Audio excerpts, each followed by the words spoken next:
Ready? I'd like to call to order this regular meeting of the Anchorage Assembly and begin with a roll call. Mr. Birch.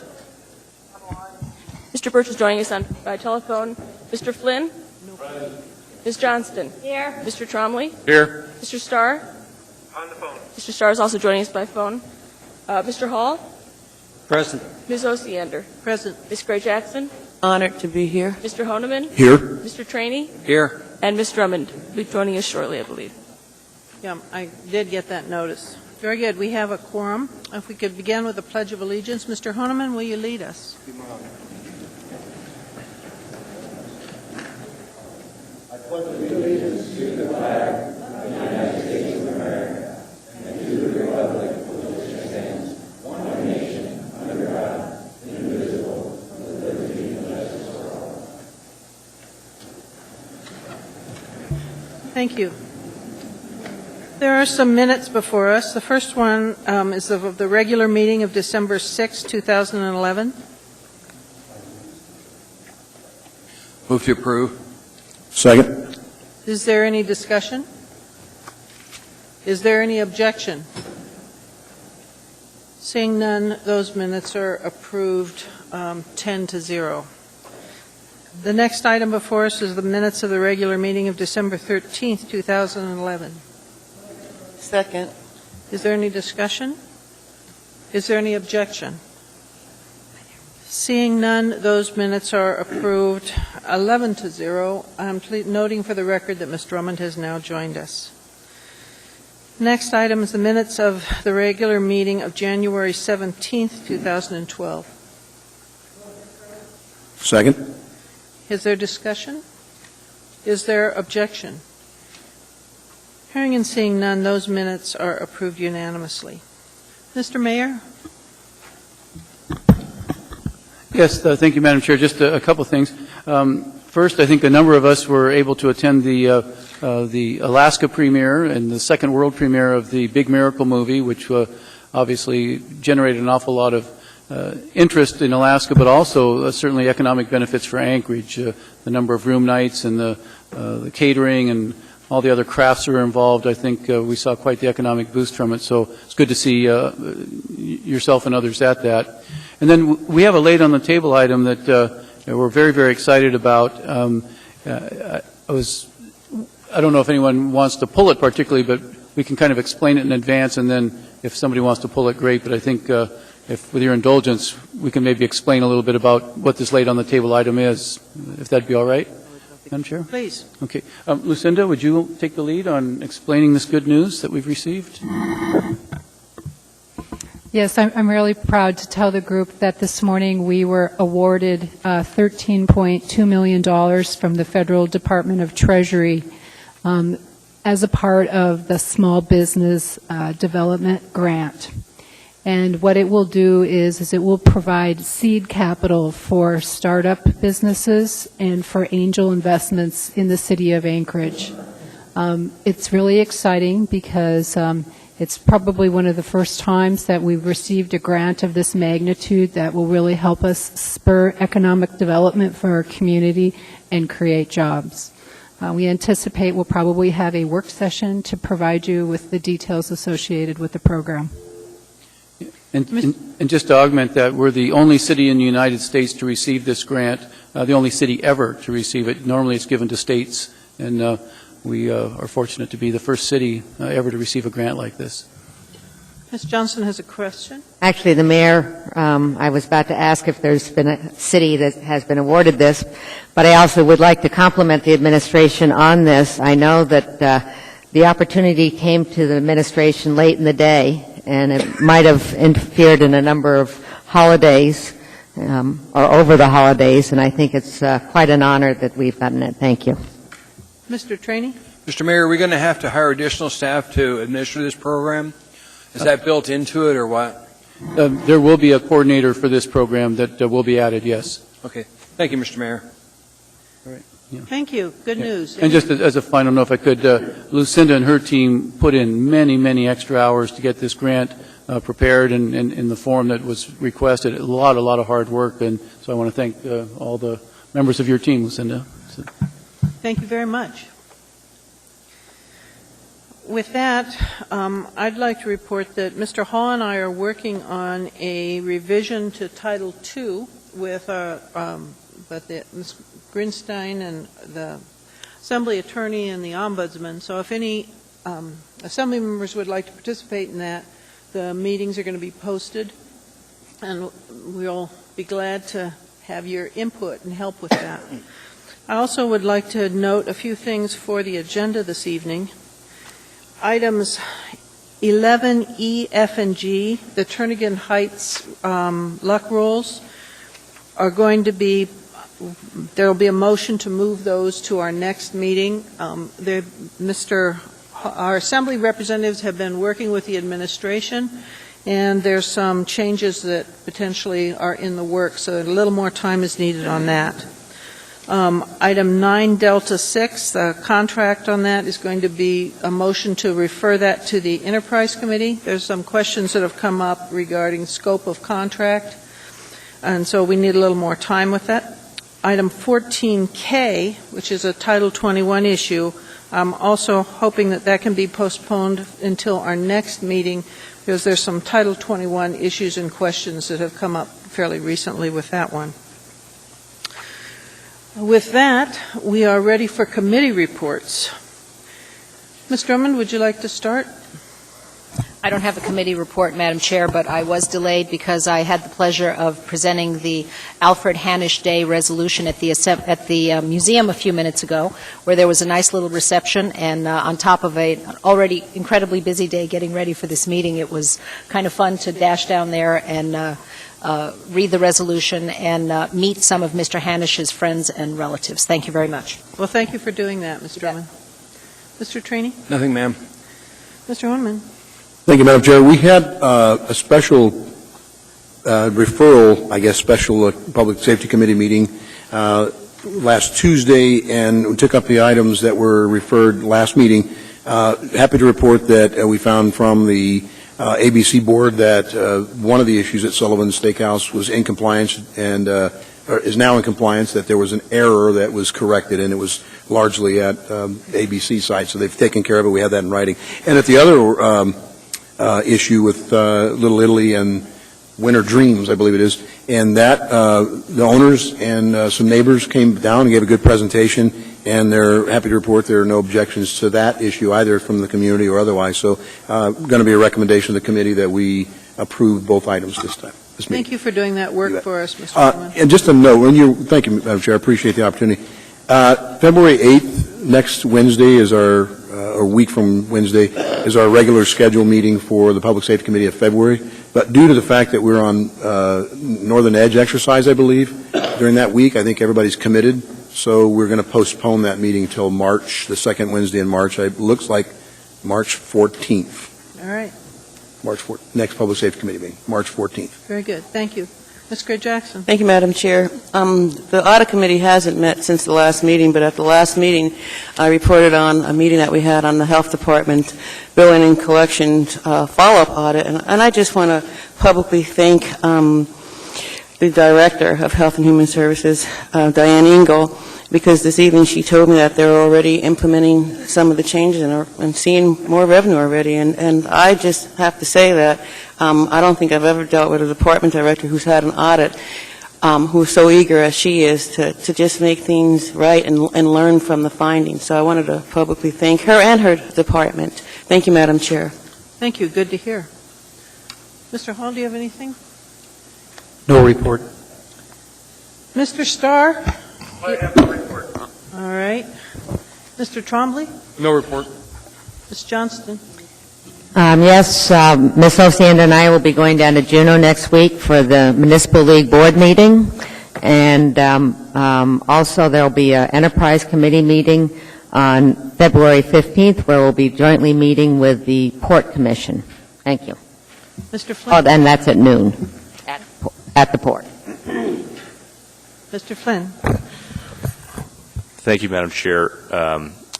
AMET's had their usual policy committee meeting last week, Make sure I get this right, the public hearing draft, I suppose the public review draft of the Metropolitan Transportation Plan is now available.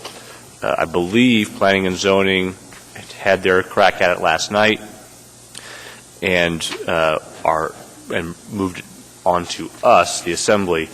It is, I think, going to be heard before this body in our last meeting in March, which is the 27th, and you have calendared, at my request, a 2-hour work session on Friday, March 9. It's a pretty big document, and it does a couple things a little differently than we've done before, not the least of which is the blending of the Chuyak Eagle River and Anchorage Bowl LRTPs. So to the extent folks can take a look at it ahead of time, I expect there'll be some questions, and hence all the 2-hour work session for the 9th. And I'll do my best to try and help get partial answers, at least, to folks as we gear up for that work session. And then, of course, the purpose of having it so far ahead of the Assembly meeting is to ensure there's time for everyone to get those lingering questions answered prior to the public hearing at the end of March. Thank you, Madam Chair. To the administration, will we be able to have copies at least a few days prior to that work session? Yes, ma'am. Very good. Thank you, Mr. Flynn. Mr. Birch, do you have any report for us? No report, Madam Chair. Thank you. All right. Thank you. Madam Chair, if I could add one more with your indulgence. Go ahead, Mr. Yeah, I just wanted to remind folks that on February 8th and 9th, which is next week, we do start our first community dialogues on the Mayor's Education Summit. And Bayshore Clubhouse will be the first one on the 8th, 5:45 to 8:45. And then out at Eagle River in your neck of the woods on the 9th at the Lions facility, same times. And so urge everybody that is able to attend to participate. We still have openings at all sessions. Very good. Thank you. Thank you. With that, the addendum and laid on the table items are before us. Move to incorporate. Is there objection to incorporation? Mr. Trainee? Thank you. Seeing no objection, hearing no objection, I'm going to read the addendum and laid on the table items onto the record. New 9A5 AR33 is a resolution honoring the memory of pioneer Alaskan Frank M. Reid and recognizing his significant contributions to the growth and development of Anchorage, Alaska. On the B section of our agenda, B9 will be AR34. It's a resolution stating a temporary non-objection to issuance of a new package store liquor license number 5114 to Pernellis LLC, DBA Winter Dreams, and to allow alcoholic beverage package store license use temporarily at the location until final action by the Assembly on application 2012-016 for conditional use. B10 will be AR35. It's a resolution of the Assembly supporting the Funding for School Meals Act and the Alaska House Finance Committee efforts to timely support the act with a due pass recommendation, accompanied by AM 98. 9C1 will be AM 94. It's a recommendation of award to Cat's Eye Excavating Incorporated for Northwood 80 Misty Sewer upgrade for the municipality Anchorage water and wastewater utility for $575,141. On the D section of our agenda, D19 will be AM 95. It's a proprietary contract award to Integration Assistance Consulting Incorporated for providing technical services in support of the Police Mobile Data Communication System for the municipality of Anchorage Police Department. $164,250. 9 Delta 20, will be AM 96. It's a cooperative purchase to Network Business Systems to furnish one NetApp storage system to the municipality of Anchorage Police Department for $148,041. 9 Delta 21 will be AM 97. It's change order number 1 to purchase order number 2010-4311 with Dryden and LaRue Incorporated to provide electrical engineering consulting services for the SBC Tower 195 repair and upgrade project for municipal light and power. The tune of $1,579,000. For introduction, F7 will be AO16, an ordinance amending Anchorage Municipal Code Sections 9.28.030, 9.48.010, and 9.28.026 to revise the penalty for driving without proof of insurance or other security or failure to present such proof to match state law and providing a retroactive date, amending Section 9.48.0110 to authorize fines for speeding in excess of 30 miles per hour over the limit, to exceed the maximum penalty set forth in that section, and to align penalties for conduct at the scene of a crash and crash reporting to be consistent with state statute, and amending the fine schedule at Section 9.48.130 to implement the aforementioned amendments, include traffic safety corridors as areas where fines are doubled, and include offenses inadvertently omitted during code supplementation in 2001. This is set for public hearing at our next meeting on February 14th, and it is accompanied by Assembly Memorandum 99. Also for introduction, 9F8 will be AR36. It's a resolution approving a letter of agreement between the Municipality of Anchorage and the Anchorage Municipal Employees Association regarding implementation of the Kronos and SAP operating systems, plus various administrative issues. That's set for public hearing at our next meeting on the 14th, accompanied by AM 100. For introduction, additionally, is F9. This is AR37. It's a resolution approving a letter of agreement between the Municipality of Anchorage and the International Union of Operating Engineers, Local 302, regarding the 2012 and 2013 wage opener, as well as implementation of the Kronos and SAP operating system. That's set for public hearing on February 14th and is accompanied by Assembly Memorandum 101. Also for introduction, F10 will be AR38. It's a resolution approving a letter of agreement between the Municipality of Anchorage and the Anchorage Police Department Employee Association with regard to the performance pay field training officer point. And this is set for public hearing at our next meeting on the 14th and is accompanied by Assembly Memorandum 102.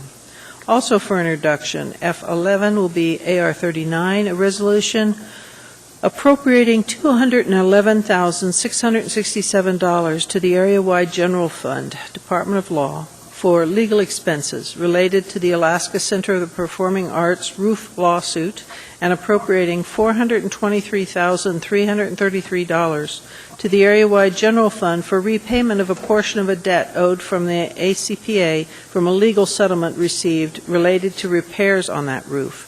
That's set for public hearing at our next meeting on the 14th and is accompanied by Assembly Memorandum 103.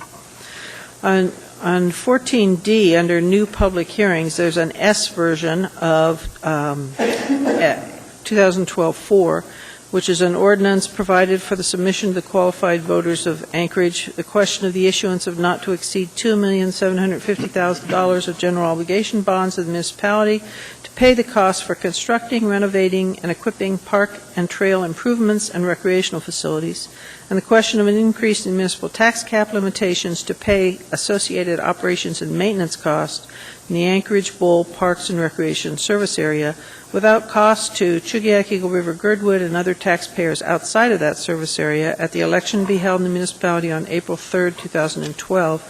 This is accompanied by AM 46A. On the late on the table items, there is another resolution, 9A6. This is AR 41. It's a resolution recognizing and honoring the life of John Joseph Jack Powers. Also for introduction, there's another ordinance, F12. This will be AO17. It's an ordinance amending Anchorage Municipal Code Section 8.75.040 to provide for personal use of certain common fireworks on private property without a municipal permit for a limited number of hours and annual celebration of the New Year, subject to restrictions, to provide for annual designation of certain neighborhood park areas for discharge of lawful fireworks within the time limitation, and to authorize confiscation of fireworks from a motor vehicle for public safety and disposal. And that is also set for public hearing at our next meeting on the 14th. There was, well, I'll wait on that. Also for laid on the table is 14I1. It's another S version of AO 12. This is an ordinance amending AO 81S1 and AO 30 related to imposition of the tax levy on motor vehicle registrations in Anchorage Municipal Code, Section 12.07.010 and 12.10.010, to make the effective date of the tax levy coincide more closely with termination of the IM program, set by the Assembly as 180 days after the ADEC and EPA approval pursuant to AO 2010-35S and providing for retroactive application. All right. The other item I wanted to mention was not included on the laid on the table, but it's the item that was discussed under the mayor's report.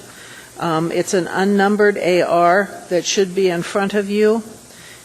And if there's no objection, I would like to include it in the laid on the table items. Does anybody object to that?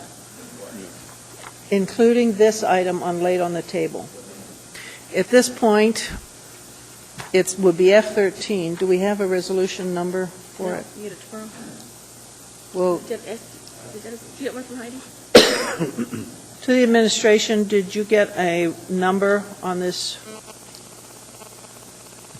No. Yes, sir. We need an AR number. We'll get one tomorrow. Can we deal with it tonight without a number on the agenda? I must have to. We don't have a number scheme here.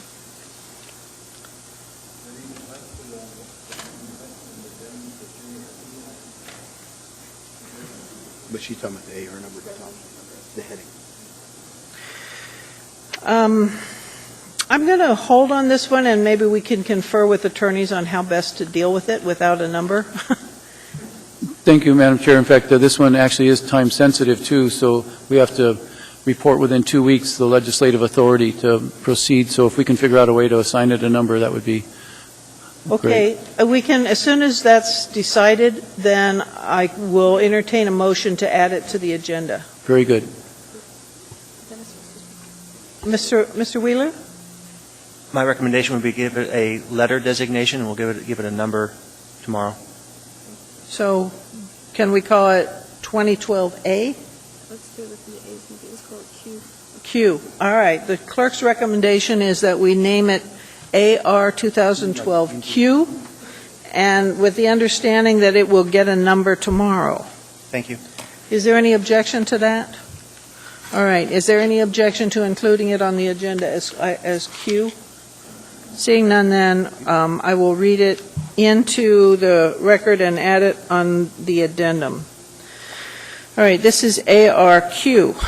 It's a resolution appropriating $13,168,350 from the United States pursuant to the State Small Business Credit Initiative Act of 2010, established by the Small Business Jobs Act of 2010, to a designated fund for purposes under the Act as a participating program, the 49th State Angel Fund. All right. With that, the consent agenda and the laid on the table items have been delineated. So, Move to approve. all right, the consent agenda and the incorporated items are before us. Mr. Birch, is there anything you'd like to pull? Mr. Birch? Oh. Did he say no? All right. Ms. Johnston? Yes, I'd like to poll item 9A3 9A3, and 9D6. B6. The Was that B or D? D as in dog? Thank you.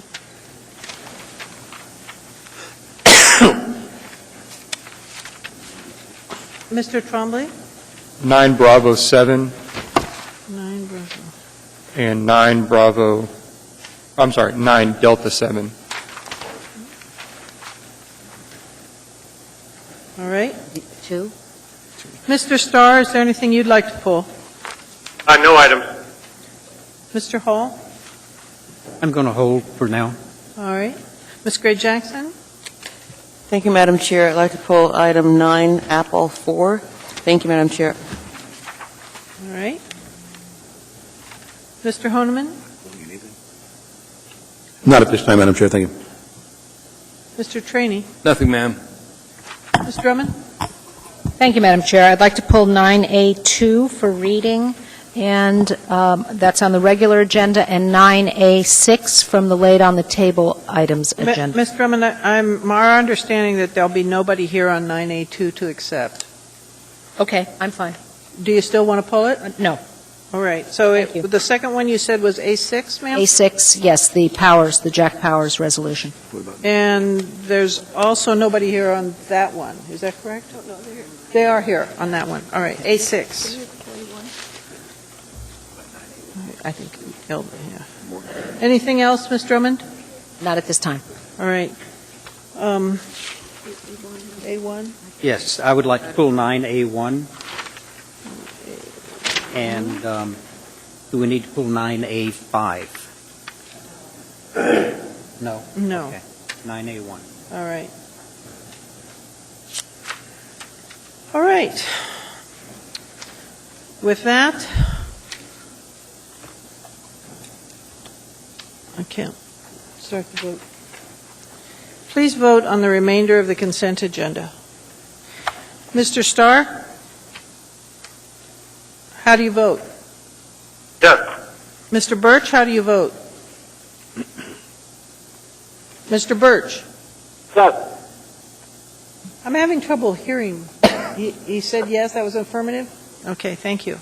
That was approved unanimously. Ms. Drummond? Madam Chair, you didn't summarize the items that were pulled. No, I didn't. Or I didn't hear you. I did. I'm sorry. I didn't because I thought they were straightforward, but I will be happy to. A1, A3, A4. Just lost my addendum. And then B7. A6. Oops.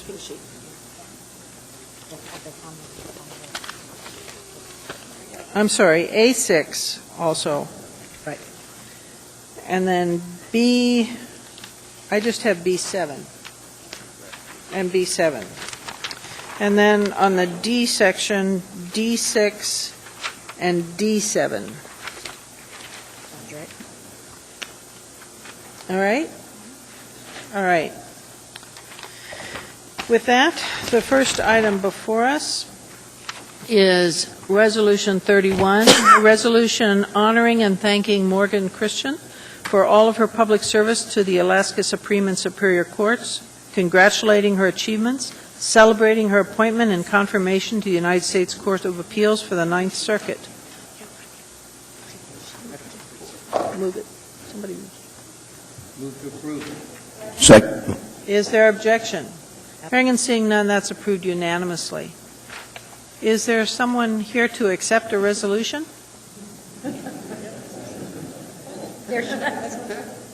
Come on down, please. Thank you. I understand you have an entourage with you, ma'am. I guess I have a fan club. Sorry, Sam. Very good. And who's reading? I am. Oh, very good. Go ahead. This is a resolution of the Anchorage Municipal Assembly honoring and thanking Morgan Christian for all her public service on the Alaska Supreme and Superior Courts, congratulating her achievements, and celebrating her appointment and confirmation to the United States Court of Appeals for the Ninth Circuit. Whereas former Alaska Supreme Court Justice Morgan Christian was confirmed to the by the U.S. Senate on December 15, 2011, by a vote of 95-3 to a seat on the Ninth Circuit Court of Appeals, and took her commission on January 11, 2012, becoming the first Alaskan woman and only the third Alaskan to sit on that court. And whereas, with the support of both Alaska U.S. Senators, President Obama nominated her on May 18, 2011, to a seat vacated when Judge Andrew Kleinfeld of Fairbanks took senior status. And whereas, after attending college in England, Switzerland, and the People's Republic of China, Morgan Christen earned a BA degree from the University of Washington in International Studies and a JD degree from Golden State Gate University School of Law. And whereas after coming to Alaska in 1986 to clerk for Alaska Superior Court Judge Brian Shortell, Judge Christen worked in the private practice before being appointed to the Alaska Superior Court in 2001 by Governor Tony Knowles, serving as presiding judge from 2005 to 2009, and to the Alaska Supreme Court in 2009 by Governor Sarah Palin. And whereas Judge Christen's integrity and fairness in her experience in both the trial and appellate courts have led her to high regard across the ideological spectrum in Alaska. And whereas Judge Christen is legendary for her caring commitment to Alaskans through her volunteer work, having served on the boards of directors for the Rasmussen Foundation and the Alaska Community Foundation, receiving in 2004 both the Light of Hope Award for her work on behalf of Alaska's children and the Chamber of Commerce Athena Society Award, as well as being named, with her husband, Jim Torgerson, Philanthropist of the Year. And whereas the Alaska Supreme Court's Community Outreach Award was presented to Judge Christen in 2008 and the YWCA Woman of Achievement Award in 2009, and whereas Judge Christen is famous for her homemade wild berry jams, which she sends to colleagues, friends, and family across the country, and whereas Judge Christen for many years has sworn in new members of the Anchorage Assembly, the Anchorage Assembly now resolves, therefore, that we hereby honor and thank Judge Morgan Christen for all her public service to the people of Alaska through her judicial and volunteer work, congratulate her on her achievements, and celebrate her appointment to and confirmation to the U.S. Court of Appeals for the Ninth Circuit. Bravo.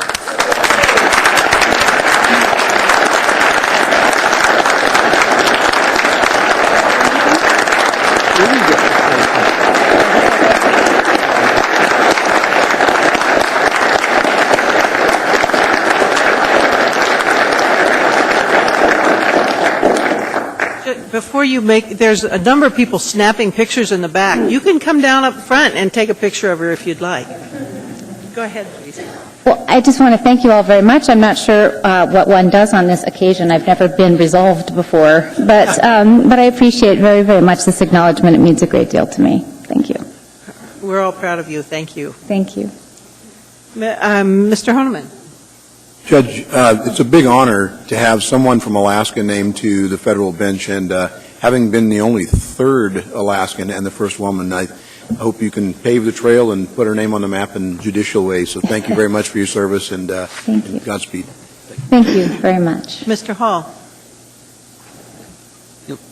Morgan, I don't know how to express how the community feels about you, particularly as an individual that has been a recipient of the berry jam.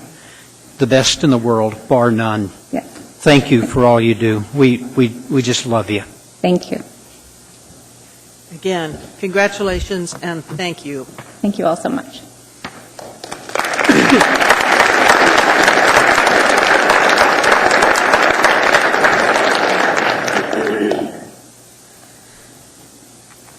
The next item before us is 9A3. This is AR20. It's a resolution recognizing and honoring the extraordinary service and accomplishments of William Sheffield.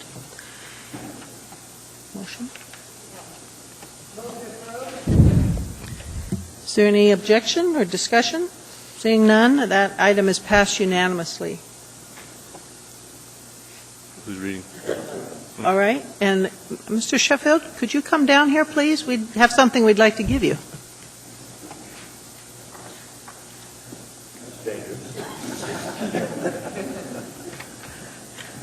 It's our thanks and appreciation, sir. Go ahead. A resolution of the Anchorage Municipal Assembly recognizing and honoring the extraordinary service and accomplishments of William J. Sheffield. Whereas former governor and port director William Bill Sheffield began his career in Alaska in 1953, working as a salesman for Sears Roebuck, eventually became the top salesman in the nation for 3 consecutive years.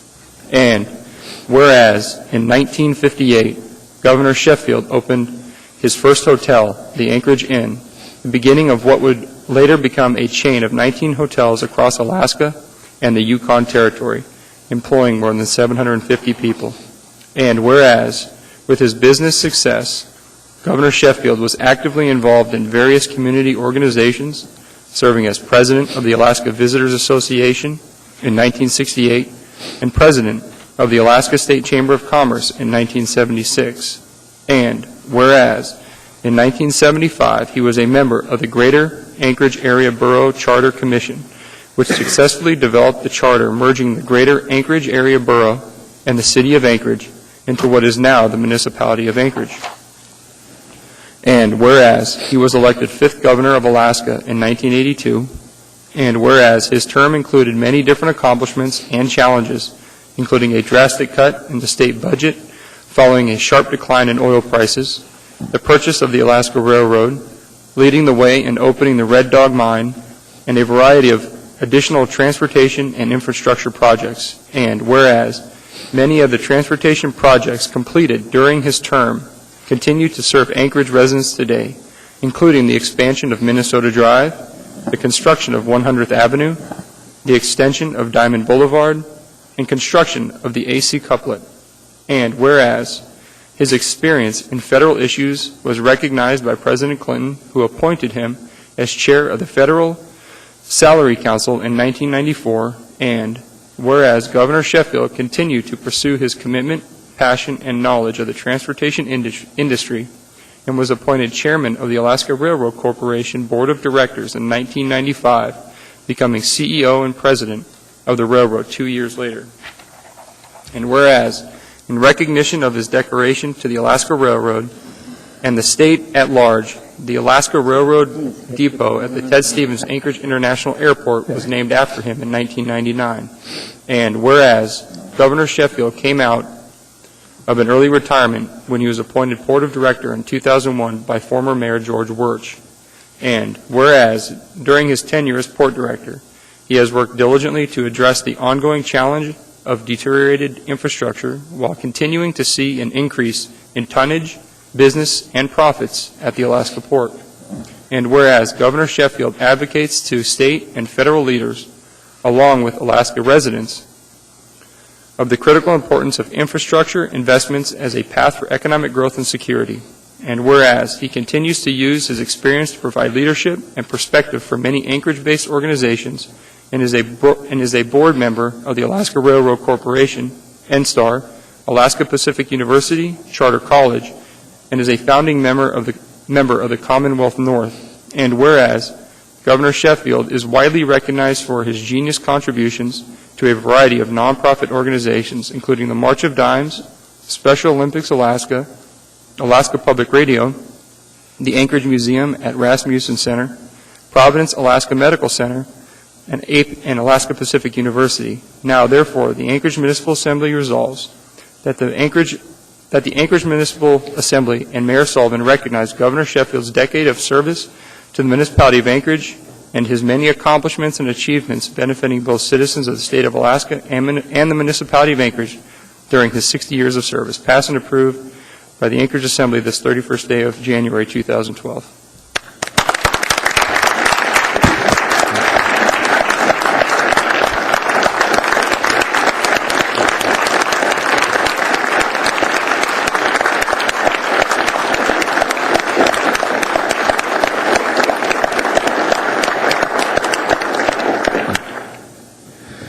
Well, I want to thank you very much, Mr. Mayor and Jennifer, Assembly members and administration for that resolution. It's kind of like the Grammy Awards. It's supposed to be a surprise, but everybody always walks up with a few notes. so I while listening to each of those whereases, in each one of those there's a lot of stories, a lot of hard work by thousands of employees, and sometimes it was just survival and good and bad times, and with up and down economies as we used to have, high peaks and valleys. And I want to thank all of those people who helped me across the state and the Yukon Territory, making those whereases an actual reality. In the old days, with a lack of communications, and it was difficult to do business across the state, and the transportation wasn't all that good. And both of them are so much better now. It would be easier if I could go back and start all over again. You're going to have a resolution for Frank Reid, and I have to say that he gave me my first loan way back, a long, long, long time ago. It wasn't much, but it was enough to get started. I've had a good life. It's been a good life. I've had a good ride, and I might ride again. As this is my fourth retirement, and the first three didn't take. So I don't know what's going to happen, but there's so much to do in Alaska, and all of you know that. And the port will be finished, probably not in my lifetime, but if we've done anything right, I think we have the governor's office and the legislature and most of the people in Alaska realize the importance of the Port of Anchorage, how important it is to the rest of the state. And even Congress and even the president can now once in a while say the word port. And we've been teaching that for several years back in Congress.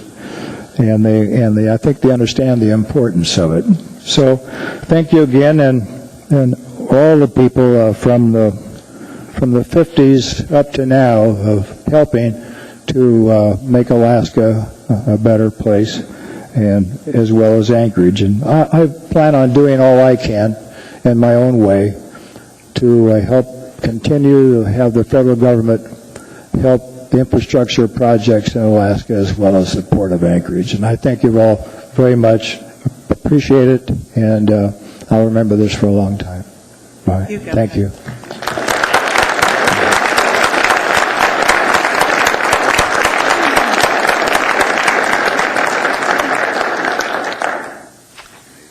The next item before us is AR 29. It's a resolution of the Assembly recognizing and celebrating February 2012 as Black History Month. Move to approve. Second. Is there any objection? Is there any discussion? Is there any objection to approval? Seeing none, that's approved unanimously. Madam Chair? Go ahead. I'm not sure if anyone is here to accept this resolution, but nevertheless, I would like to read it into the record as Black History Month begins tomorrow. Go ahead. Thank you, Madam Chair. A resolution of the Anchorage Municipal Assembly recognizing and celebrating February 2012 as Black History Month.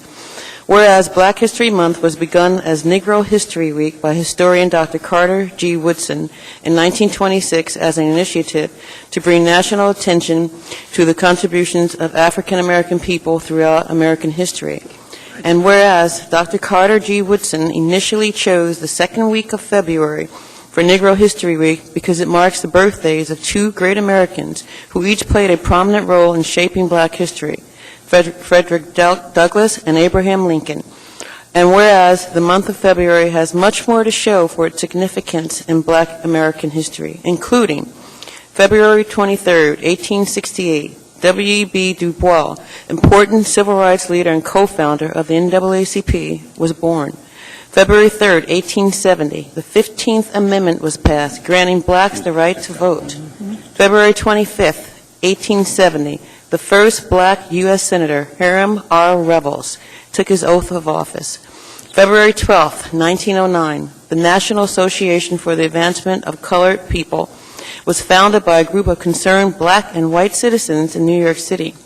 February 1, 1960, in what would become a civil rights movement milestone, a group of black Greensboro, North Carolina college students began a sit-in at a segregated Woolworth's lunch counter.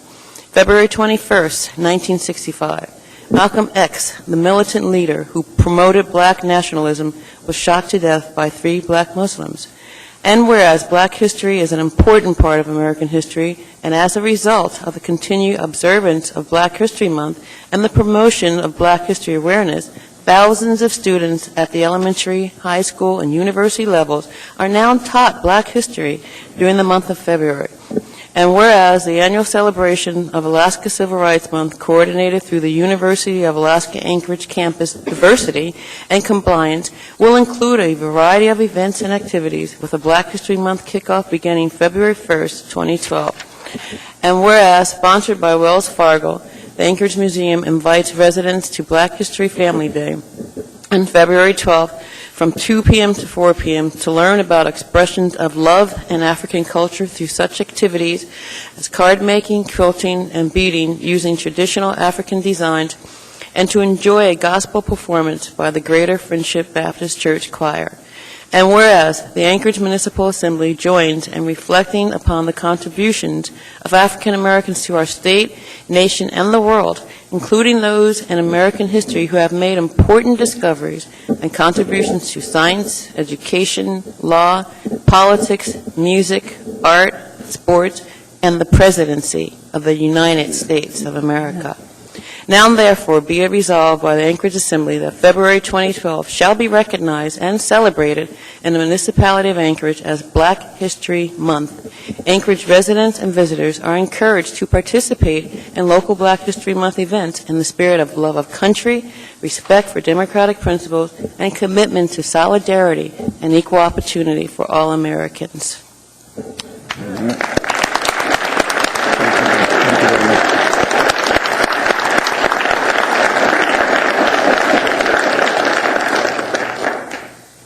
Thank you. The next item before us is AR 41. It's a resolution of the Assembly recognizing and honoring the life of John Joseph Jack Powers. Move to approve. Second. Is there any discussion? Is there any objection? Hearing and seeing none, that resolution is approved unanimously. Is there someone here to accept the resolution? All right, and who's reading? Go ahead, Ms. Drummond. Thank you, Madam Chair. This is a resolution of the Anchorage Municipal Assembly recognizing and honoring the life of John Joseph Jack Powers.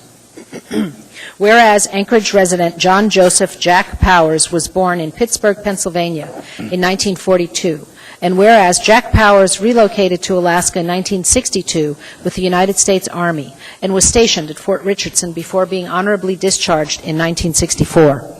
Whereas Jack worked at the Anchorage Telephone Utility, where he moved through the ranks from an entry-level apprentice to the central office installation foreman, supervising more than 20 employees during his 18-year career. And whereas Jack was one of the founding members of the Anchorage Bucks baseball team. And whereas Jack received numerous community awards and recognitions over the years. In 1995, he was honored as Hope Cottage's Employer of the Year and received the respectable Melvin Jones Fellow Award in 1997 from the Lions Club International Foundation. And whereas in 2008, Jack donated $25,000 and initiated the efforts to encourage the community to raise funds to help revive the financially devastated Anchorage Fur Rendezvous, which proved to be a turning point for this renowned organization. And whereas Jack owned and operated Tudor Road Bingo Center, Lottery, Alaska, Tudor Charity Tabs, 2 locations, and the Silver Derby Campground and RV Park in Lowell Point, Seward, employing more than 55 Alaskans. And whereas, through his charitable gaming efforts, Jack raised more than $20 million for Alaska charities throughout the state. And whereas Jack was known as a super voter and recognized his responsibility to vote in every election held. Over the years, he volunteered and supported numerous candidates and their campaigns. And whereas Jack enjoyed listening to the good old rock and roll and jazz music and was known back in the day for his crowd-pleasing jitterbug performances. And whereas Jack was an entrepreneur and inventor who especially enjoyed bingo and politics. And whereas Jack made an indelible impact on the city of Anchorage and will be dearly missed by many. Now, therefore, the Anchorage Municipal Assembly resolves that the Anchorage Municipal Assembly and Mayor Sullivan recognize Jack Powers' many positive contributions to the municipality of Anchorage and encourage all citizens to follow his example by engaging in local issues and giving back to the community. Passed and approved by the Anchorage Assembly this day.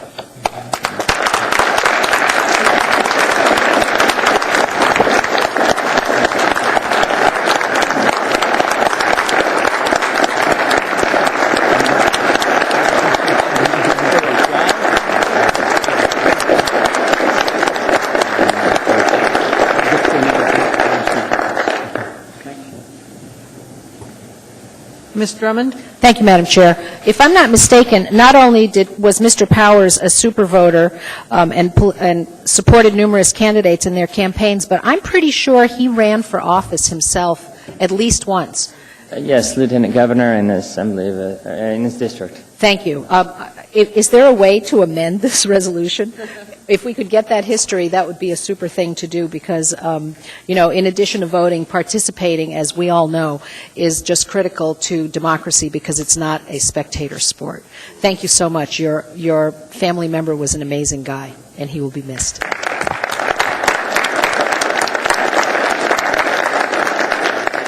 If you would like that amended, you can give it to the clerk and we can give you a different copy with that whereas added. It's up to you. Yeah, I would just say, Madam Chair, if it's okay, I would just say, and whereas he ran for this, and this in this year, that year, and that year, and that would summarize what he did and all of that. So thank you. Mr. Hall? Continuing along that train of thought, at your dad's service, Ethan Berkowitz pointed out to me that your dad, Ethan, and myself were a part of a very elite group of Democrats that have run for lieutenant governor that have all failed. So I don't know if you want to include that in the resolution or not, but I thought it was a very valid point. Very good. Well, we're glad that you're all here and we celebrate Jack. So thank you so much. Thank you. Madam Chair? Mr. Mayor? Yeah, I'm sorry, it's slightly out of order, but with your indulgence, nobody pulled 9A5 but on Frank Reid, and I just wanted folks to know that I'll be presenting this resolution. There's a celebration of life to be scheduled at the Alaska Railroad Depot. He was going to have his 100th birthday there next December and didn't quite make it, but they still have it reserved for the celebration. And just of note, obviously, amazing human being, but he and Governor Sheffield were on the charter commission that created the document that guides us today, maybe one of the best charters ever created in America. So thanks to Governor Bill and to Frank Reid for their hard work for the community. Thank you for bringing that up. Thank you very much. All right, moving on to the agenda. The next item before us is 9B7. This is AR 27. It's a resolution of the municipality appropriating a grant in the amount of $60,340 from the State of Alaska Department of Public Safety, Alaska State Trooper's Office, and appropriating $2,951 as a contribution from the Department of Law operating budget, area-wide general fund, to the State Categorical Grants Fund for an anti-gang prosecutor, accompanied by AM 72. Move to approve. Second. Madam Chair, I'm sorry, I shouldn't have pulled this. Dennis answered my question, so I'm fine. There's no need to discuss it.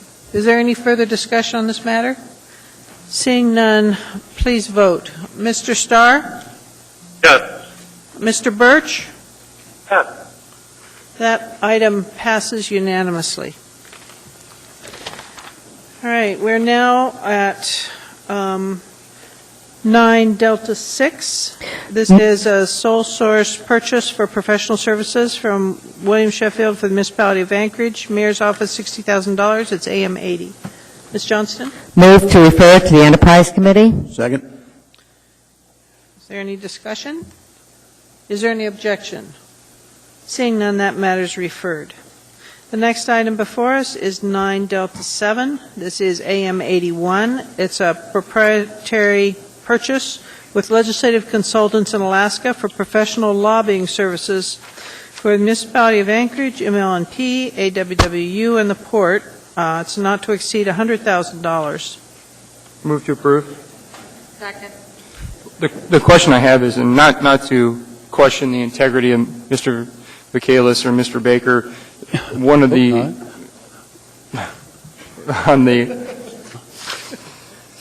on one of the bullet points it says Larry Baker and George Michaelis or designated alternates are the MOA's representatives with authority to administer this agreement. In that capacity, he or she are authorized to receive and approve invoices and agree to any modifications of this agreement in writing. And I'm just wondering if it's a change to a contract, and I may be incorrect on that.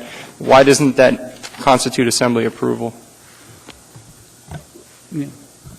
Primarily because of the dollar amount. We would only do it within the authorization that we have. anything that exceeds that dollar amount obviously would have to come to the Assembly.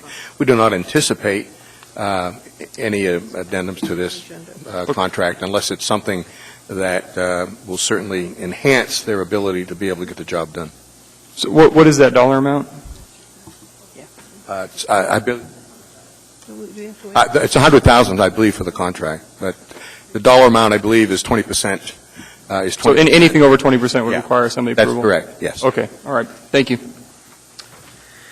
Is there any further discussion? Hearing seeing none, please vote. Mr. Birch? Mr. Birch? Yes. Mr. Starr? Yes. Ms. Drummond? That item is approved unanimously. That concludes our consent agenda. Is Mr. Agri here? You want to go ahead and give your presentation now, and then we'll move into the rest of the agenda? Yeah. All right. Mr. Agri is speaking to us on fluoride safety. Go ahead, sir. Yeah, my name is Jason Agri, A-G-R-E, and I'm here to discuss the last year Fairbanks stopped fluoridation, and they put out a real great study report. I emailed this report to every Assembly member here, and I'm here to request to have this Assembly study this report and consider it and open up a discussion and amongst the Assembly here to look into this, because it's not the only Alaskan city that stopped fluoridation. Palmer stopped fluoridation also a couple months ago, citing this same report, and the executive summary of the Palmer, the reason for Palmer doing it is they cited it was unsafe and ineffective and unethical and also immoral to continue on with the fluoridation of the water supply. So I'd like to humbly ask this body to please consider studying the Fairbanks report, and want to ask a question and ask if you could possibly do this. Mr. Honeman has a question for you. I don't know, Madam Chair, I don't know if this indulges the body here, but it certainly wouldn't hurt to get information and maybe perhaps discuss it at Public Safety Committee in a future meeting. Could certainly be entertained that. So, Mr. Egger, I have your information from the appearance request. I could contact you at a later point, perhaps in April. I'm not sure if we can get it on the March agenda, but we certainly would love to entertain the discussion on the issue so we can get some facts presented, and perhaps that gives time for the administration or other entities to deliver any information that might be either supportive or contradictory of what information you may have. So. Okay, that sounds good. This is not my first time to request a study from this on this issue, and it's always been put off to later. So the sooner the better would be nice. Ms. Drummond?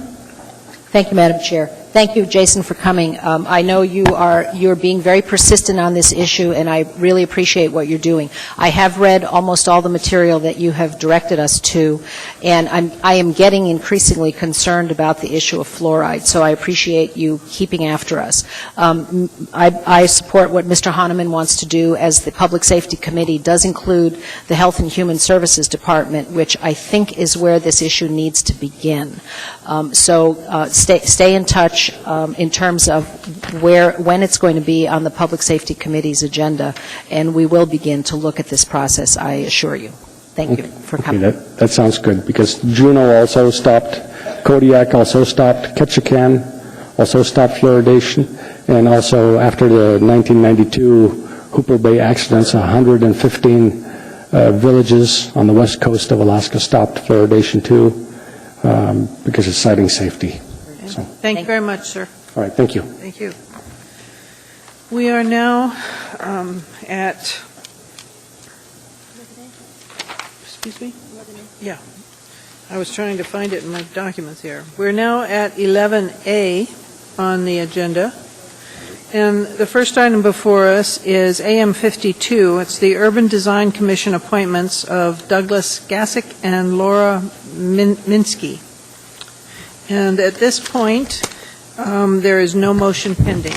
Move to approve. Second. Is there discussion? Please vote. Mr. Starr? Mr. Birch? Mr. Birch? That item was approved unanimously. The next item before us is 11B. This is AR5. It's a resolution of the Assembly stating its protest regarding a new package store liquor license number 5114 for Pinellas LLC, DBA Winter Dreams, located at 2300 East 88th Street, and authorizing the clerk to take certain action. And this one, there's a motion to approve on the floor. And Mr. Honeman, do you want to give anything from Public Safety on it? Yes, Madam Chair, thank you. This was one of the two items at the special meeting that was requested by Assemblyman Traney. Excuse me, and actually the owners of Pinellas and Winter Dreams, I'm not sure if they made it tonight, but they were there with some neighboring businesses and other folks that could testify in support of the company, and it seems like it's shaping up to be a fairly unique merchant in our city, and Mr. Traney assured me after some research through his community council that their concerns that were raised initially that caused the issue to go before our committee had been resolved, and so the committee's recommendation was to stand in support of this application. So are you recommending a yes vote or a no vote? A yes vote. A yes vote. All right. Mr. Traney, you want to comment? Yes vote, Madam Chair. All right. Seeing no one else in queue. Oh. Please vote. Mr. Birch? Mr. Birch? Yes. Mr. Starr? Yes. I thought I did. And that passes unanimously. Thank you. The next item before us is AM6. It's the 2012-13 liquor license renewal for Sullivan Steakhouse, number 3412. And this item was also referred to Public Safety Committee, but there is no motion pending. Move to approve. Mr. Honeman? Yes, thank you, Madam Chair. This was the first issue that my issue was questions was by Assemblymember Trombley, and we did catch the what seemed to be a fairly large number of violations for employing underage persons on the premise without the appropriate designation. And as it turned out, that it appears that the designation issue was problematic from ABC, and they've accepted the issue and certainly has made the corrections, so they are happy to report they're in compliance, and I have that in writing from ABC. So you're recommending recommending yes approval. vote? Yes. All right. Please vote. Mr. Starr? Yes. Mr. Birch? Yes. That item is approved unanimously. We are now at 11D. This is a notice of reconsideration. It's AR 340, which is a resolution appropriating $2,036,635 of revenue from the Bureau of Ocean Energy Management, Regulation, and Enforcement. Waive reading. To 101. It's for the Chester Creek and Muldoon Road realignment and channel restoration project. I'm going to announce before we get into this that I'm going to allow broad latitude because I think the motion for reconsideration hinges on the supposition that inadequate information was presented initially. All right? So, would you like to make your motion, Ms. Drummond? I would. I couldn't hear what you just said. If you'd repeat the last. I said I'm going to allow wide latitude in debate because I'm understanding that the rationale for reconsideration is there was insufficient information provided. Is that correct? Thank you, ma'am. All right. So would you like to make your motion, Ms. Drummond? Yes. I move that the Assembly reconsider AR 2011-340 this evening. And would you hit your screen with that, please? Yes. Thank Second. you. All right. Would you like to state your rationale, or Ms. Drummond, you have the floor? Actually, I'll yield to Mr. Hahnemann since this is his district and he has more details. Mr. Hahnemann. Thank you, Madam Chair and Ms. Drummond. It came to the attention through the public hearing process last meeting. I noticed that we didn't have members from the community council that were concerned about this particular parcel and this project. They did not have a community council meeting in Northeast in December due to the closeness of their last scheduled meeting in December to the holidays, the Christmas holidays. And so at the request of the community council in follow-up, the request was that we could reconsider and have a postponement, possibly a postponement of no more than about 30 days so that we could get the parties together and hear the proposals and the data that they feel is lacking for the public process to be involved in. And again, it was largely due to my error as one of the representatives that I didn't catch this earlier to try to get in touch with someone since the holiday break. So I'll take that one on the chin. I know that last meeting we set aside and postponed some action at the west end of town. I supported that action due to the request of several members in the community trying to resolve their issues, and I'm simply asking for consideration for the East Anchorage at this time for that matter as well. Mr. Trombley? If you'll bear with me, Madam Chair, I was able to pull quite a few documents and public knowledge. A lot of this stuff goes back to 2003. And so, under grounds that there isn't sufficient information, I'm troubled by that. And so, I have a timeline which I'd like to go through regarding the history of the property and the movement of the creek. In 2005, two gentlemen, Joe Bryant and Thomas Cody, were to purchase Tract B, which is also known as the Alaska Greenhouse Parcel. Their agent approached the municipality with the proposal to subdivide that property and use the now described Lot 3 as a park, which is about 12 acres. On September 8, 2005, Parks and Rec Advisory Commission unanimously approved Resolution number 2005-08, recommending that the Assembly purchase 12 acres of Tract B, the Muldoon Estates subdivision, now known as Lot 3. The action comported with the Anchorage Bowl Parks, Natural Resources, and Recreation Facilities Plan. Then, on May 23, 2006, the 12-acre purchase was made possible with the passing of Anchorage Ordinance 2006-84 for the amount of $1.3 million. However, on May 19, 2006, which is 4 days prior to the passage of AO 2006-84, which again, that ordinance made possible the purchase of those 12 acres for parkland. But before that, on May 19, 2006, Lot 3, and before it was officially purchased by Joe Bryant and Thomas Cody, and prior to recording of the final plat of Tract B, which was to separate it out, the United States of America commenced an action in the United States District Court in the District of Alaska on Alaska Greenhouses Incorporated, which was seeking forfeiture of all of Tract B. So basically what that says is that prior to the ability for that land to be platted out, that was foreclosed on. So the Assembly passed and spent money to purchase something that was yet to be platted out that was foreclosed on. So clearly the Assembly was unaware that Mayor Begich at the time was urging the Assembly to approve the purchase of a property that was in foreclosure. So the court set that sale date for October 26th. Coincidentally, I guess, on October 24th, the Assembly passed AO 2006-149S for the purchase of the entire Tract B for $5 million, 2 days before the foreclosure sale date.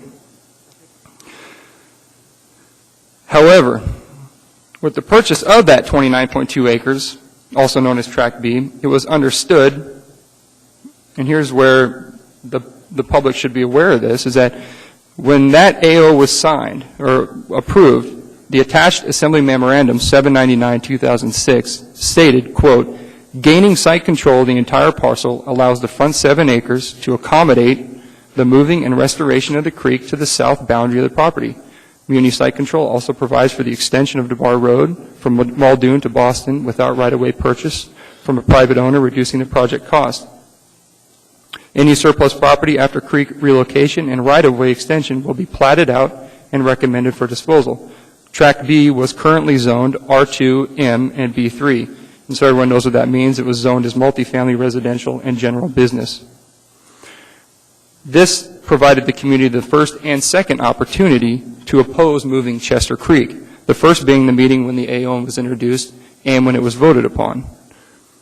Then again, on August 12, 2008, the Assembly passed and approved Resolution 2008-170, which appropriated $1 million from the State of Alaska Department of Environmental Conservation for a grant to assist in moving South Fork of Chester Creek channel restoration. The attached AM 515-2008 stated, quote, "The MOA has accepted the grant from ADEC to help plan, design, construct the South Fork Chester Creek channel restoration.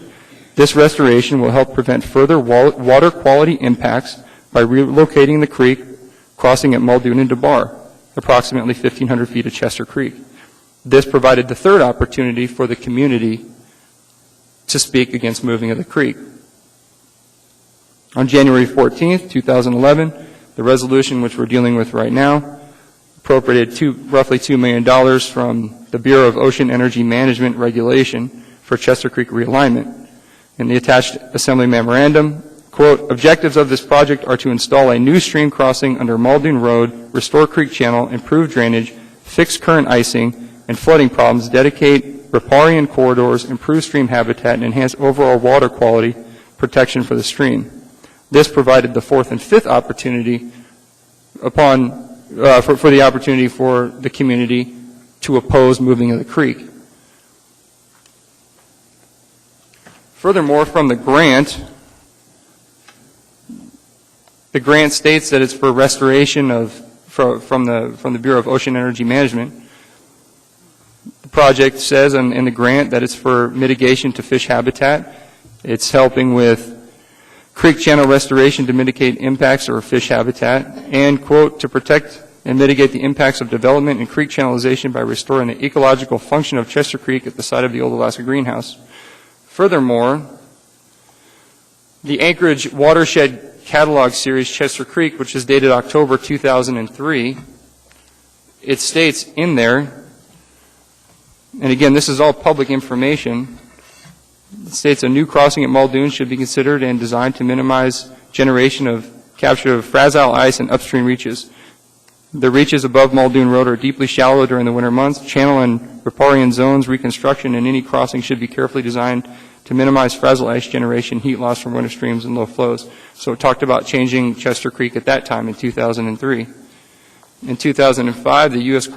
Army Corps of Engineers did a study.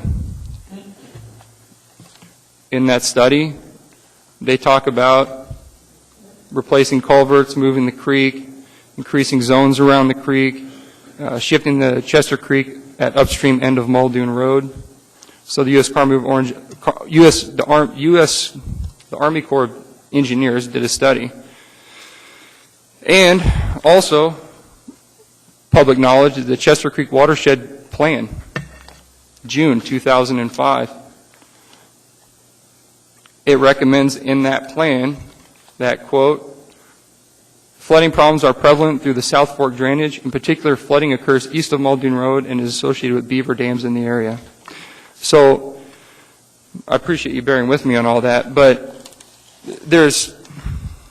at this rate, it's going to be 20 years before anything happens. I mean, that's government efficiency for you. But there's 9-10 years of history here that the creek was going to be moved. And so the idea that we're going to postpone this for 30 more days when there's 9 years of history here of wanting to move the creek, I don't see how there's information that's been missing. I mean, everyone on this body should, and everyone in the public has the ability to get this information. It's not top secret. Thank you. Mr. Honeman.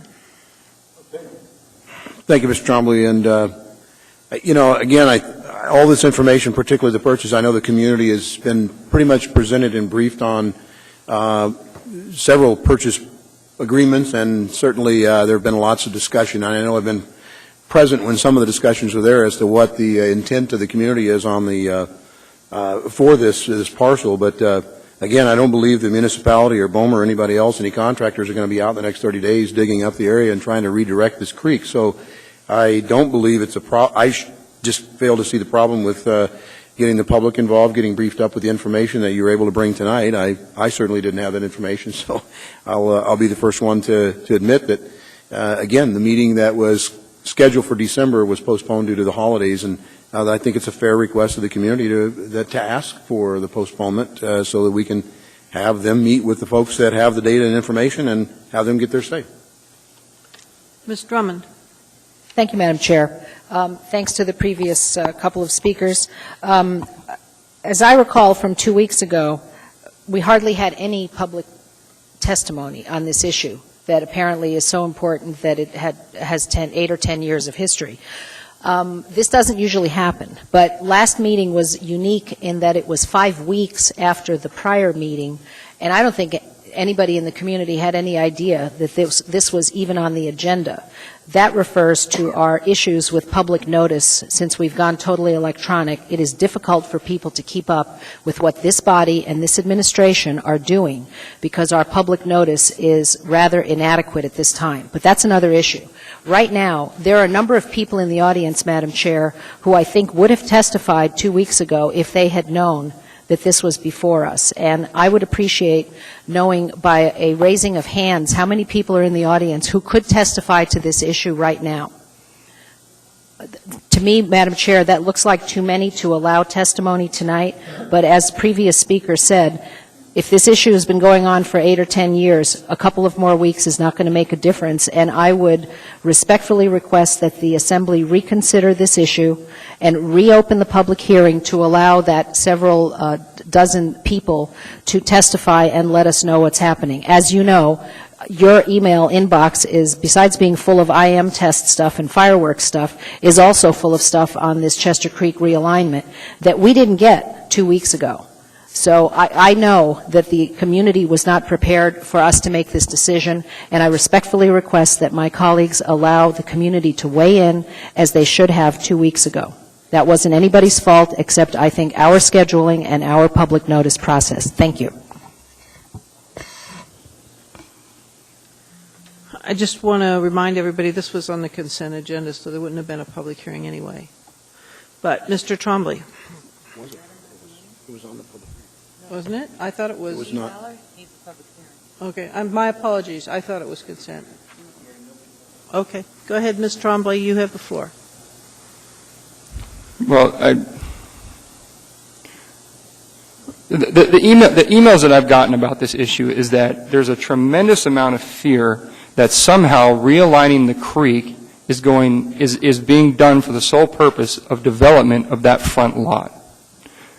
Nothing I've researched shows that. If the people want it to be a park, then fine, have it a park. If you want to develop it. I could go either way. But the issue, and this is what I've received in my emails, that moving the creek is going to allow for easier development of the front property. Nothing shows that. And so we're going to postpone this for 30 days. We're going to put it on the next agenda. We're going to allow public testimony. For what? Because there's fear that people that they're going to move the creek for development? Moving the creek doesn't affect it becoming a park. Bottom line, there's nothing in here that says if you move the creek, it cannot become a park. And I've never seen another plan that shows.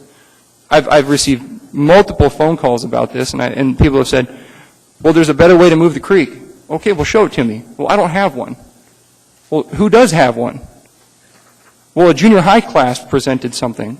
Nothing, no offense, but a junior high class. I don't think Boeing would go to a junior high class and ask them to build an airplane. Until there's another plan, is someone going to create a plan in the next 30 days?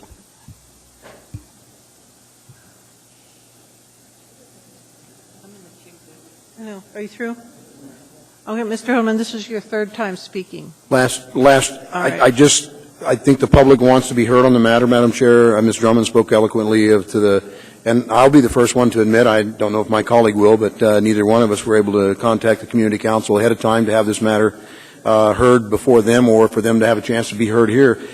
We gave a lot of indulgence last meeting. I remind people on the west end of town, and we to make sure that they had their matter heard and had some special considerations. I asked for the same consideration for East Anchorage. Thank you. Ms. Gray-Jackson. Thank you, Madam Chair. First off, I'd like to thank the folks who sent emails, as Ms. Drummond mentioned, along with all the other emails. Thank you very much for that.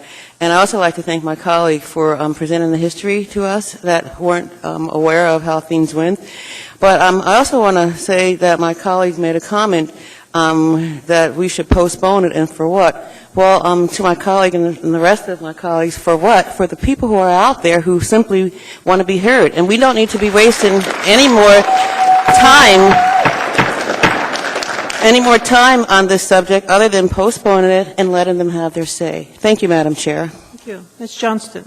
Yes, I just would like to ask the administration, by postponing it, is there any problem as far as the funding? I know of no problem with the funding other than the fact that it's an appropriation action only. We've got an agreement with the state that's pending, but, you know, it's always pending appropriation from the Assembly. So, you know, the deal doesn't get consummated and the money received until you basically appropriate and approve. So it's subject to your appropriation, and we've got a contract that's just waiting for that. And this does, by the way, finalize the last bit of money that's needed to straighten the creek. Over the years, starting with the first one that Mr. Trombley mentioned of the $1 million grant that we received, over the years, money has been amassing for this creek realignment and restoration, and this is the last bit to make that happen. So I just bring that to your attention. And just for matter of record, I know with most of these items that the municipality and the state both goes to community councils and present plans. When would the plan, or does the contractor go to the community council at this point, once that they have come up with a plan, or what's the next point of public involvement? I'm not sure, but I do know that the contractors that actually went and developed the plan, because that's what the first increment of money was, did get input. And they did go to the community council with that? And that was early on, as Mr. Trombley mentioned. So this is just a continuation of that to complete the project. If we'd have had the money back then at the time that the plan was designed, if we'd have had everything that was needed, the project would have been done then. But it's just taken time to accumulate the money. And like I say, this is the last bit to make the project whole. So there'll be no more design or engineering? I don't believe so. I think it's been complete. I've seen the design reports and everything else, and we've got concurrences from the state agencies. So. Okay, thank you. Ms. Drummond. Thank you, Madam Chair. I'm sorry, I misspoke earlier. I'm looking at the minutes for January 17th that we approved a little while ago, and Chair opened the public hearing on AR 2011-340. There was no one to testify, and she closed the public hearing. I thought I heard one person testify, but I haven't had a chance to review the video, so I appreciate that this is here. A question for the administration. Since this is within the Northeast Community Council district, is that the only community council who would be notified on this project, or are other councils in East Anchorage also notified on this particular project? Typically, it would be the council that's the most affected. In this case, the only one that's directly affected is the Northeast Community Council. And as you know, it's just about in the center of the almost in the center of the council area. I understand, Mr. Vacalis. Thank you. I did hear from an officer of the Scenic Park Community Council who has not heard much about this project and also expressed that the Scenic Park Community Council feels ownership of this issue and would also have appreciated a chance to give input. So I am once again respectfully requesting of my colleagues that the public be allowed to weigh in, as clearly no one did 2 weeks ago, and I don't think we're talking about much of an extension. We just need to allow the public to weigh in. Thank you. Mr. Trombley? Give them 30 days, that's fine. Right. Could the administration, is there some way to make some of those documents available to people who apparently haven't had access to them? Well, you make photocopies. Or we got an email with some of them when I requested. I don't know, Mr. Vacalis, if there's an easy way to do that or not. An easy way to do this? Well, we obviously have them all compiled just for this evening. But what we could do is make available, because you can pick it up basically through the web. So it's on the archives. And so I guess my request is, could copies be sent to both, is it Scenic Park too, and Northeast? Scenic Foothills. We can send the copies, or we can send Very good. If you could information on how to send emails access. to those two community councils, that'd be Yeah, helpful. there's about 15 documents, I believe. All right. Thank you. All right, Mr. Honeman, your fourth time now, sir. I just, I believe what I've heard from this community council is that they would like to have either a work session or some chance to get briefed with the documents, not more than just a piece of paper, to make sure that what they're hearing is accurate, factual, that I believe that's what I've heard. Is there someone from Northeast Community Council or Scenic Foothills Community Council that can address or speak that particular? I would ask the indulgence to just what their request is as a community, as a member of the community. So you want... Is there someone from Northeast Community Council, one of their board members Is here? the president or board member of Northeast Community Council in the room? Northeast. Stu's coming down. And Madam Chair, if I might. I'm allowing Mr. Honeman to ask a specific question to a member of the audience. Mr. Greenier, if I might, is it the intent of the Northeast Community Council to schedule some meeting, a special meeting on this matter, to be heard and to get a chance to be informed on this creek realignment? Yes, I believe that it will probably go before the board meeting on Thursday, and it will probably come up at the general meeting, which will be the third Thursday of the month in February. Okay. Yep. We were surprised by this, too. All right. Thank you, sir. Yeah, in every way. Yeah. Okay, thank you, sir. All right.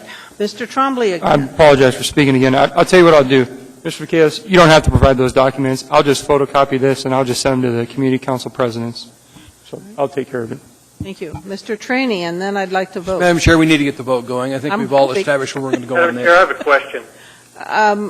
Go ahead, Mr. Starr. Was that Mr. Starr or Mr. Birch? It's Mr. Stark. To the administration, after we accept this money in this action, do we actually have to come back and approve the construction contract as well once it goes out for bid? I believe so. We do not have a contractor for the construction yet. So the next action, once we determine whether we have enough money, is to send it out for bid, and then the project design and the construction bid comes back to the assembly for letting of the contract. Is that correct? That's correct, and the reason that we don't have a contractor is because we didn't have the full amount of money before we could put the thing on the street.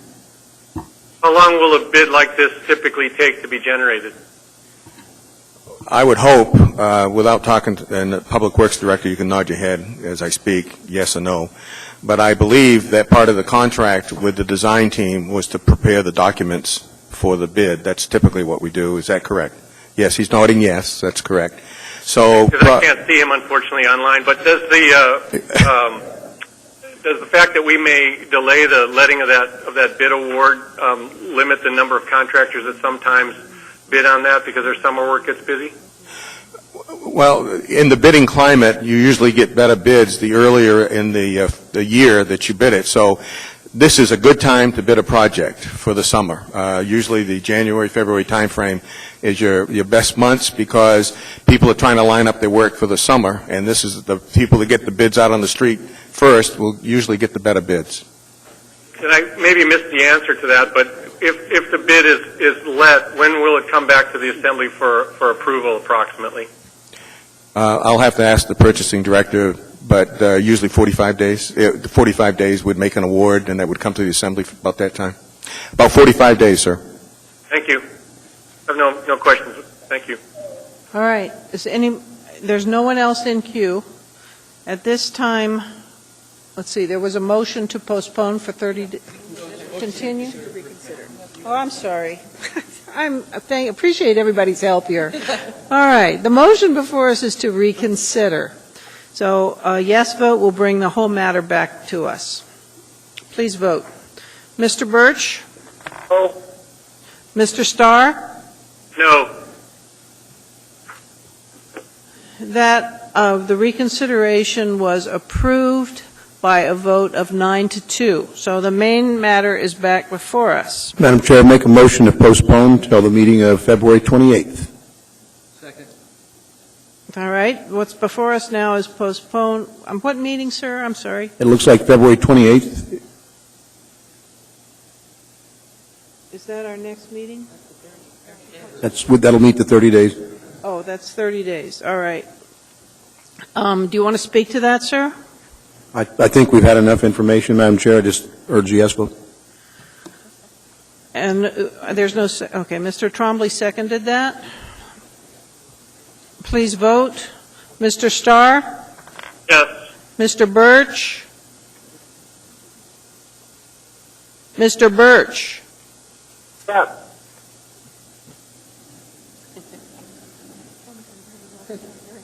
Yeah, we're having a hard time hearing you, Mr. Birch. If you could hold your phone a little closer, it'd be helpful. And that passes unanimously. So this is continued for 30 days. All right, the next item, thank you. The next item before us is 11E. I don't know if you want to do all these together, Mr. Hall.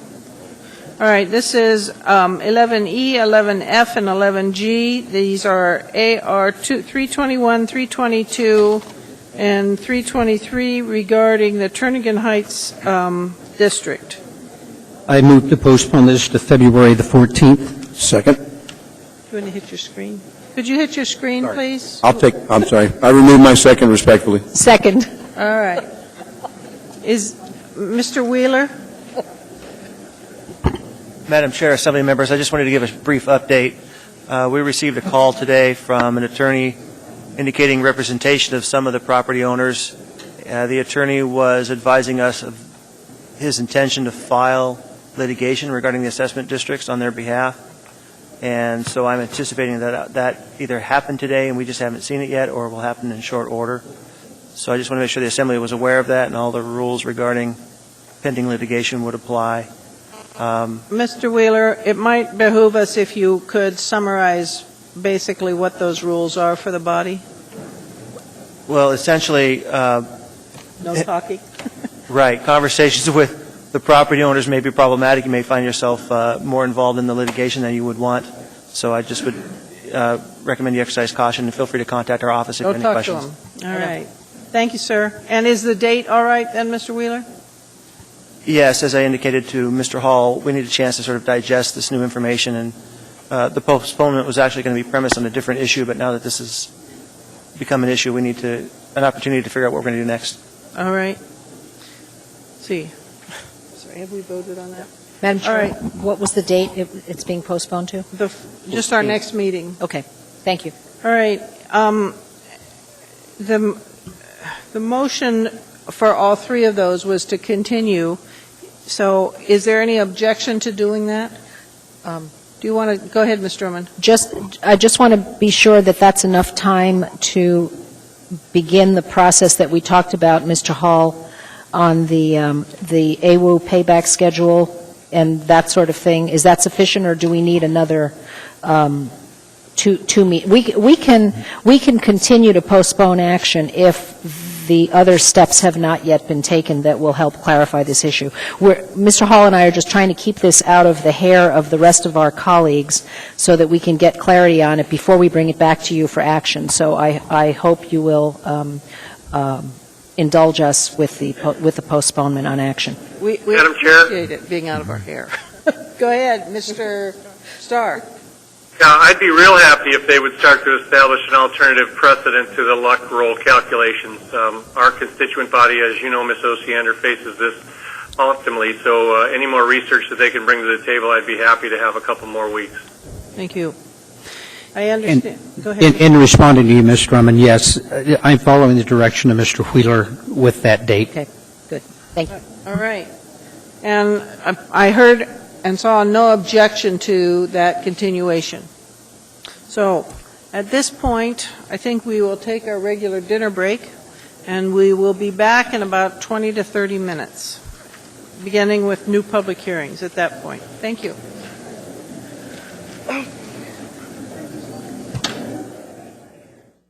I'd like to call this meeting of the Assembly back in order.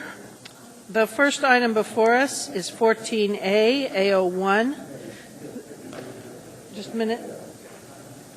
This is an ordinance of submitting to the qualified voters of the municipality of Anchorage in the regular municipal election on April 3, 2012, a ballot proposition authorizing municipality to grant a real property tax exemption to the eligible widow or widower of a person killed in military service in the United States, and amending Municipal Code Section 1215.015, subject to authorization by the state legislature and voter approval. Move to approve. Well, first, let's get the public hearing here. Sorry. That's it. Sorry. So if anybody would like to speak to us on this matter, please come forward. Hearing and seeing no one, public hearing is closed. Move to approve. Thanks, Dick. Second. Is there discussion? Madam Chairman, I've talked to senators and state legislature. And I think Adams talked to the State House, and they've introduced this down in general, a two-step process. We can send this to voters, but it's still contingent upon the state of Alaska giving us permission to do it. So that's where we're at now. I need to check if Mr. Starr and Mr. Birch are with us. I'm here, sure. Mr. Birch, are you there? I heard him. Did they both say? They both. Thank you. All right. Mr. Honeman. I just urge support. As a veteran, I think it means a lot. It seems to be a small amount of persons that would qualify, and I urge support. Seeing no one else in queue, I want to pass the gavel. Oh, Ms. Johnston. Zach Davis. Sorry. So this is a condition on the legislature passing the law, right? Yes, ma'am. So are we kind of getting the cart before the horse? No, ma'am. I've talked to state legislature, and they've taken this, and they've introduced legislation based on this. Because if we wait for them to move, we won't have this in front of us till next year. And we're only talking about a few people that die every year in military service. And when somebody gives their last full measure to service in this country, I'm more than willing to give their widowers or widower $150,000 tax exemption. I think it's the right thing to do to send to the voters of Anchorage and let them vote on it, yes, yea or nay. Unlike what the state did with some worship residences that they just did automatically, we didn't have any choice. This, we're giving the choice to the voters of Anchorage. Thank you, Mr. Straney. Ms. Osiander. I'm going to urge a no vote, and specifically, I would ask you to look at the C, which says that there's an anticipated economic impact to the city of between $630,000 to $672,000 a year. Basically, this means that everybody else is going to have to pay for this exemption. The tax impact on every other citizen will increase because of this. Basically, it's worded so that if you are in the military and you have a crash on the Glen Highway, then your family qualifies for the exemption. And I really think it's unfair to everybody else, much as I applaud and think highly of folks in the military.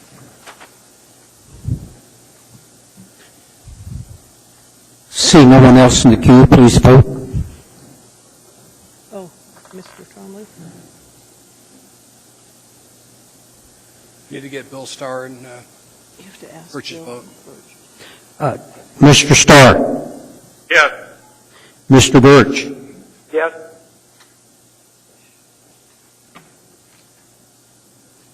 Motion passes 8-3.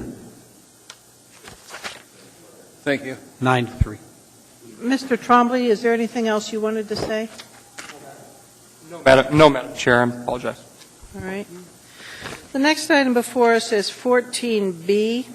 This is AO2. It's an ordinance submitting to the qualified voters of the municipality of Anchorage at the regular election on April 3rd a ballot proposition to authorize personal use of certain common fireworks on private property without a municipal permit for a limited number of hours, an annual celebration of New Year's subject to restrictions. Amending Code 8.75.040. If anybody would like to speak to us about a fireworks ballot initiative, please come forward.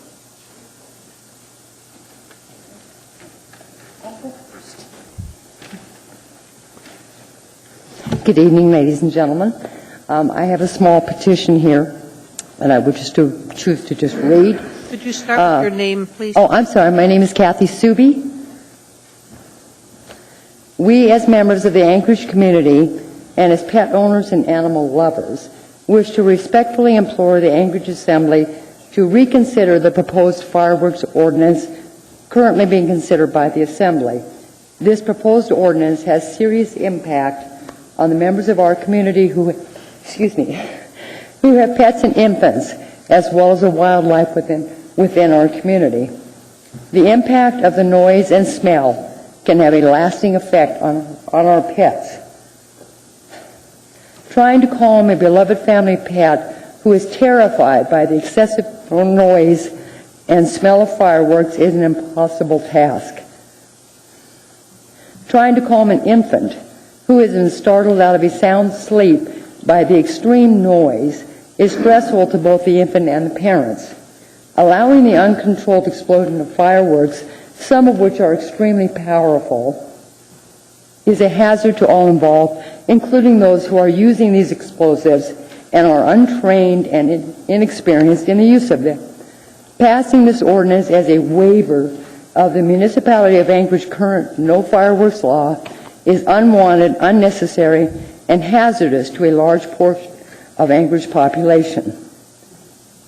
By their own admission, the Anchorage Police Department cannot or will not enforce the boundaries set by this proposed ordinance, which in essence allows individuals to violate the regulation by setting off fireworks where and when they may choose to do so with no fear of reprisal.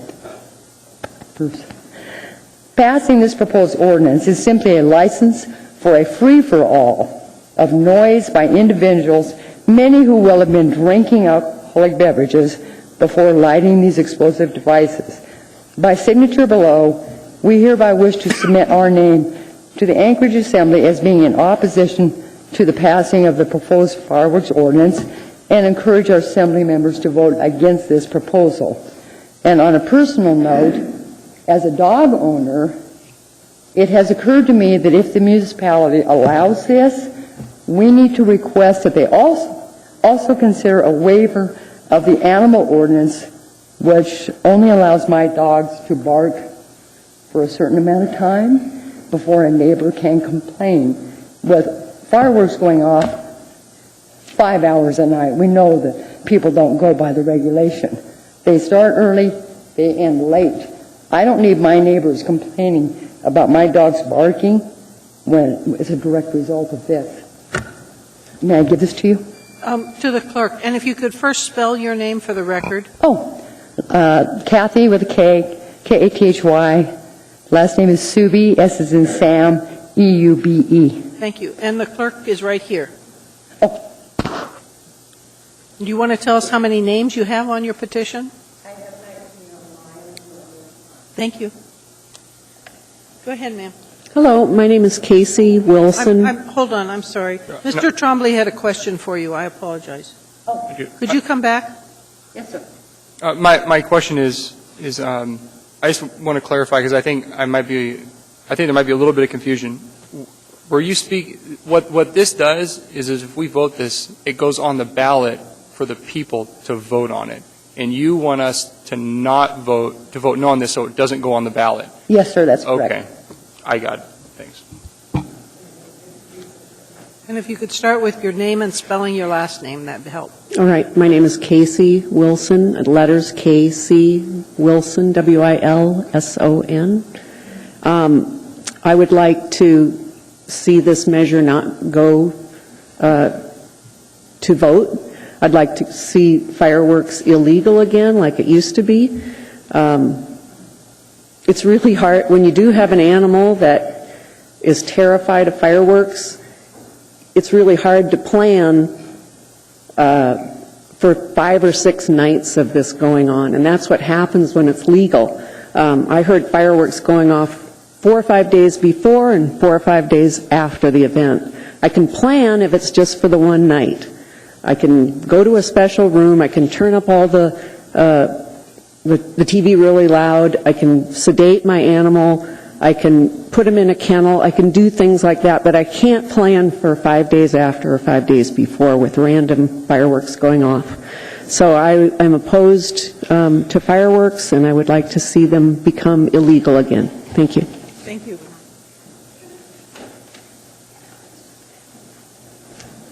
Can I give these to you?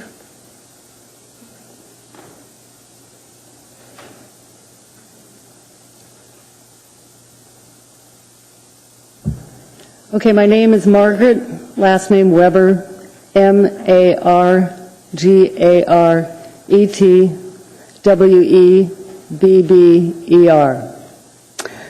I'm also the executive director of Alpine Alternatives Incorporated. It's a 501c3 agency incorporated in 1980. Our mission is to provide recreational opportunities to Alaskan youth experiencing disabilities. Disabilities such as ADD, ADHD, epilepsy, autism spectrum disorder, and children with multiple disabilities do not and cannot emotionally cope with explosions such as fireworks. It's something they do not understand. To them, it's a deafening, loud, unexpected noise that happens for no reason. This often terrifies these children and can cause frustration, escalating to self-stemming behaviors, aggressive behaviors, hysteria, rage, and ultimately can cause seizures.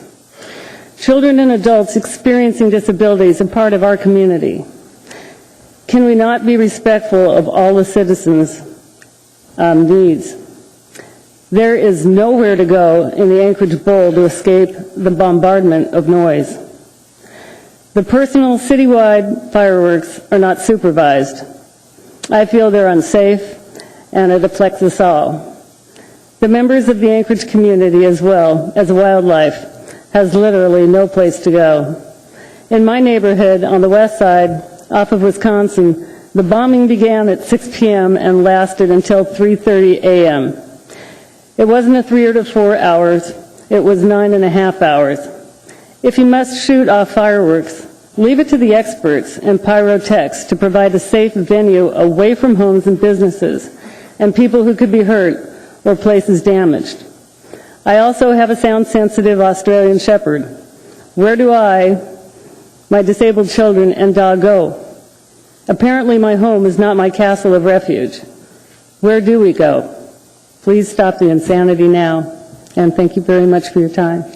And you want to talk about your petition? Was that a petition you handed in? Yeah, there were signatures. Do you want to say how many, or do you? I believe there's about 30-some, and I would have had a lot more, but we only had 2 days to do it in, and I was standing out in dog parks in freezing weather trying to keep my pens warm so people could sign that. So, Ms. Drummond has a question. Thank you very much for coming, Mrs. Weber. Over here. Oh, okay, sorry. One of the most, and I appreciate the work that you do with emotionally disturbed and children with issues like ADD and ADHD. One of the most riveting emails I got last winter after the first fireworks evening was from a man with epilepsy who lived on the east side of town, who prepared for this issue by going to his doctor, getting medication, and doing everything he could to keep from being affected by the fireworks. He still had, I believe it was multiple seizures that night. Do you have evidence from any of the young people that you work with that this has caused seizures? No, I have heard, but I haven't actually talked to them personally, because I've talked to people that run different agencies, and I haven't asked for confidentiality, and like I said, I didn't have the time. I could have. Understood, but you're in a position to hear direct stories about such incidences. Yes. Yeah, I've got parents that come into my offices, and they were talking about what a horrific thing was, and how their child's, emotions just went wild, and then the behaviors kicked in, and they started, beating themselves, and kids that didn't understand, they just can't absorb what fireworks are to some point. So. And how long does that behavior last? Compared to the length of the fireworks, the several hours. It depends on the disability. It depends on the child. It's individualized. There's no one standard for any child or any human being. And I mean, the same goes with animals too. You can drug the dogs. It doesn't put them out. Their eyes are like saucers. It's just a scary thing. And like I said, I had fireworks coming over Wisconsin. People were shooting them off in the church parking lots. This is ridiculous, and they're coming into my backyard across Wisconsin. And it lasted for 9.5 hours. And I'm sorry, and I hate to say this, but it was 9.5 hours of hell. So that's my 2 cents worth, and thank you for your time. Thank you very much for coming. My name is Teresa Dayton, T-H-E-R-E-S-A, Dayton, D-A-Y-T-O-N. Yes, I'm here also to testify to the fact that, yes, it did go on for 9.5 hours. Another factor that we haven't factored in when we say that the public can randomly use fireworks as they choose is the damage to other people's property. The fact that fireworks get set off in places like tight cul-de-sacs which are not cleared of snow due to budget problems or excessive snowfall means that these fireworks are being launched into my driveway. They're impacting my home. They are impacting my vehicle. I have a niece with autism. She does not understand fireworks. She does go into destructive behavior mode. I also have a dog that I have to take to the vet every year. I have to pay vet fees, buy medications, sedate her, stay home all night with her in case of my sedating her is too much and I have to rush her to pet ER because it's a balancing act between how aggressive the fireworks will be and what will occur to her because of the medications. My vet has warned me about this. I don't know if it's the best idea in the world to put it to a public vote because I don't know if the public understands all the repercussions to people with special needs or animals with special needs or the fact that they're dinging their neighbors' cars. Thank you.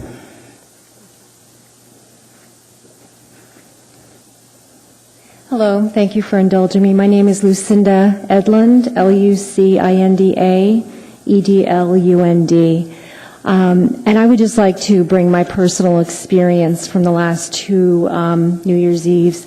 I live in East Anchorage off of near Baxter Bog, and the fireworks did start probably in the afternoon and went clear through the entire night. I also had some kind of firework land on my townhouse. It's a, townhouses, 5 units together, and nothing happened. There were no fires or any problems, but it really is a safety concern. I did call the police that night, and there seemed to be they were really not interested in the fact that I think the fireworks were supposed to end at 1 a.m., and this was 3 or 4 in the morning, and they were totally unprepared to enforce any other regulations. And I worked different shifts at a hospital. I had to work in the morning and had no sleep that night. And I think that I really would like it to go back to fireworks not being legal. And Anchorage is too congested, and there is no place to go to escape the fireworks. So thank you very much. Thank you.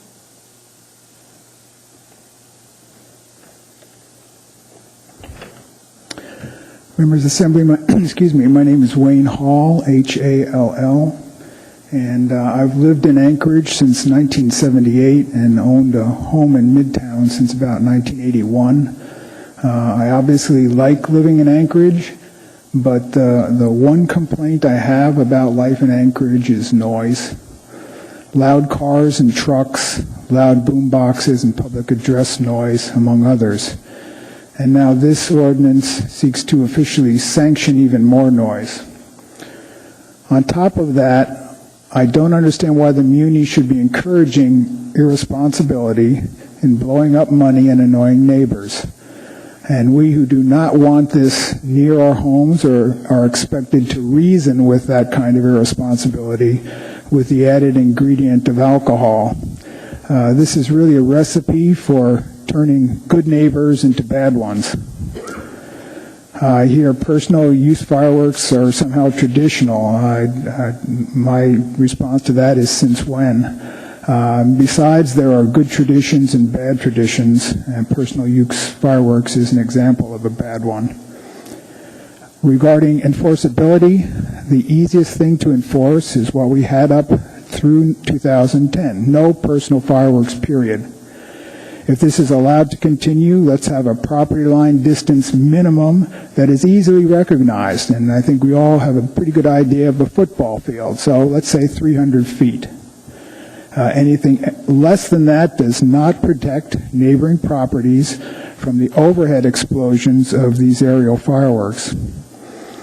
And what about the issue of possession and storage of explosive fireworks in Anchorage homes? I believe that would still be illegal. And what about the safety of firefighters entering a burning structure that is suddenly affected by stored fireworks? If that was the case, why not require permits for anyone who wants to possess or use personal fireworks similar to a burn permit? And require inspections and registration of the property and a responsibility release to the muni and written permission of and notification to the adjacent property owners. Encouraging this kind of behavior in Anchorage is a bad idea all around. I'd like to see the sun go down on the present ordinance and never rise on the one now proposed by Mr. Trainee. Thank you. Thank you very much.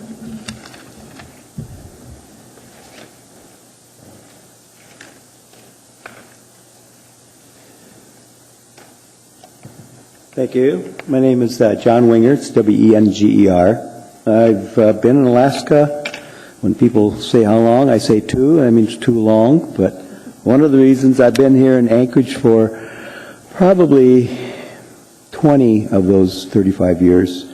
And I did buy a place recently near a greenbelt to try and get a quiet area. But things seem to be going from bad to worse here in Anchorage. I just received the email recently from a friend who asked me to come to testify because I'm a disabled veteran, and I'm a disabled veteran with post-traumatic stress disorder. Normally when I have these holidays where I have the fireworks that are very distressing for veterans, combat veterans, is I leave. I have a little truck and camper and I will simply leave. Now this year it wasn't so nice because I just had an operation on a leg.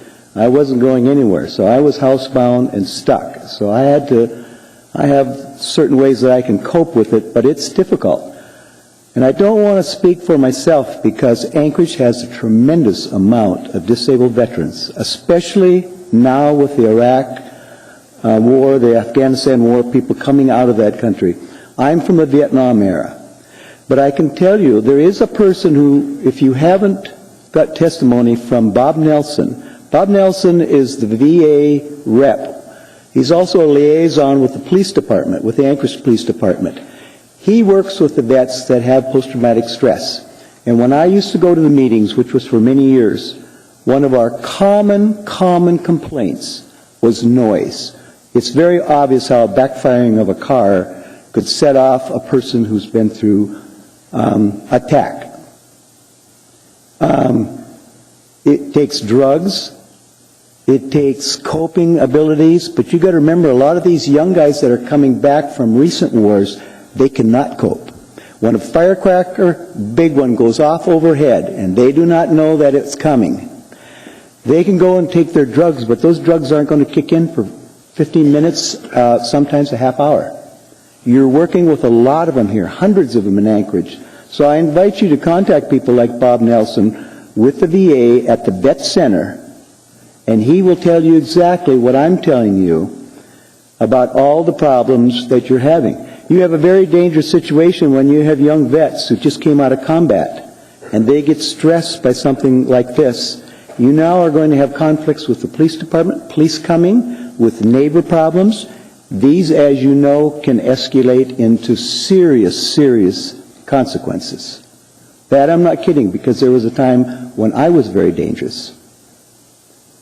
So I want you to keep this in mind, that something like this is hard enough for people like me who can luckily get in a vehicle and escape. I leave. I don't care if it's 30 below. just to escape this. But there are a lot of vets who can't. They're housebound. They don't even want to leave their house, so they have to suffer through it.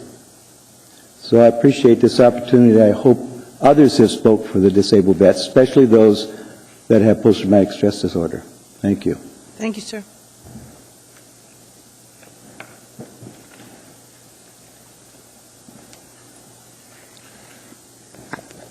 Through the chair, my name is Randy McCain, and I support this ordinance taking this in front of the people. I think we'll find that I support or represent the silent majority on this one. There are a couple suggestions I'd like the board to consider, and that is the minimum setback from the residents.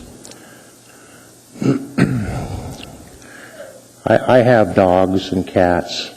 My neighbors have horses. And we partook in this fireworks over the last couple of years, and I think it's a great thing. But the minimum 20 feet from a residence, I think, doesn't take health and safety issues into consideration. I would suggest that we go 4 times the minimum setback, or 50 feet, whatever is greater, from our property lines. That's all I have to say.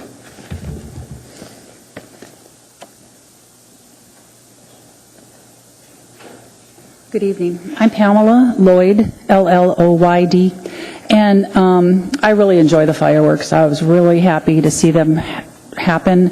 I feel really bad for those folks, and hopefully that the Assembly can figure out a way that you could put some boundaries or some parameters around those suggestions people have given without being too restraining also. Anyway, thank you. Thank you.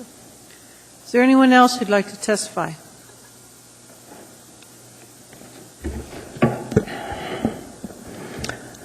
Richard Braun. I'm in favor of the ordinance. Let's let it go to a ballot.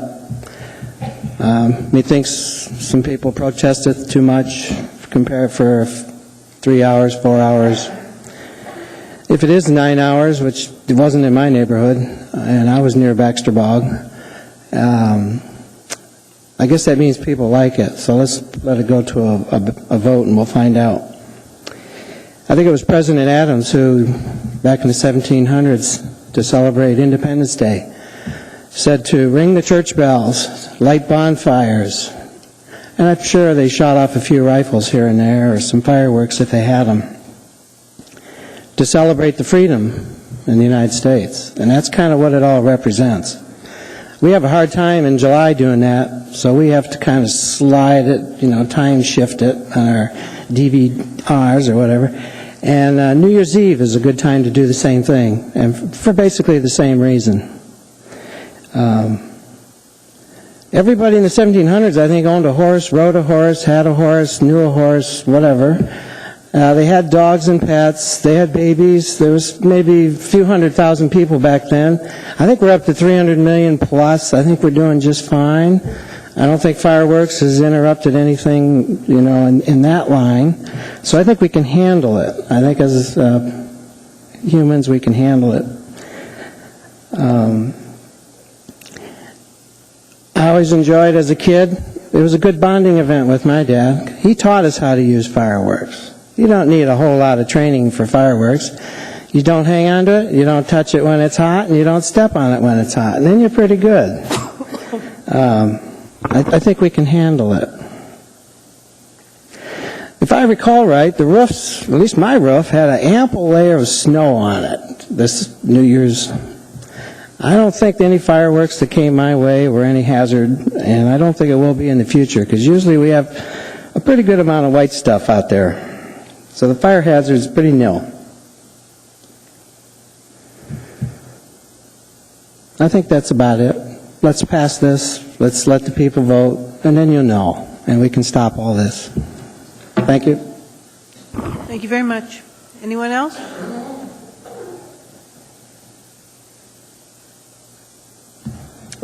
Hi, my name is Marilyn Hauser, Houser. Members of the Assembly, thank you for this opportunity to speak to you tonight.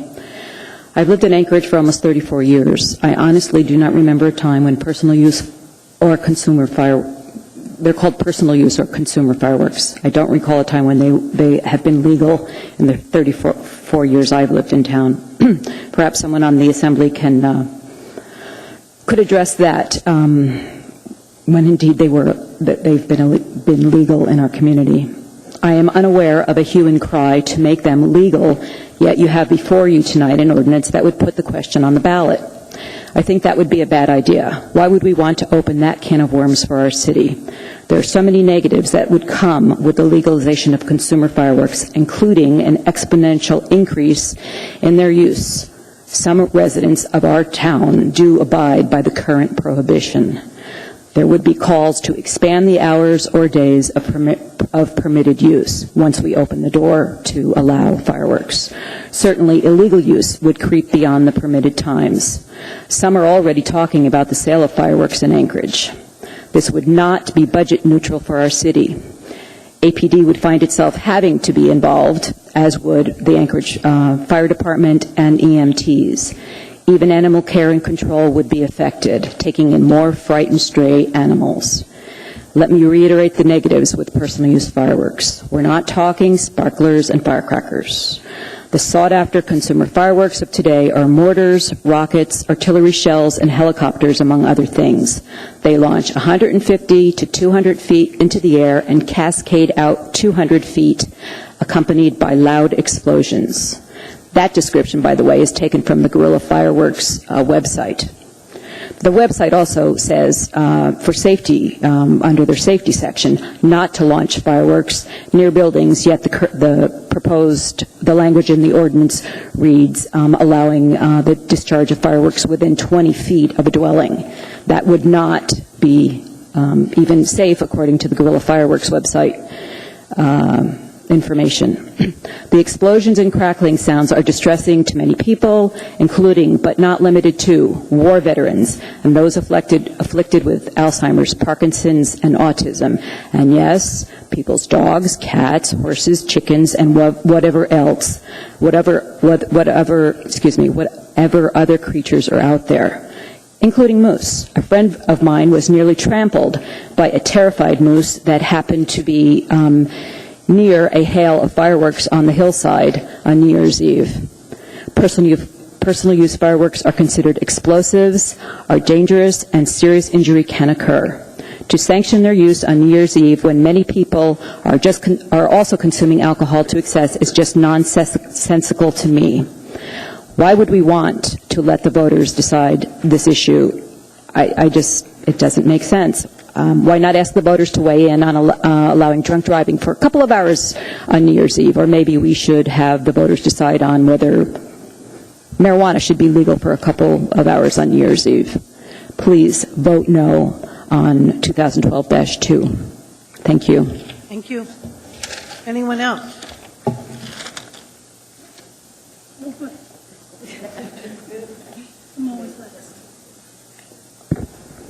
Hi guys, my name is Tim Pearson. The question I've got going through my head is, what's the rush? This is the end of January. This is something that will affect us one way or another 11 months from now.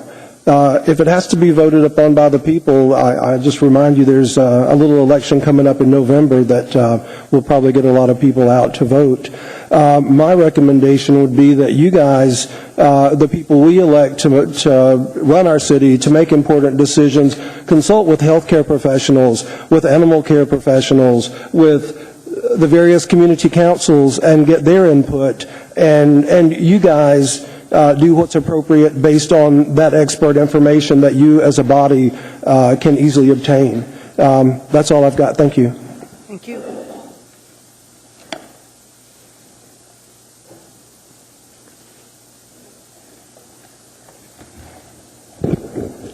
Good evening. My name is Linda Harter, Harter. I'm with Anchorage 2020, Keep Anchorage Fireworks Free. Mr. Pearson's words were really prophetic. You've received a communique from your own board, the Watershed and Natural Wildlife, telling you not to monkey with fireworks because they want to do additional study, particularly because of the particulates that are contained in fireworks as well as the harassment of wildlife. Not every issue is susceptible to a plebiscite. You folks took an oath to protect the water, the fish, the wildlife. The citizens took no such oath. I encourage you not to put this on the ballot. One thing you also might notice is our numbers are growing. You can put this on your agenda every month if you like. We'll be back. Thank you. Thank you. Anyone else who'd like? Come on down. I'm Catherine Hicks. I wasn't going to testify on this. I think it's fantastic that we're allowed 3 hours of freedom a year.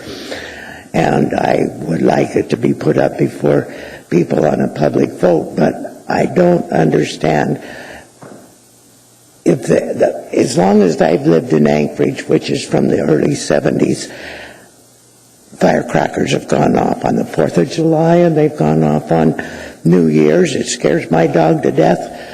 But she gets over it. She survives. You know, it's not a big deal. I don't understand why people are not... I do sympathize with the vets' problems. I do sympathize with that. But I'd also think that maybe if the police would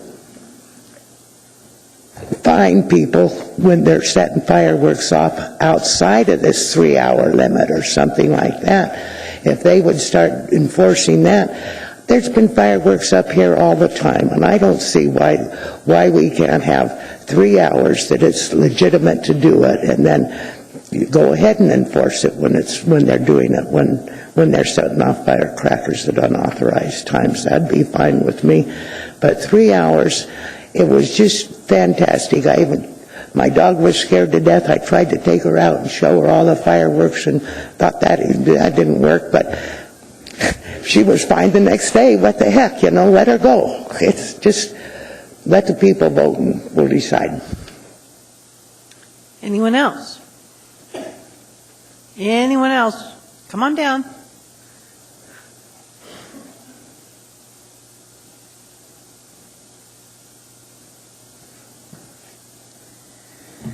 Good evening. My name is Claire Steffens, Steffens. And I know all of you, except for Mr. Trombley. And I ask you to not put this ordinance on the ballot. I also ask you to take all of the comments you've had here tonight and consider them as reasons not to put this ordinance on the ballot. 3 hours of freedom? Freedom from what? 3 hours to persecute these fragile members of our community. The role of society and of you as leaders in the community is in part to protect the fragile minority in the community and to prevent the domination of the majority over those persons who would suffer harm from that domination. When somebody goes to vote on an ordinance, they read it. Most people read it right then and they, oh, good idea, check. Let's have fireworks again. But you've heard many thoughtful people here tonight tell you reasons why they shouldn't be able to check. Yes, let's have fireworks. And Ms. Elvie Gray Jackson and Mr. Traney, you listened to me 2 years ago tell you there was danger, people could hurt themselves. That very same time you allowed the fireworks, a soldier who's supposed to know how to handle ordnance blew his hand off. Don't laugh, it's not funny. Is it worth somebody's hand to allow fireworks? I don't think so. Enforcement. There is no enforcement. Before fireworks were legal, I called the police after listening to a barrage of over 8 hours of fireworks. This is when they were illegal. I was told by the police, we have too many important things to do to come and deal with this. That's the same attitude they had last year. If we want to pay taxes to put on extra police to enforce a fireworks ordinance, that may be your choice, but be sure you put that in the ordinance too, the ordinance that you're putting on the ballot. The long-lasting effects on the fragile community, I can't stress that enough. The important thing to remember is that fireworks were great when we were all young. Many years ago, when Mr. Trainey was a boy, his father probably took him out and said, hey, let's blow off fireworks, and he wants to relive that now. But the problem is we are now facing the price of progress. All of the development that Mr. Sullivan and people before him, Mayor Fink and Mayor Sullivan before him, all this has built a community of close to 500,000 people who are densely put together, and there's no avoidance of noise. You cannot run from the noise of the fireworks. There's no protection. We're just victims of our own progress. So we do have, as a community, community-sponsored fireworks where everybody can go and get their whoopee. They can be drunk in public if they want to.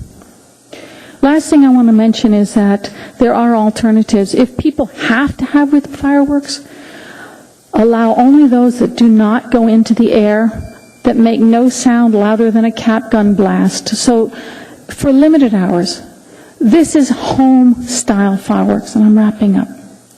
So there are other, take the ball in your own hands and be responsible for what you do. Don't pass the buck to the public by allowing them to vote on something that they really haven't thought of. And don't pit this community against itself on such a simple thing. Thank you. Thank you very much.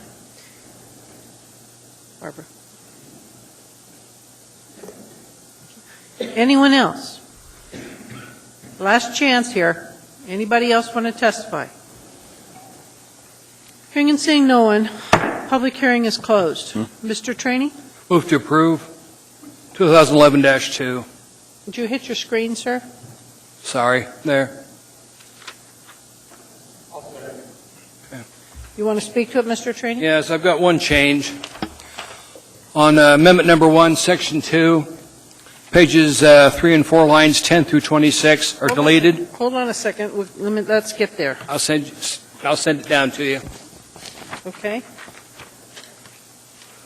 Repeat one more time. What page? Okay, Section 2, page 3 of 4. Okay. Lines 10 through 26 are deleted, and subsection 8.75.040B 3J is amended to read as follows. What we're doing is dropping out IHL on there and just keeping the one that now say fireworks left in any motor vehicle subject to a police authorized tow or impound may be confiscated for public safety disposal. Just allows our police department, if they've got to confiscate their car, they find fireworks in it to dispose of it. Okay. Could you hit the screen for the amendment, sir? There. And was there a second for that amendment? I'll second. All right. Is there anything further you wanted to say on the amendment? It makes common sense, ma'am. All right. Mr. Honeman on the amendment? Not on the amendment. I'll withdraw that. Okay. Is there anybody who wants to speak to the amendment? Hearing and seeing no one, please vote on the amendment. Oh, Mr. Trombley? No, I'm sorry.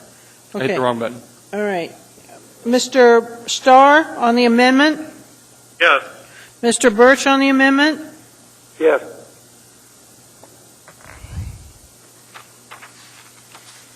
And the amendment passed 10-1. All right, we're back to the main matter as amended.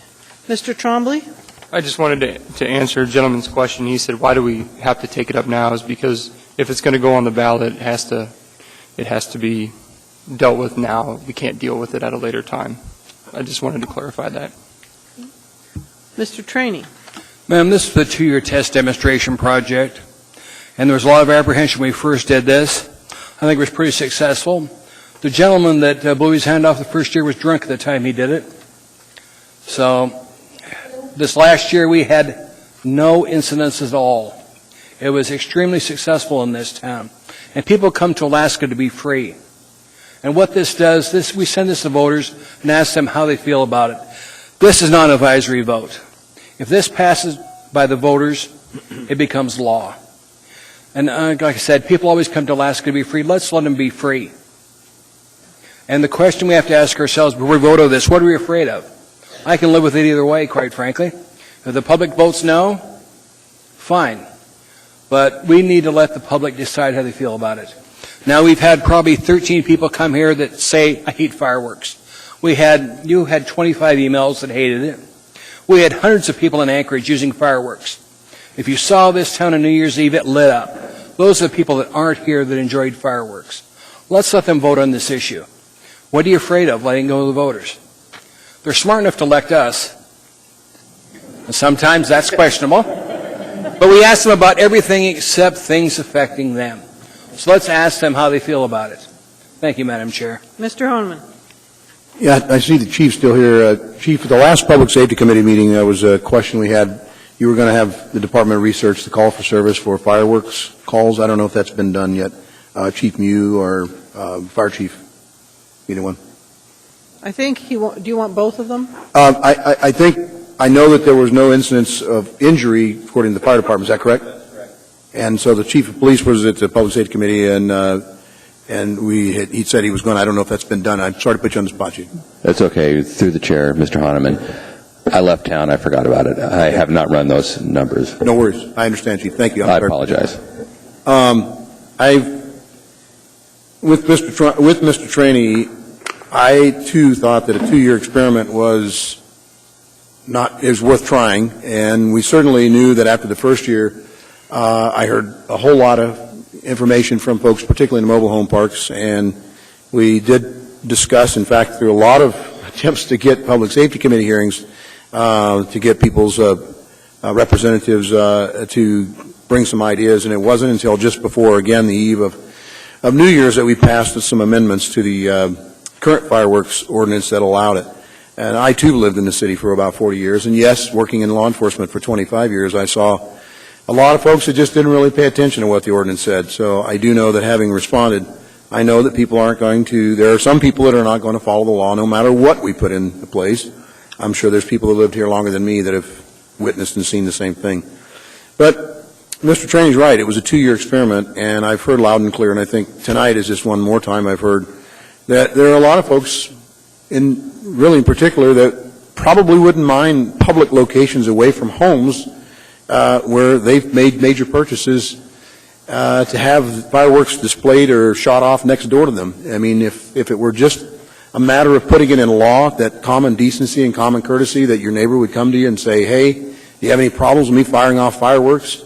And consider the PTSD veteran or the person that has a child with an affliction, autism or the like, or simply someone who has an animal that has some concerns. Frankly, we can't legislate common sense. And because of that, I've rethought my position on this. I originally thought I don't have a problem with the community actually voting on it, but frankly, we opened the door to this, Mr. Traney. We opened the door to experiment for 2 years, and I honestly think that we should probably change this whole thing to say, in a public designated area, away from residentials, a great distance away from residential properties, and perhaps I could be more supportive of it. So I'm afraid I'm likely going to have to vote no on this. Thank you. Seeing no one else in queue. Madam Chair. Oh, I'm sorry. Go ahead. Who is that? Yeah, I just want to explain. I will be a no vote. This is Chris calling. I believe it's bad public policy, and I'll be voting consistent with my objections earlier voiced and the concerns voiced by the police chief and the fire chief. Thank you. Thank you, Mr. Birch. Madam Chair. Ms. Drummond? I didn't have a chance to hit the button. I apologize. I hit the vote button, but go ahead and speak, Ms. Drummond. Oh, okay, thank you. I appreciate the sponsor's willingness to allow the public to vote on this. However, the Assembly made this law. The Assembly should not turn to the public to clean up this law, which has been poorly implemented and certainly cannot be enforced, as I know we've heard from the Public Safety Department. And I believe the Assembly needs to be allowed to clean it up. As some of you have said, we have plenty of time to do this. There is no rush to put this before the voters in April. In fact, we could even put it on the ballot in November or during the primary. Municipal issues have been allowed on statewide ballots in the past. And I don't think there's anything wrong with waiting until there's lots and lots of people voting well before next New Year's Eve. There's no rush to do this now in January or in April. The Assembly has plenty of time to clean up this issue. Mr. Hahnemann's ordinance, which was introduced tonight for public hearing, next meeting will give us adequate time to thoroughly flesh out the issue.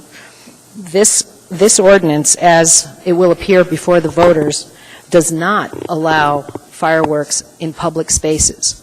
It does not allow it anywhere but on private property. We have heard endless testimony. We've gotten endless emails about people setting off fireworks in the street, in vacant lots that do not belong to them, in parks, everywhere where the ordinance says is illegal. Let's work this out in a rational manner with the agencies that are responsible for enforcement, with the health department, with 501c3s such as the folks that testified tonight, having their input instead of leaving it up to the public to fix our mess. Thank you very much. I will be voting no. Okay. Is there anyone else who wants to speak? My screen isn't working right now. There appears to be no one else, so I'd like to reset this if I could. All right, we've kind of jammed the system here by my pushing a button too soon. So I'm going to have to call for a voice vote. Wait a minute. Oh, we got it. Okay. Whoops. There we go. Mr. Birch? No. Mr. Starr? Yes.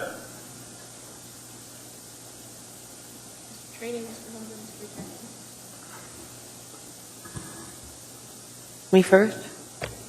No. Oh, this is working now? It's working now, I'm sorry. Okay, thank you. And that one fails. 7-4. Come to the next meeting, fireworks again. Thank you. All right. With that, the next item before us is 14C.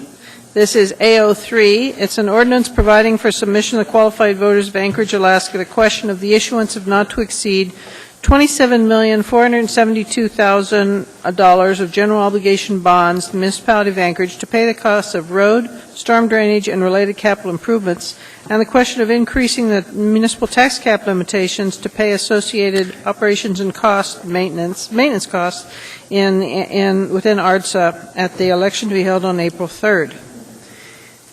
Anybody want to speak to us about road bonds?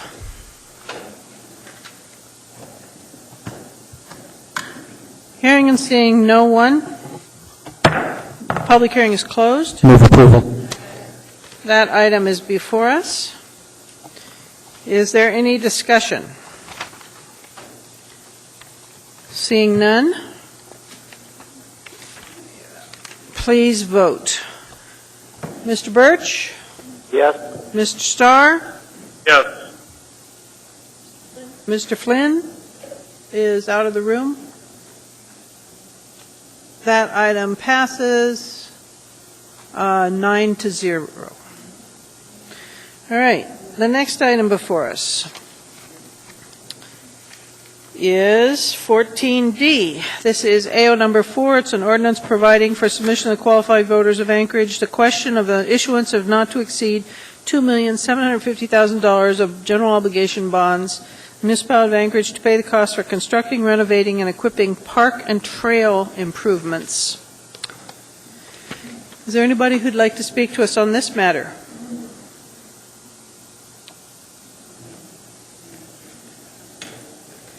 Hearing and seeing no one? Move to approve. Second. Hearing is closed. Madam Chair, I believe there's an S version we would like to have moved. Thank you. So I move to approve the S version. All right. Is Second. that all right with a second? And could you hit your screen, please? All right. The S version is now before us. Is there any discussion? Mr. Flynn. Could you just a brief explanation of the difference? I didn't see what it was between the two versions. Yes, the S version transfers $50,000 from two projects into a new project, which is the revitalization of the Veterans Memorial on the Park Strip. Anything else, Mr. Flynn? That was all, Madam Chair. All right. I didn't see where that. Where is that? Actually, the S version is maybe the second one, isn't it? It's the next one. Yeah. Mr. Mayor, we didn't hear you. It's in Exhibit A of the S version. But aren't there two? And It is? The first one that authorizes it. Good. Mr. Flynn is looking puzzled. Could you? Exhibit.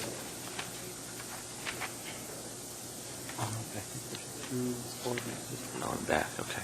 Okay.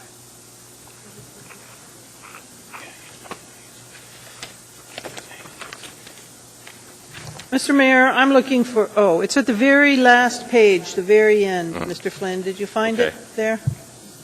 No, I've got it. Thank you. Okay. Do you need anything else, sir? No. That's all. right. Thanks. All right. Seeing no one else in queue, please vote. Mr. Starr? Yes. Mr. Birch? Yes. Mr. Honeman is out of the room, so that passes 10-0. The next item before us is 14E. This is A05. It's an ordinance providing for the submission of qualified voters. Question of the issuance of not to exceed $1,588,000 of general obligation bonds to pay the cost for area-wide emergency medical service and public transportation improvements and related capital improvements. This would go on the April ballot. Does anybody like to speak to us on this matter? Hearing and seeing no one, public hearing is closed.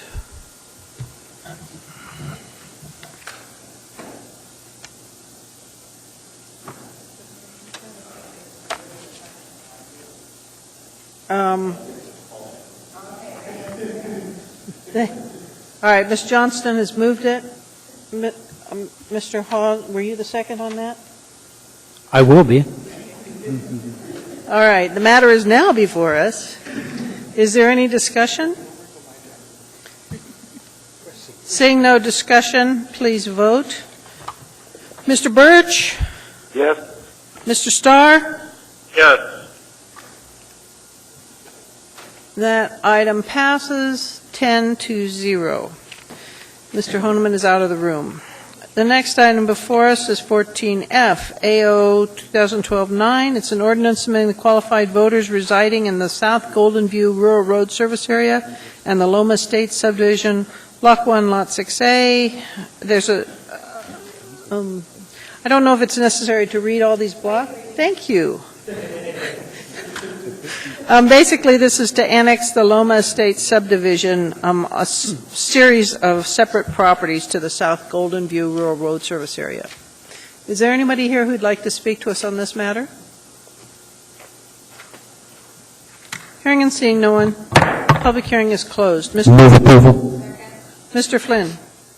Yeah, just a quick process question. Do I remember the state rules around these annexations now? You have to have a majority vote of both the annexed properties and the overall service area?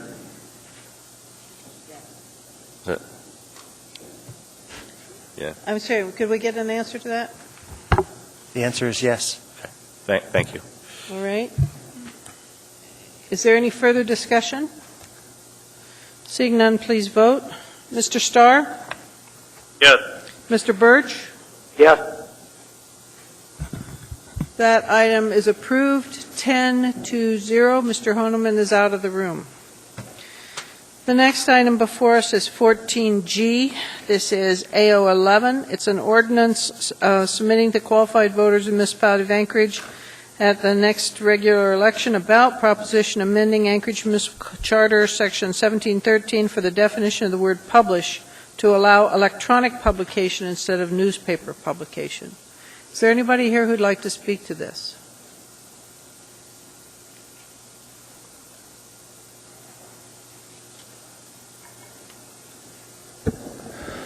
My name is, sorry about that, a little tall right in front of the mic. My name is Tom Marriage, and I'm the sales director for AlaskaDispatch.com. We're an online-only news site. And I would just like to commend you all for putting this to the vote and letting people decide on whether legal notices, public notices should be put online, especially since, we are in the 21st century. One thing I would suggest, though, is when I looked at the terminology of this, I realize the amount of money that it can save by cutting back the expenses of having to put public notices in a print publication, especially for what they charge. I do believe, though, that the point of a public notice is to reach the public, and that's why news media sources were used, because every day the public goes and they go to read the news and they can access public notices as well as ordinances. A good example is the Campbell Creek. Mr. Tromley, you could have attached all 9 of those papers to your ordinance. So when people went to the public notice, they could download all 9 of those. It would have taken you about 5 minutes. And with a news media source that has, for instance, like Alaska Dispatch, that has over 100,000 Anchorage residents visiting it every month, the thing that you flirt with by being able to put it on muni.org and legalizing only that, making that okay, is that I don't really know the traffic that muni.org produces for Anchorage residents. But one thing I can do is see that if you opened it up to online-only publications or online publications, that, Mayor Sullivan, I can guarantee you that no matter what the Daily News or anyone else charges for an online legal notice, I will cut right underneath them, and prices will drop, and you will still save hundreds of thousands of dollars on your fees to post legal notices in print. So I commend you for pushing this forward and amending this, but I would just be careful about if people are already complaining about being able to access legal notices, being able to see legal notices, communications that are occurring, that by soliciting it to a single website and making that okay, that I imagine people don't wake up in the morning, brew their cup of coffee, and go to muni.org.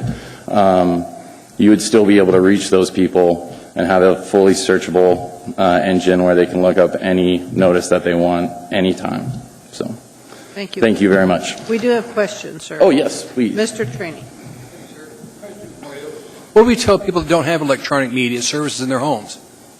Because if we end publishing, what do we tell them? Buy a computer? I don't think you would have to stop putting public notices in print. I think that's a decision on your own and the community that you hope to reach with that public notice. I'm not saying that people shouldn't put public notices in print. I'm just saying if you're wishing to reach, like for instance, the Anchorage residents, that there is a far more efficient way, especially if you're going to take it online, to put it on websites that, like they did with print, are visited every single day by thousands of Anchorage residents or Fairbanks residents or Juneau residents. I appreciate it, because there's always concern if we change from one media to the other, how many people are we going to be disenfranchising by not allowing them to have access to it? Because not everybody has a computer. No, I completely agree. But with GCI laying cable every single day to the bush communities, if that's what we're concerned about, or for that matter, I mean, if someone is unable to gain access to a computer to go online, I would, other than having the newspaper delivered to their doorstep right to them, people can still do that. I mean, it's an option. I'm just saying I appreciate you guys changing the terminology. I'm just saying as far as reach goes, saying that, you can limit it to only this and that's perfectly and that's, substantial. The reach in order to disseminate that information to the public may not be so great on a single website. Thank you, sir. Yep. Ms. Drummond. Thank you very much for coming, sir. I apologize, I didn't catch your name. Tom Marriage. Okay, and you like are... love and marriage, M-A-R-R-I-A-G-E. Okay, I was going to say, as long as this ordinance doesn't ask to define what is, thank you for spelling your name by relating it to marriage. Yes. And you are the publisher of Alaska Dispatch? Oh, goodness, no. I'm the sales director. I'll clarify that so I don't lose my job. Yeah. That's all right. I just wanted to know what your connection was. Oh, yes. I missed the first couple of phrases. Pretty much my life is online, so any question you have, I could probably answer it. So. Thank you. I appreciate that. I sit with this laptop in front of me all day long and deal with these things. I have, in fact, been looking at our progress in public notice for the last couple of years since this organization said, yeah, let's save $500,000 a year and do it entirely electronically. We are having some issues, as you may have heard me say earlier in the evening, because of the Chester Creek issue. There's a lot of folks who are frustrated with how hard it is to find things on our website, never mind being led there in the first place. So I really appreciate your input. I hope you will send me an email specifically so that I know how to get in touch with you, because we will be having meetings on our public notice systems in the next few months and looking at how it's working, what isn't working, what needs to be fixed. We have started to begin to do some improvements, but we're not there yet. And I know the chair is interested in this, as is the clerk and the IT department, and we would definitely appreciate input from folks like you. So thank you for coming. Thank you, sir. Thank you. Is there anyone else who'd like to testify? Hearing and seeing no one, public hearing is closed. Oh, Mr. Trombley, did you have a question for this gentleman? No. Okay. I just had a question for debate. All right. Let's see. I see on my screen that there's a motion to approve by Mr. Hall, but no second. I'll second that. Could you hit your screen, sir? I can't. Oh, there. Oh, there it is. All right. Mr. Trombley, you want to speak to it? Yeah. One question, Madam Chair, is for you. So, if this passes, what the voters are saying is that you can know is that the only publications will be online publications. There will be nothing other than online publications. Is that correct? Basically, no. This would allow us to have some flexibility, and we could individually determine at a later point what should go electronic and what wouldn't. If you recall, at our work session earlier, we were constrained about making that decision because the charter language ruled. So it would allow us to individually look at matters like this in hopes of saving some money. Okay. All right. And then my next question is for Mr. Wheeler. Is there any legal reason why the municipality couldn't use a situation like this, or why we could only go through the municipal website for public notices? Through the chair, no, Mr. Trombley. The Assembly certainly could use third-party providers, but the notion here was that using our website gave us complete control over content, timing, what's posted, faster corrections, and saving the cost of using a third-party provider. Okay. That's all, Madam Chair. Thank you. Mr. Trainee. Thanks, Mr. Chairman. Debbie, just a question on this. Do you envision us going completely electronic? Because I've just got a concern. I remember years ago there was a photo, Dewey Beach Truman, based on a poll they did with telephones, because so many of the public had transitioned to telephones. But right now we have so many people that have computers and don't. So we're going to disenfranchise those that don't have computers by asking the public how they feel about having just electronic postings. I do not envision that everything will be electronic, not for a good long while yet, but I think that we need flexibility, and this, if it passes by the voters, will give us some more flexibility. But then how do we answer the question of those who don't have a computer? How are they going to get notice? I think we need to support our library plan, which calls for public access to technology like that in all of our libraries throughout town. Because there's just a shift going on in the world out there, as we all know, on electronics. Agreed. Thank you. Thank you. Mr. Flynn. Thank you, Mr. Chair. We're already doing a lot of electronic. So are we in violation of the charter right now, or we've somehow got? I'm a little confused as to where we are given the apparent necessity for this. Mr. Wheeler, you want to answer that one? Through the chair, Mr. Flynn, all of the provisions that we changed in the code were allowed because they were not under the charter required to be published in a newspaper. If we wanted to change it, we could. What this really affects when you get right down to it is ordinances, because ordinances were under the charter are required to be published, and therefore they were confined by this definition. Everything else under the code had their own definitions for publish, so we changed those. So really the net effect is ordinances. So this largely affects everything that you guys see, including the real estate transactions, the code changes, things like that, that all require to be processed by ordinance. Thank you, Mr. Chair. Mr. Trombley. I apologize, I should have asked this question before. Mr. Wheeler, let's envision a situation where a document goes online and online only.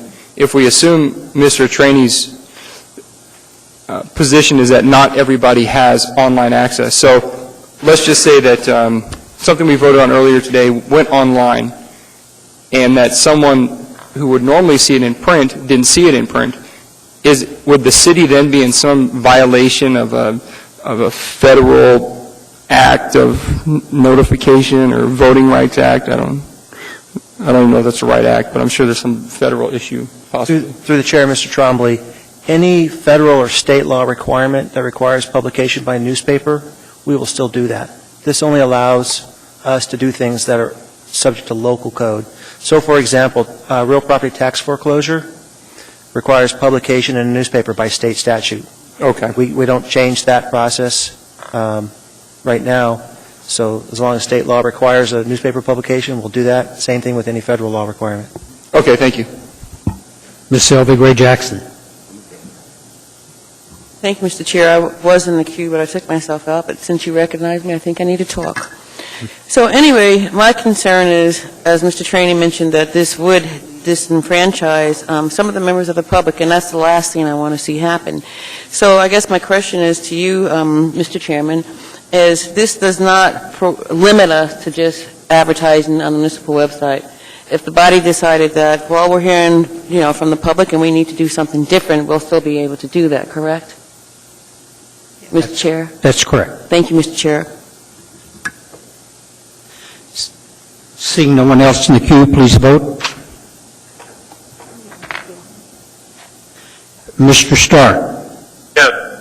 Mr. Birch. Yes. That passes 9-2. Madam Chair? Go ahead, Ms. Drummond. Before we begin the next item, I need to ask for a point of personal privilege.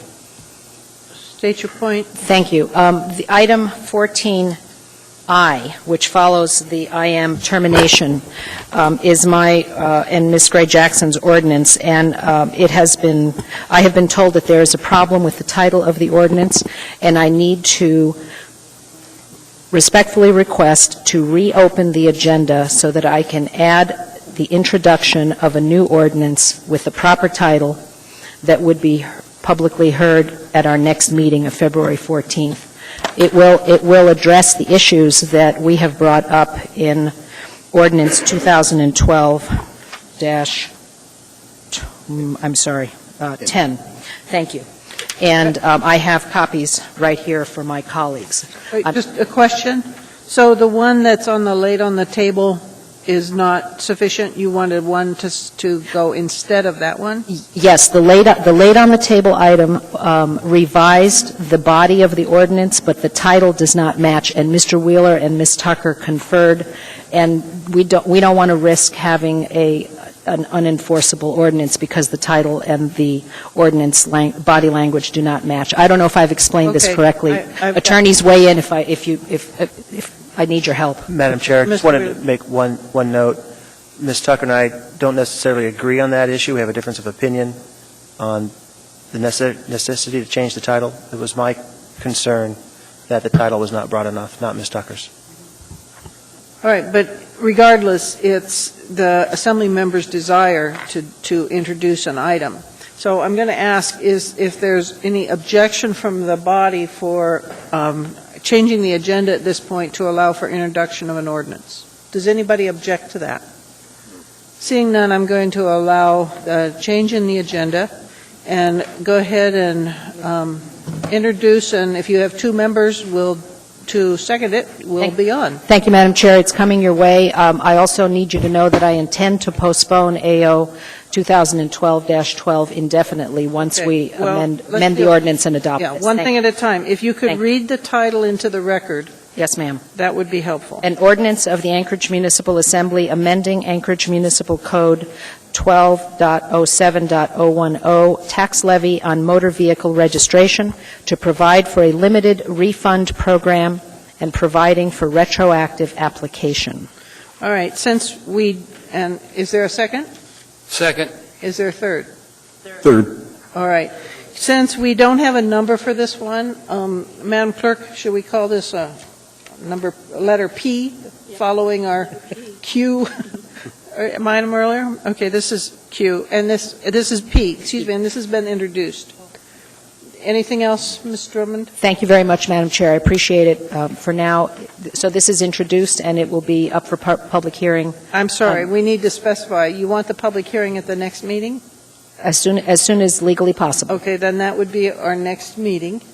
And so it will be heard on the 14th. Thank you. And I may take the opportunity at some point during the testimony on the IM test to explain what that will do so that public understands what we're trying to do. The one you had originally submitted will come up, and you can certainly speak to the general topic at that time. I could, but depending on the outcome of the IM ordinance, it may be a moot issue at that point. So all right. let's see what happens. Thank you. All right. At this point, we'll go back to our agenda. And at this point, we are at 14H on the agenda, which is AO 10. This is an ordinance amending AO 35S relating to termination of the IM program to provide for an earlier termination date and authority to waive certain fees. So if you'd like to speak to us on the ending date of the IM program, please come forward.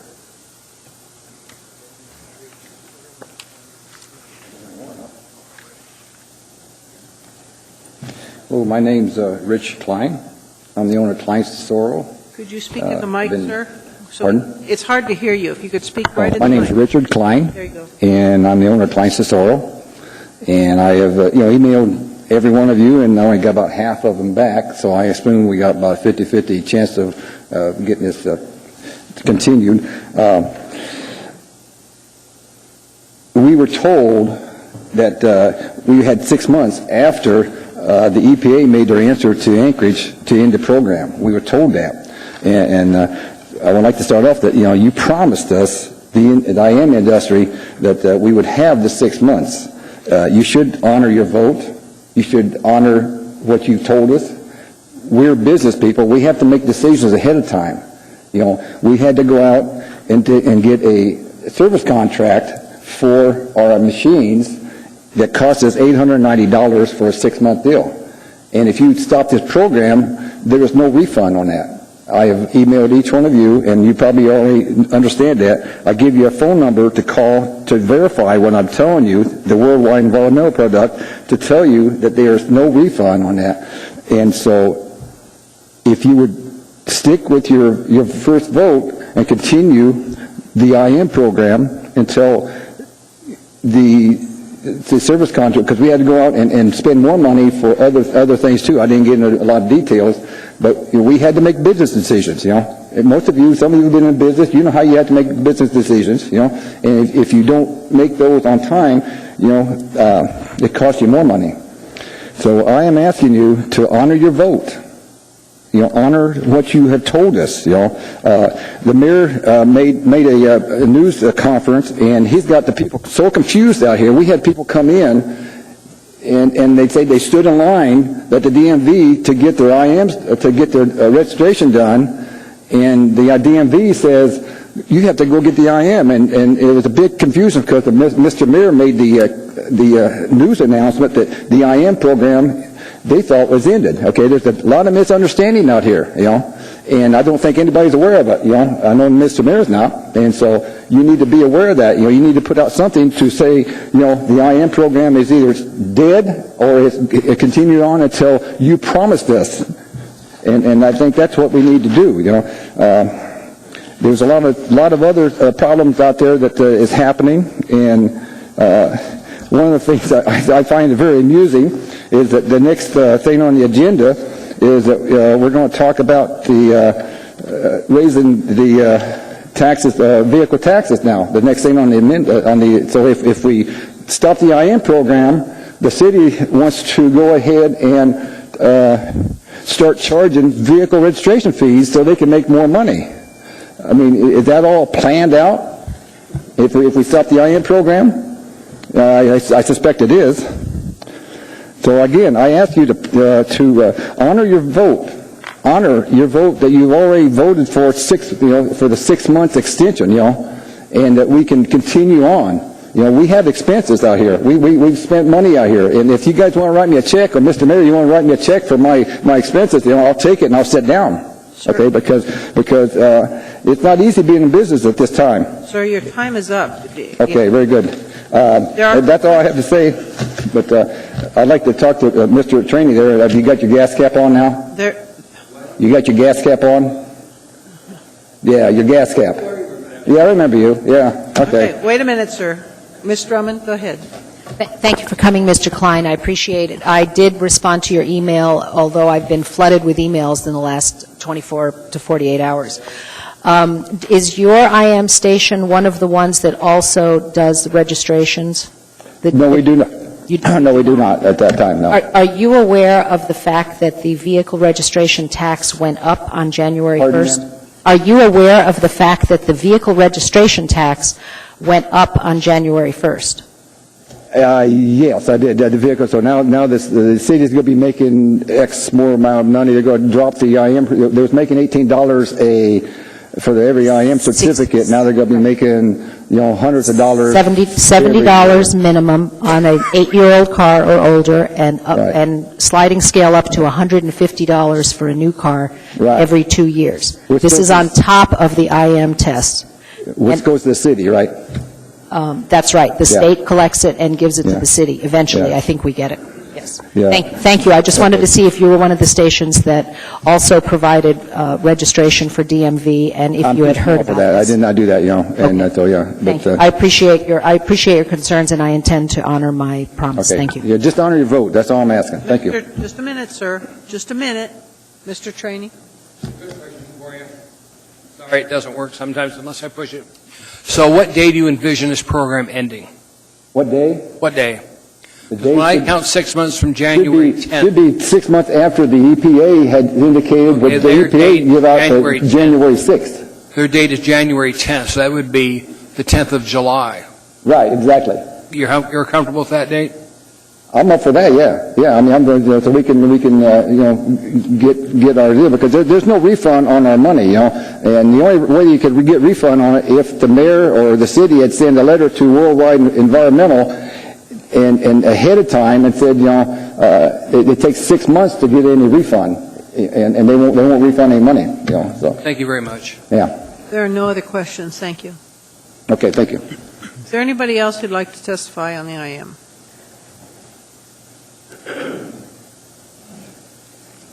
Hi, my name is Randy Flowerdew. I'm the Director of Operations for Jiffy Lube here in Alaska. And to... Could you spell your last name? You bet. Flowerdew. Thank you. You bet.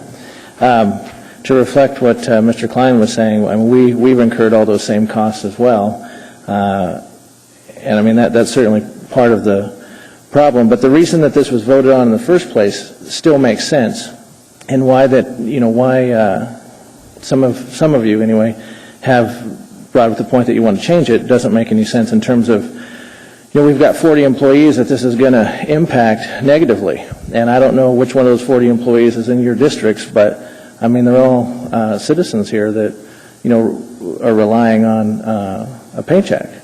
And so it's going to be very negative, not just in our company, but in every company that deals with it. That 6 month wind down period is going to allow us time to retool, to retrain our people, to relook at our business. And if we were to originally look at this and say, as you mentioned, January 10th, that this was going to end, well, we would have thought of things a little differently, for sure. That's not what we were told. And it really does a disservice to our employees, as well as a business that you're trying to run, to do that prematurely. It's going to be devastating if that goes through. Mr. Trini has a question for you. January 10th was the date the EPA said, okay, it's ended. Right. Our agreement with you was to give you 6 months. Yes, sir. I intend to vote to give you the 6 months. Well, fantastic. I appreciate you, as Mr. Klein said, standing behind your word. Thank you. Mr. Flynn has a question. Hi there. Hi. Thanks for coming down. Could you speak about how much was the cost that you incurred for the 6 month service contract that Mr. Klein referenced for your equipment? Well, to be honest with you, I've been going through nothing but projections. Okay. And so my numbers may not be completely accurate, but We've spent probably about $5,000 so far in it. And does that contract expire on a date certain, or? I don't know the date, to be honest with you. Okay, thank you. You bet. Ms. Drummond? Thank you. Thank you, Madam Chair. Thank you for coming, Mr. Flowerdew? Yes, ma'am. Yes, thank you. Are you one of the stations that provides registrations along with the IM test? We are. So then you are aware of the fact that the vehicle registration tax increased significantly on January 1st? We are. And customers are not happy about it. I didn't think they would be. I re-registered my car in September, knowing that the IM test was eventually going away, but like you, I had no idea when. Right. And I'm sure we all wished that it had gone away last year sometime, because we've been ending this program ever since I got elected to the Assembly in 2008. So I would love to hear some more on your customers' reactions to the fact that they're paying from $70 to $150 more over 2 years just in taxes, never mind the IM cost, which they've been paying for many years now anyway. Right. Well, I mean, it goes without saying, they're furious. So when it comes time that you've got 3 or 4 customers backed up that you're cashing out, it almost feeds off itself. So you're talking to one gentleman, and he's got an IM test plus the extra taxes, and by the time you're to that third customer, I mean, they are really heated. And I have a copy of my registration here. I had to go and look at it when all of this came up earlier this month, and it says $16 from September. Now that's going to say it's either going to be $70 or $86. I'm not sure how it adds in. Right. But for my much older car than 8 years. It's just frustrating to me that, and people probably don't even know that that's a municipal tax because it's on a state registration fee. And my guess is that you probably didn't know that either, so you have no way of explaining that to your customers. No, other than the fact that it's a tax that they're going to have to incur. Right. I think that's why we have not been hearing about this. I have heard from one technician, one mechanic who realized this, maybe 2 people of all these things. So thank you very much. I appreciate your insight. Absolutely. Okay. Thank you. All right. Thank you. Anybody else?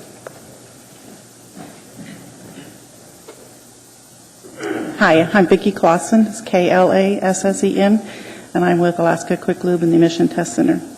And I'm here today to express my opinion on the early termination about the program. I believe this action is being taken in total disregard of the employees and the businesses of Anchorage that have worked since 1985 to make this program a success. And yes, the program has been a success. The Assembly voted in May of 2010 to eliminate the program upon the approval of the EPA. At that time, the Assembly also voted to give us a 6-month transition period for the people performing the emissions test to have time to prepare for that elimination. The mayor states that these same people have had the 2 years to prepare. I say that's only partially true. The program is still in effect. The business must go on. Employees still must perform emissions tests, which has all been done with the knowledge that when and if the approval came down from the EPA, there would be time to make the necessary changes. There has always been that slight chance that maybe EPA would not even approve this elimination. There's also been that same 2-year period for the mayor and you Assembly to say, no, we are not going to honor that 6-month transition period when the approval came in and repeal the ordinance then. But no one took any action to say that there was even a slight possibility. At least then we would have had time to prepare for the end of this transition period. We were told continuously that when the end came, we would still have the 6-month period. Our employees have been blindsided, and it's very unfair and wrong to change this now. People will lose their jobs, and in this time of year, when hiring is at a minimum, it is going to be a big hardship on them. When Fairbanks chose to eliminate their program, they offered a job rehab program. Is Anchorage going to be offering the IM techs any kind of retraining? It's also a logistical nightmare to try and make changes in the middle of winter with re-signing, painting, moving, doing anything outdoors is going to be very difficult.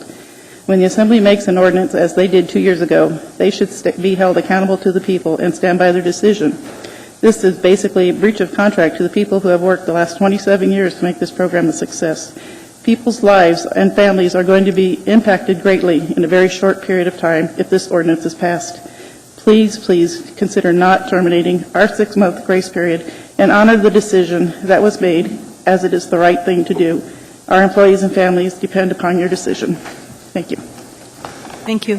Ms. Drummond has a question, ma'am. Could you hold on just a second? Go ahead, Ms. Drummond. Thank you very much, Ms. Clausen, for coming, and thank you for your eloquent words. Thank you. I appreciate you mentioning a job retraining program. This is Fairbanks offered that to similar shops as yours. This body accepted $13 million tonight from the federal government. It was a last-minute, laid-on-the-table item by the mayor.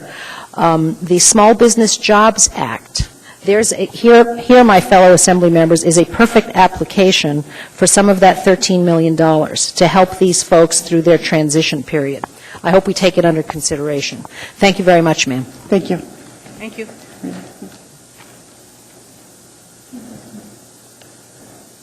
So I'm here, my name's Claire Steffens, STFFENS. So I'm here tonight, I can't resist weighing in on this. Last week, I got my IM tested, and I realized, oh man, I'm paying $65, and in 2 months it's going to be over, or 3 months it's going to be over, and I'll have wasted my money.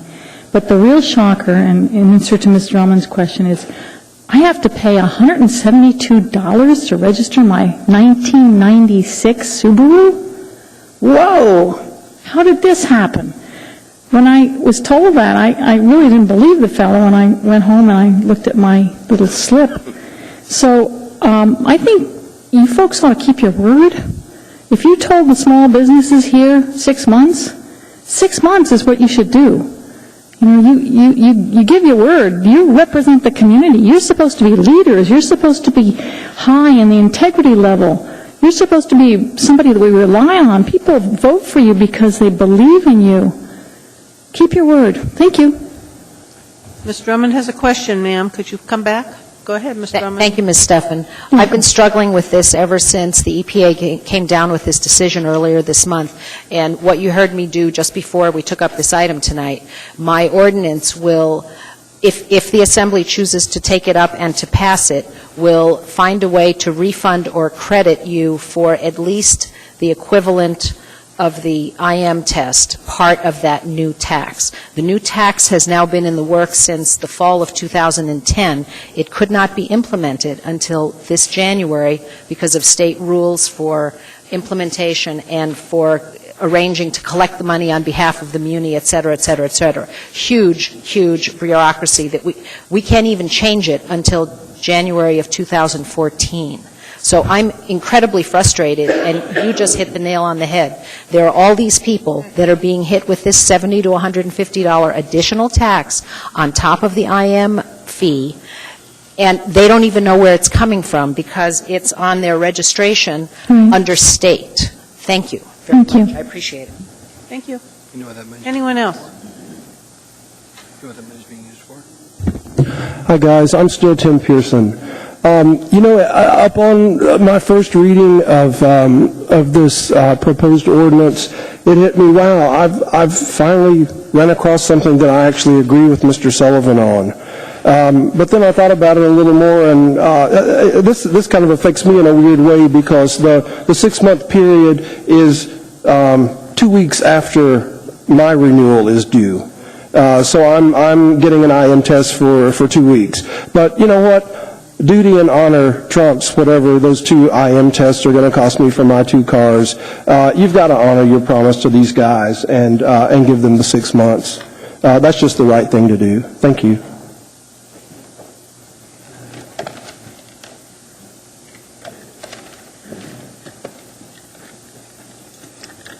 My name is Ellsworth Warner. I manage one of the Jiffy Lubes here in town. I am certified since 1996. I've worked in this industry a long time. Myself have worked myself into a position as managing the shop with my company that the IM program going away immediately or in 6 months is going to affect me some, but it's not going to affect me detrimentally.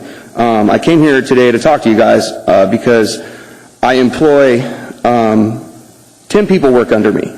Only a couple of them are IM techs, but this is going to affect all 10 of my employees a lot more than it's going to affect me financially. We've prepared for the program. We've known for 2 years now that the program is probably going to be going away. We've prepared for it to go away 6 months from the time that the EPA has made its announcement, which would be 6 months from January 10th. If this were, I just wanted to tell you that if it were to go away immediately, I don't even know if I'll be able to keep all 10 of my employees employed, and that it is going to affect hardworking families in Anchorage. That's all I got.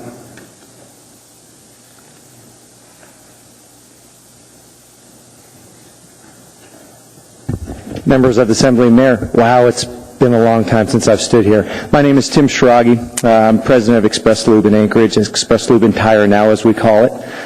And I didn't intend to testify tonight, but I did speak to a handful of you earlier in the day and in the previous week.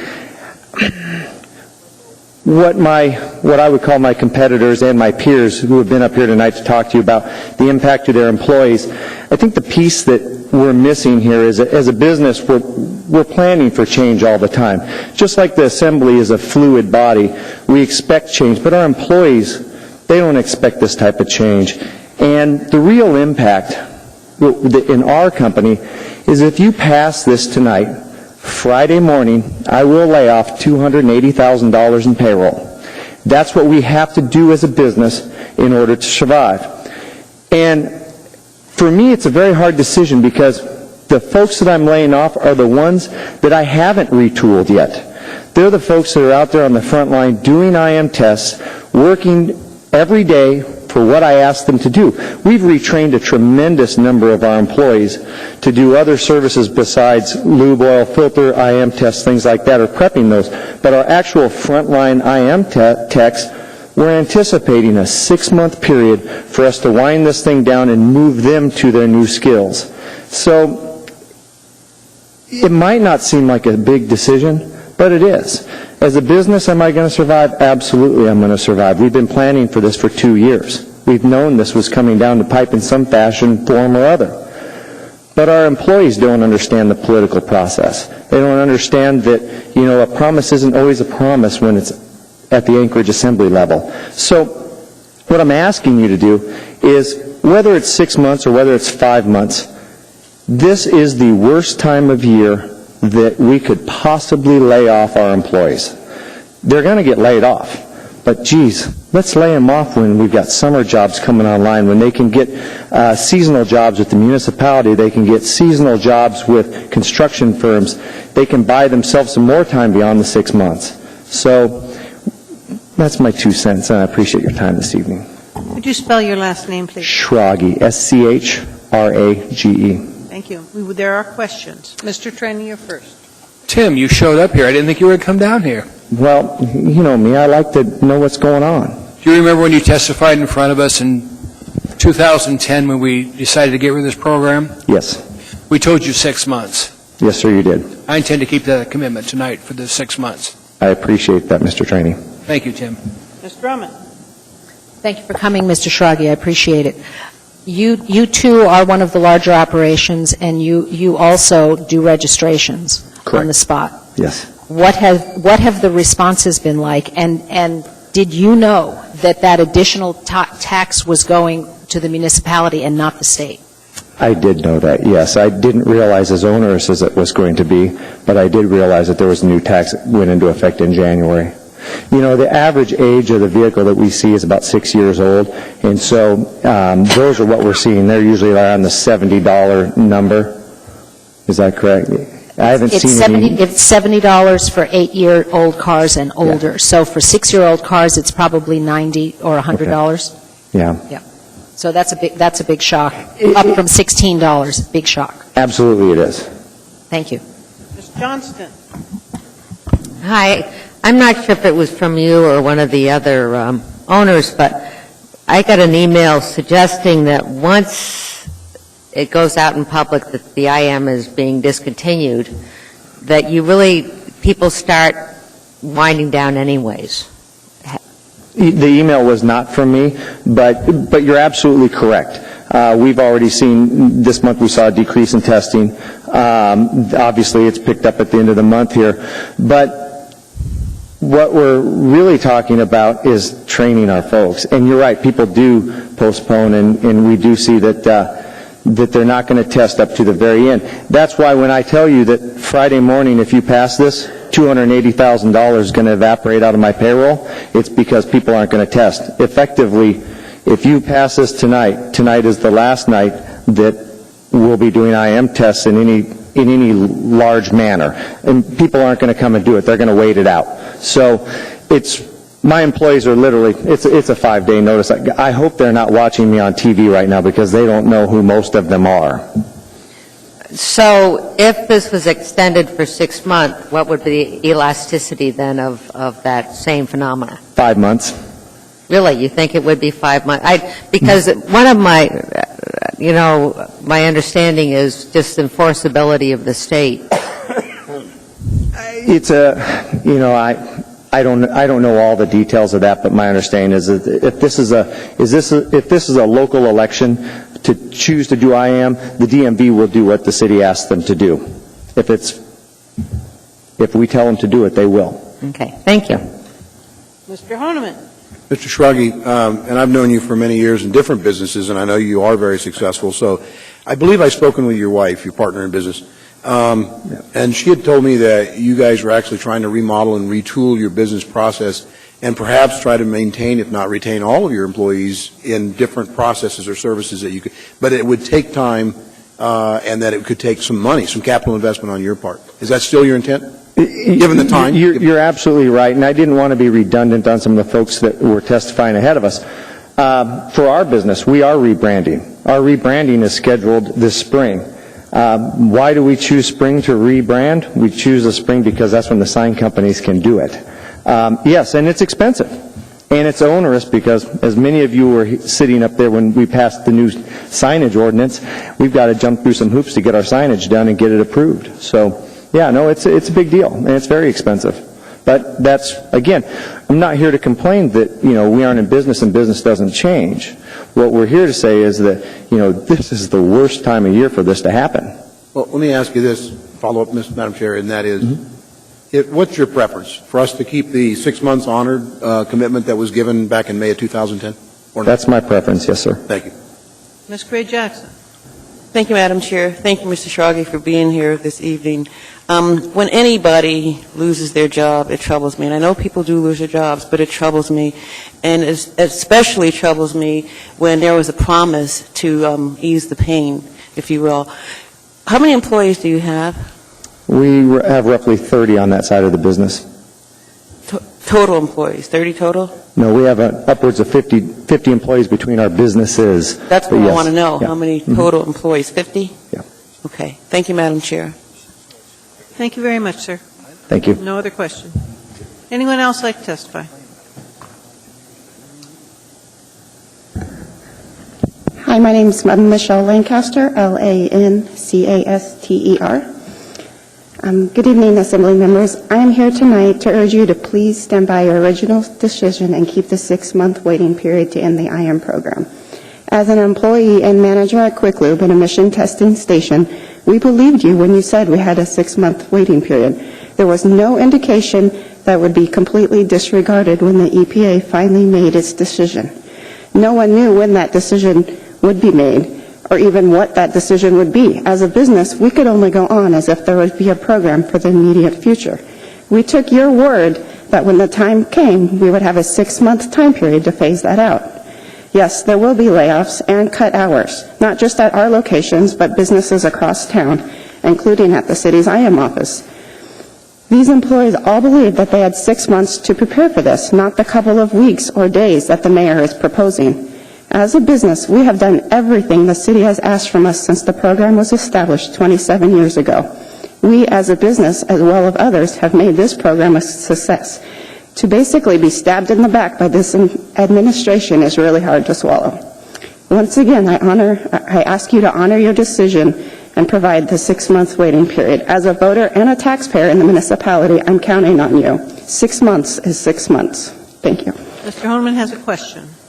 I know you're a bit nervous being up here, and I think you did very well, and I thank you for coming up and speaking. Thank you. Appreciate it. Anyone else who'd like to testify? Good evening. My name's Tom McGrath, MCGRATH. Tonight, the mayor and Ms. Mahoney announced about the Angel Fund. $13.2 million is a huge amount of money for a community like this. It will affect a lot of people. In the next 6 months, if you don't discontinue the IM immediately, like the mayor's talking about, this community will spend about $9 million, which is also a large amount of money, almost as much as what the Angel Fund's going to bring in. Why would you spend that amount of money? Okay, you made a promise. There's a solution. That's the problem, that lots of times you don't look for the solution. EBITDA, earnings before taxes, on $9 million of IMs is really about probably 8%, which is $720,000. And that's not backing out the certificates and things like that that really don't benefit the business owners or the public that don't need the certificates. So if you back those out, you probably really get the EBITDA down to, say, $500,000. $500,000 is a much more palatable sum, and that makes everybody whole. And I'm sure there's a way to do that. Time is also something that you can't repay us for. Now, I have no axe to grind. I IM'd all my vehicles in the last couple of months. So I'm not going to save any money. But take somebody with a large fleet of vehicles, 400 or 500 vehicles. Huge amount of time and huge amount of expense over and above the cost of the IM to that company, which the vendors don't get. All it does is cost people money. So there again, I urge you to look for a solution where we can save the cost of the companies, save the cost of the IM, and make the companies that you promised something whole. The last thing is, $60 is a lot of money to some people. I was talking to Ernie earlier. We don't realize how many people are on the edge in this town. $60 is X number of boxes of cereal and X amount of milk for breakfast. As summer school is performed in Anchorage, I'm not sure how many people go to summer school to learn and how many people go to summer school for free breakfast and free lunch. It's that tight in Anchorage. So you're talking about a huge amount of money and a huge effect on a lot of people. So I ask you to maybe go back and retool this and say to Mr. Schrage or any of the vendors, figure out what your bottom line is, what's the EBITDA. Not what's the cost of each certificate, but what is EBITDA, and come up with a solution.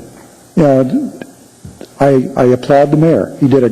He has got the conversation really started. A lot of people are heated. A lot of people have different ideas. But I don't think that you've arrived at a solution that makes the vendors whole and protects the public so they don't have to spend this $9 million. Because nobody's getting $9 million in their pocket. The vendors aren't. You're going to have to summarize, sir. So that's my summary is, okay. And I would be glad to sit at a table with a bunch of you or anybody and roll up my sleeves and say, let's find a solution that makes everybody whole. Thank you. Thank you. Wait a minute. Ms. Johnson has Okay. And I guess that you kind of answered it. You said sit at a table, but I was trying to figure out, are you suggesting that we finance the loss of business? Well, somebody's going to come up with that amount of money. If you look at the ordinance that Ms. Drummond and Ms. Ray Jackson is offering, that would cost the city $1.8 million, which I don't think is a good solution either. So I think that the amount could be a lot less. And the other thing that hasn't been mentioned tonight is if we don't do away with the IM immediately, they think people are mad about the $70 or the increase in taxes. People are really going to be pissed when they don't have to get an IM test that they don't really need. So I think there's a solution. Okay. We should look for it. More questions. Mr. Hall. Ernie. Yeah, Tom, just one quick question for clarity in making vendors whole. A number of the vendors have said they're going to be fine. They're more concerned about the employees that are going to lose their jobs. Are you giving that consideration of making employees whole or making vendors whole? I think that if you take earnings before taxes for that 6-month period, I think you can make the employees and the vendors whole. Now, I'm not sure whether you want to do it for the full 6 months or a certain period of time, and it's a negotiation. But I think that the discussion needs to be had. A lot of the employees are, like Mr. Schrage said, he's going to retool or rebrand, and within a couple of months those employees are going to be doing something else. So let's not just vote that we're going to take $9 million out of the public's pocket tonight. Let's not say we're going to give the vendors $720,000, but let's have a discussion. Sure. Anyone else? Madam Chair. Mr. Drummond? I apologize, Mr. McGrath, if you could come back. I was trying to find our summary of economic effects, and it's $13 million per year. It's significantly less for the duration of the IM program. And that's why I've been struggling with my ordinance that will find a way to reimburse or refund or credit somehow the new tax as opposed to the stopping the IM program. The new tax, that's kind of a red herring. It doesn't really have anything to do with the IM program. I was at the work session when the administration offered that new tax in December of 2010. So we've all known about that or most people have known about that. You should have known about that for a long time. So to make that part of why didn't you know about this or people mad about this, it's just a red herring. That has nothing to do with anything. What it really has to do with something is what's the real cost of the IM program to extend it for 6 months after the EPA says that we don't need it anymore.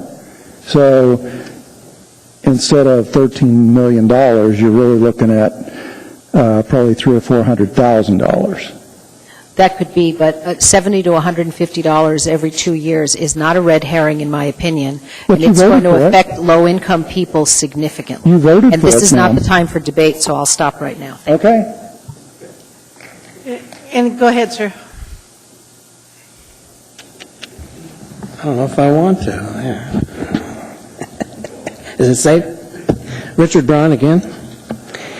Hey, I've been telling you for 3 years I haven't had a raise.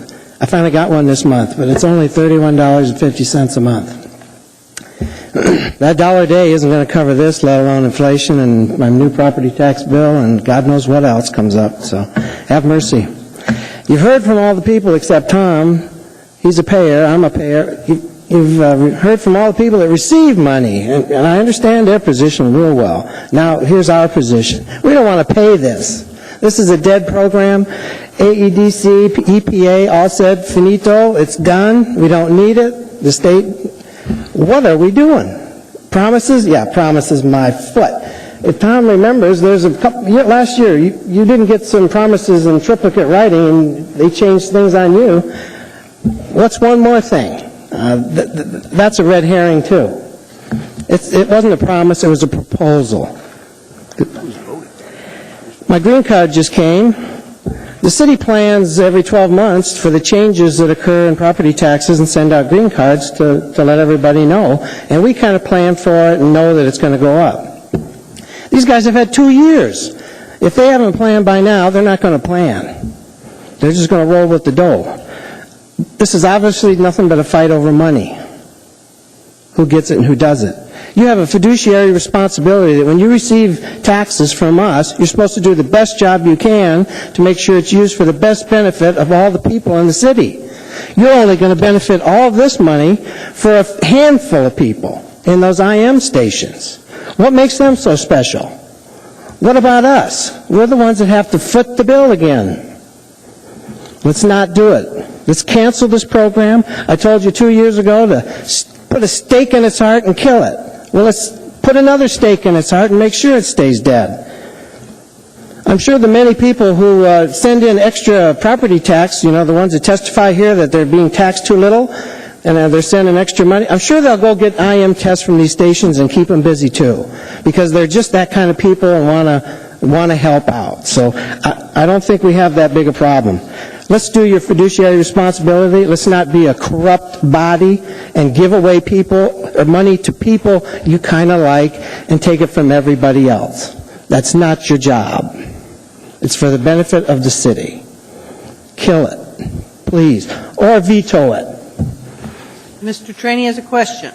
Just that 3 years ago I did kill this program. Matt Clayman brought it back during his reign as temporary mayor. That's why we're dealing with this mess tonight.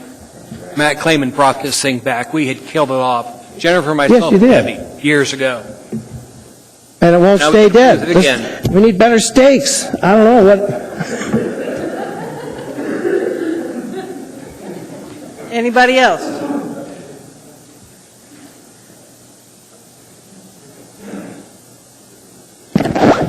Good evening. I'm Mark Sundquist. I'm the president of Lightspeed Lube Center, South Anchorage. I sent a letter to all of you earlier, an email to all of you on the 17th of January, where I have my problem with Mayor Sullivan's proposal is basically it's put our employees and also the customers at odds with the city and with us. When they came out with the original extension to the program, I personally wasn't here to ask for an extension. You granted an extension. When it came to us, we took that number. We made an assumption that the program would be approved by the EPA to end at the end of December, and that it was going to be 6 months from that point. As it turned out, it came out just after the 10th. I guess the problem that I have, and the biggest problem with this whole thing is I understand people are emotional about the issue. They have strong feelings. I want to get rid of the program. I want to keep the program, whatever. Where my big problem comes is that we had a proposal put forth by the mayor in the 11th hour. It was 18 months ago that this was approved. By my calculations, you had over 36 meetings where you could have put this forward. You could have allowed businesses time to adjust.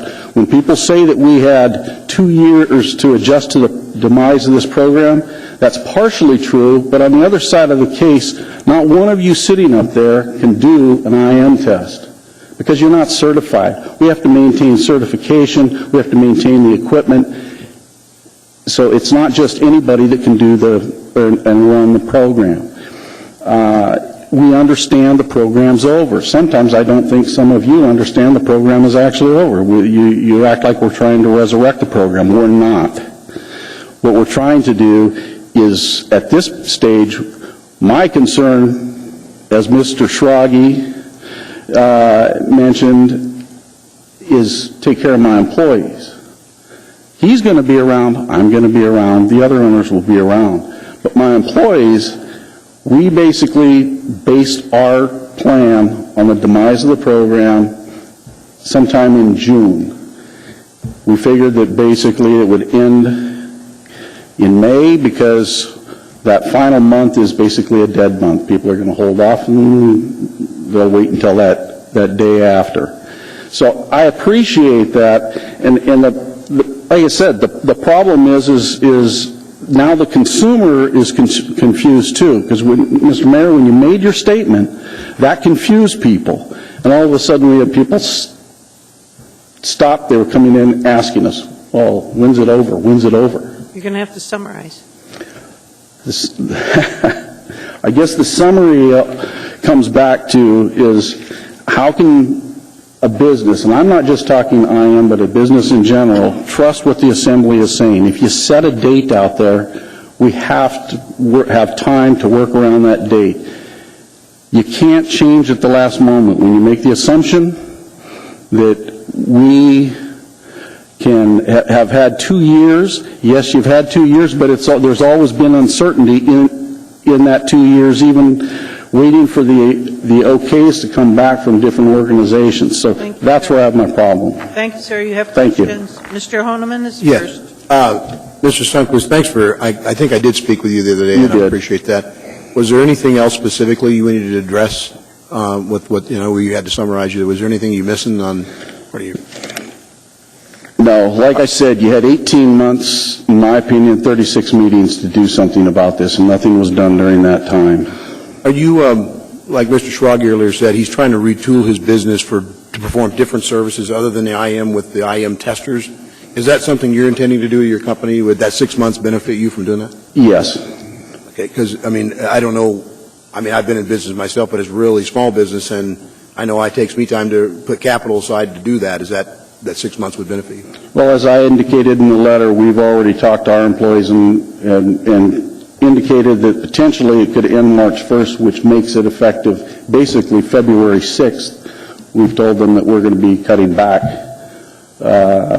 probably about 50% on employment until we can figure out exactly what the immediate impact is.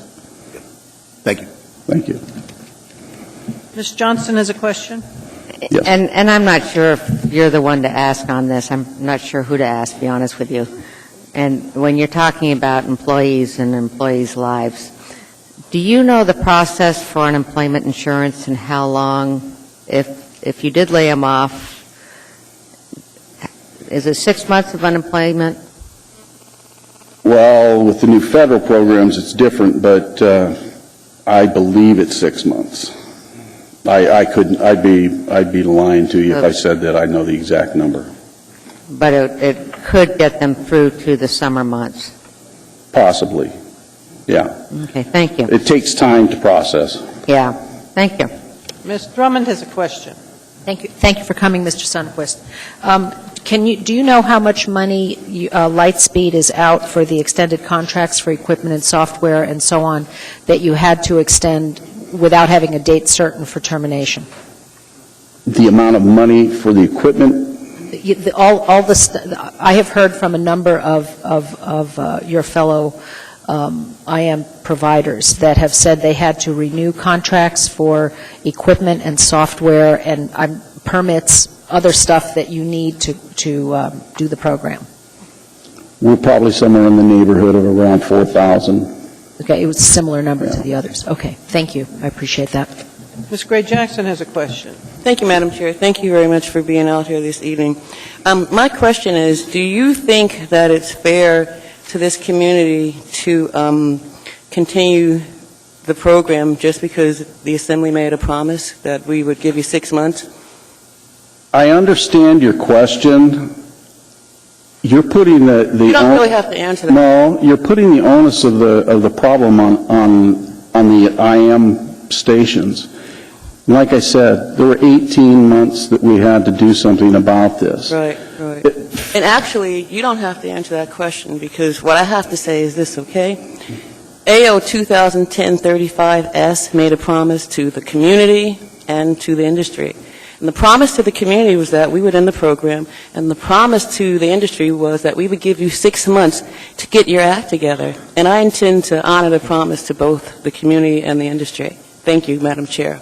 Thank you, sir. Thank you. There are no further questions. Thank you. Anybody else like to testify?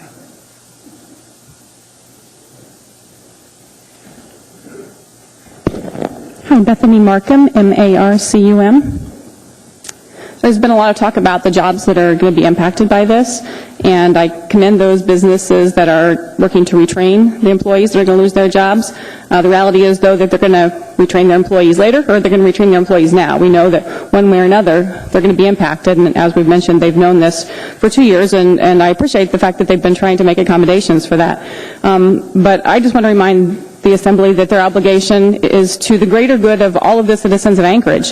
One of the ways that we can get more jobs is by putting the money, or letting the people keep the money that they have. I'll take that money and I'll use that money to go to dinner, to go to a movie. We can use that money to spruce up our homes or our lawns. Letting taxpayers keep their money so they can put it back into the Anchorage economy is one of the best ways to get jobs into the Anchorage economy, and that seems to be one of the biggest concerns about letting the program go early, when in reality the jobs very possibly are going to be going away either now or later. It's just a matter of the difference of 6 months. Certainly there's other opportunities for people to get retrained. We've heard about some of the ideas that people have had, and I think some of those are good ideas. But as an Anchorage citizen, I know that money means a lot for me to be able to keep that money myself. It's my money, and so really what you're doing is taking it from me just to give it to someone else for a program that doesn't exist anymore and doesn't have any value. And I see a personal problem with that. So I ask you to consider the rest of us out there. And again, I commend those businesses for working what they can do to accommodate those employees that are being affected by this. Thank you, ma'am. Anyone else like to testify?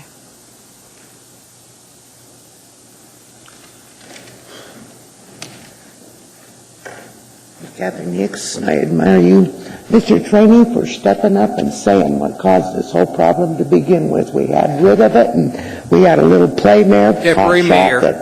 Huh? Temporary mayor caused this problem. That's right. And now your chickens are coming home to roost. As far as these registration fees, from what I understand, you guys raised that were working here 2 years ago. You voted to raise them, so what are you pissing and moaning about now? It just is making me really chart to listen to this. And I really admire your talk. It was fantastic. We are sick of paying you guys money and then having you try to bribe us by saying, oh, okay, well, we're going to, we just found out we're raising the fees, you, Cynthia, and you, Drummond. We just found out we're raising the fees on your or on your registration, so we're going to try to give them back, and so we can sneak another 6 months of IM tests out of you guys. That is the most pathetic reasoning I've ever seen in my life, and I think that this whole assembly had better get its act together and start being honest with the people of the city. Thank you. Anyone else like to testify? Good evening. My name is Carla McConnell, MCCONNELO. I am not in the industry. I am just a citizen, and I realize that you are all in a tough spot. You are in a very tough spot. The mayor's made an announcement. The public is excited, but I'm also vested in the fact that you are a assembly of your word, and I hope that the mayor will back you on that. If you have to go with your word, which I think you should. It takes a village, and I understand too. I have to get my car IM'd also, but on the other hand, I also have to think about my community and who I'm putting out of work and what the consequences of that will be on me in my community too. So I hope you keep your word, and I hope the mayor will back you on that. Thank you. Anyone else?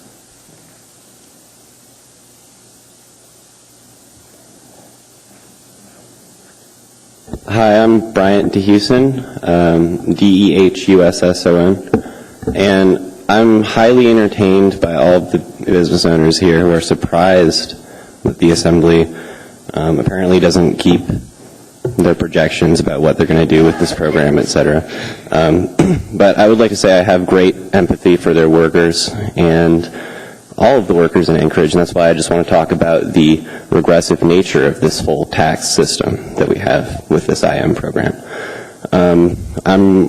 I really wouldn't want anybody to be laid off prematurely, have to worry about how to feed themselves and their family, etc.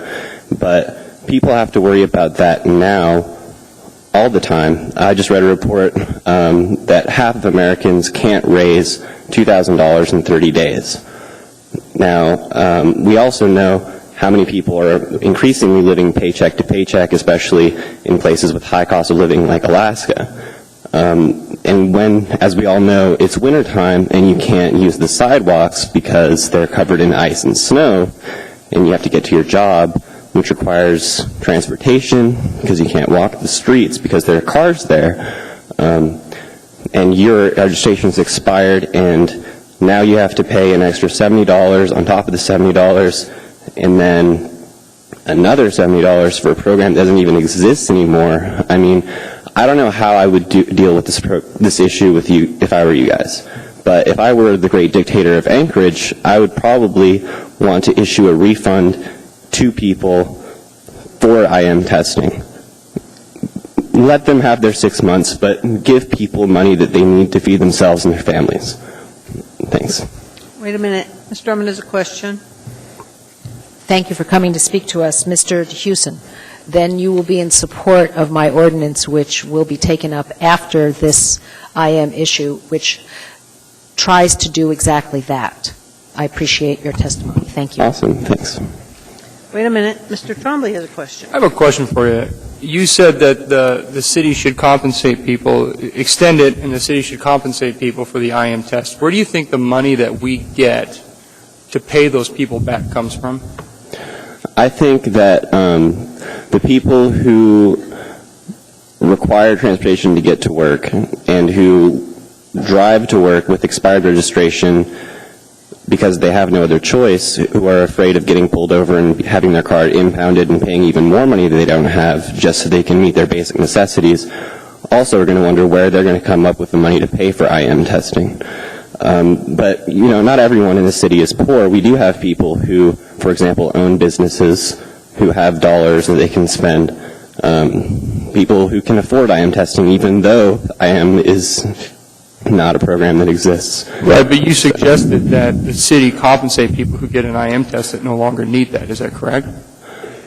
Sure. I mean, okay, if I well, was a where great does that dictator, money come from? Well, I think, you know, I'll tell you, there are a lot of the money that where that comes from, this body has money, comes from the private sector, which we take from you and anyone else who either pays a fee or has property taxes. So that doesn't work economically. It's a zero-sum game. You can't take something away from someone and then government give it right back to them and then somehow call that covering someone's losses. You've already taken that money from them. I just wanted to clear the economic talk there. Not everyone pays the same flat tax. We do have a progressive income tax system in the federal United States, at least, and other progressive tax systems. I'm just saying that this tax system, the carbon tax kind of system that we have with this IM testing, unequally affects the poor. And, you know, for example, oil companies here are extremely rich. I mean, obviously we can't tax the oil companies in Anchorage because, you know, it's a state thing. But there are people with money here. It's just you're only hearing from them tonight, and that's why I'm here testifying. Thank you, sir. Thank you very much. Anyone else?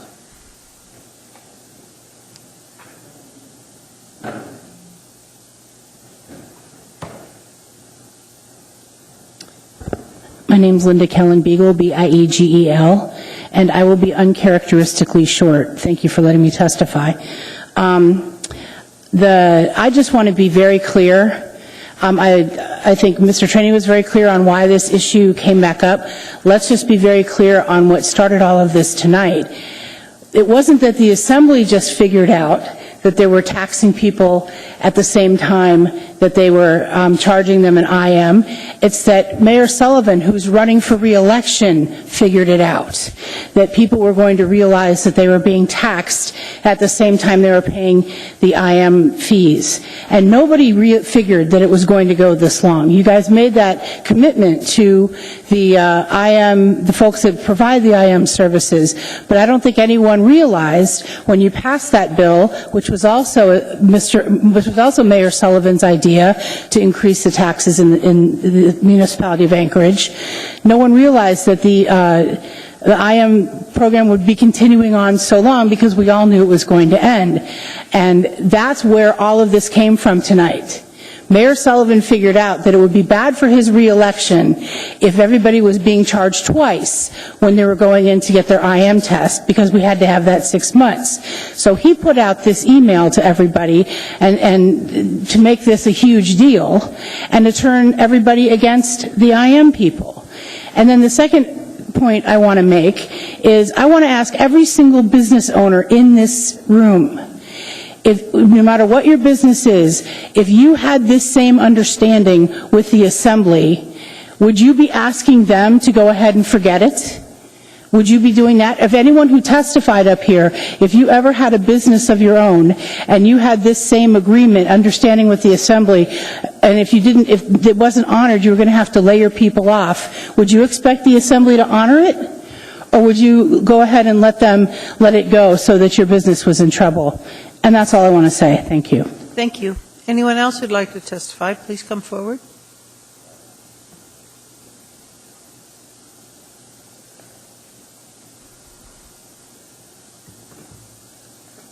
How you doing? Ms. Arturo Vega, V-E-G-A. I wasn't going to come up today, but I did, because you heard from everybody, from citizens to the vendors. I'm the employer actually testing your vehicle when you pull up. When you pull up and your vehicle's not running right or something like that, I'm the best friend. I'm the good guy. I came to Alaska because I thought it was a good state. I came from the lower 48s. Lot worse jobs over there. Came up here, went out of my way, did a lot of studying to get IM certified. I came here not being IM certified. I am now. Got family members up here now, doing a lot better work. Just to find out now, a few months back, rumors and stuff, and now I've seen it today, print out in my actual IM machine that this was a meeting today. Before that, I didn't even know this was scheduled. That's all I have to say. Hold on a minute. We've got a question. Ms. Gray Jackson. Thank you, Madam Chair. Jose, right? Arturo. Thank you very much for having the courage to come up here and talk to us, because I know it's very intimidating. No. But I want you to know, welcome to Anchorage, okay? And that this evening, I'm going to vote to give that 6 months to the vendors in this community, because we made a promise, period. And I'm going to keep the promise to the citizens and end the program with that ordinance, and keep the promise to the vendors to give you 6 months to find other jobs. I would appreciate it. You're welcome. Thank you, Madam Chair. Thank you, sir. Thank you. Anyone else who'd like to come and testify?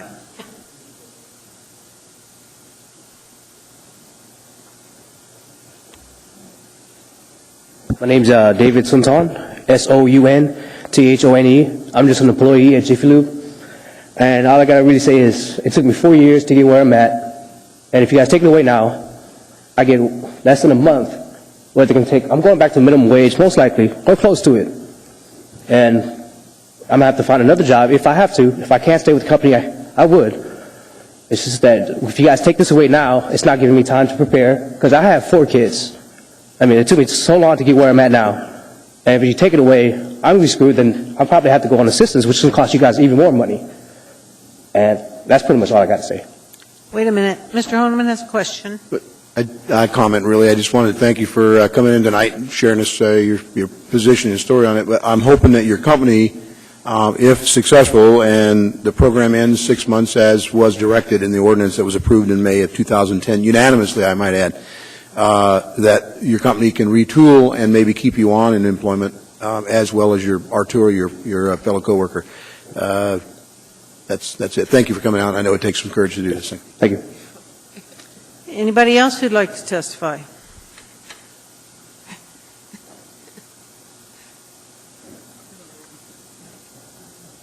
How's it going? My name is Sean Pagsolian, P-A-G-S-O-L-I-N-G-A-N. I know it's a long name. I work in Jiffy Lube. I'm just one of their coworkers.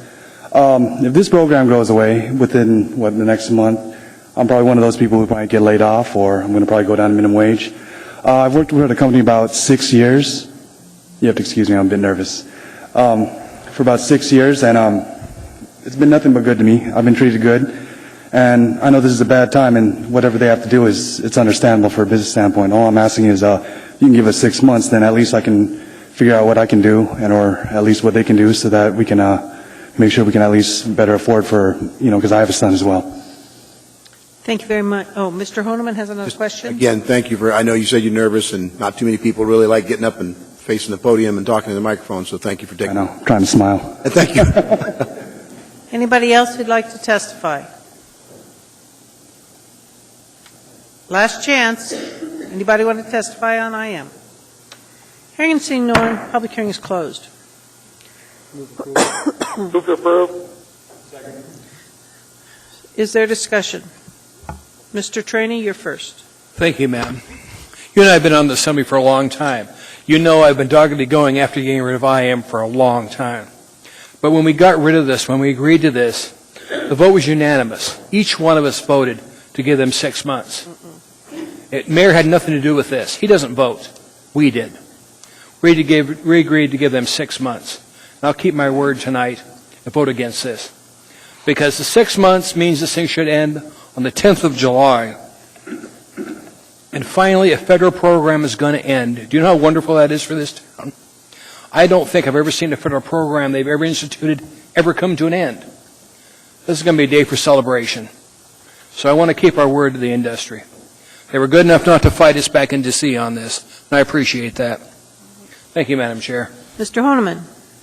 Well, first of all, I campaigned in 2009 and once again in 2010 to end the program, provided that the science and the EPA would go along with our request to abolish. I was on this body, and all but one person, in fact, Mr. Trombley, his former seat holder, Mr. Gutierrez, I recall the vote being unanimous, that we voted to abolish this program, and with the wording that said 6 months from the date of the receipt of certification. Now, we could not give the industry or this city a specific definite date, and we certainly didn't think it would take this long, nor could the state of Alaska, but we could. Now, I've heard a lot of people say the program is over, it's no longer required, it's not effective, and that's just not true. It's just not now a federally mandated program that requires the city to do it under a federal watch and stipulation, nor is it a state requirement. So it's now a local option. It's up to us. And I'm just going to tell you, 3 weeks back, I was at an event, and when I was introduced as the Honorable Paul Honeman. And I stopped to think about that a minute. I never really had been addressed that way, a member of the Assembly, when I was being introduced. And I thought about what is honorable, and what does that mean, and what it goes back to the heart of is honor. And one of the things I have to do as an elected official that's sworn to uphold is to keep my vote and to honor my vote. And if nothing else, I'm a man of my word, and I intend to do that. I got to tell you, it's amazing that we're even here. We knew, the industry knew, the community knew, the mayor knew in May of 2010 what the requirements were, and I would be willing to go to each of the companies in this town that perform IMs, and if they've retooled and they've got their employees different jobs or able to retool and keep them on their payroll, I would be more than glad to bring the motion up to end it at that time, but not before then. And I urge a no vote. Mr. Hall. Oh, who's on? All right, Mr. Birch, I'll put you in queue. Thank you. Thank you, Madam Chair. I've got to tell you, and I'm talking to you folks this evening, I'm not talking to my constituents up here. I've been sitting here this entire evening asking myself why I worked as hard as I did to get this job, because I will tell you it's no fun today. I've owned a business for 43 years. I've met payroll every week for 43 years, so I relate to what you're saying to me. But what I want us all to understand is there isn't one of us that's going to come out of this unscathed. Doesn't matter how we vote tonight. If we end the program, you guys are upset with us. If we continue the program, there's a great number of people in this community that's going to be upset with us, and I might say with you as well, because I know when you're a business owner and someone has to come do business with you, whether they want to or not, and it's against their will, they're not really clients you enjoy dealing with. So that's why I say there's going to be no winners in this dogfight this evening. That's a fact. I'd like to be able to handle most every situation I get in where we ended up where it's for the good of everyone concerned, but it's not going to happen this evening. What I do want everybody to know is I will speak for myself in that I am well aware of the increase in license registration. I did vote for it. I voted for it aware of the fact that it was going to be a significant increase. It did bring us into plurality with the rest of the state. We were a bit behind, but I did it very well aware of what I was doing because I had an option of either increasing property tax or looking at some other revenue, and what was identified was some fees that could be addressed throughout the community. So I just want you to know I made a conscious decision when I did vote for that, and I am very aware of the fact that that took place the 1st of January.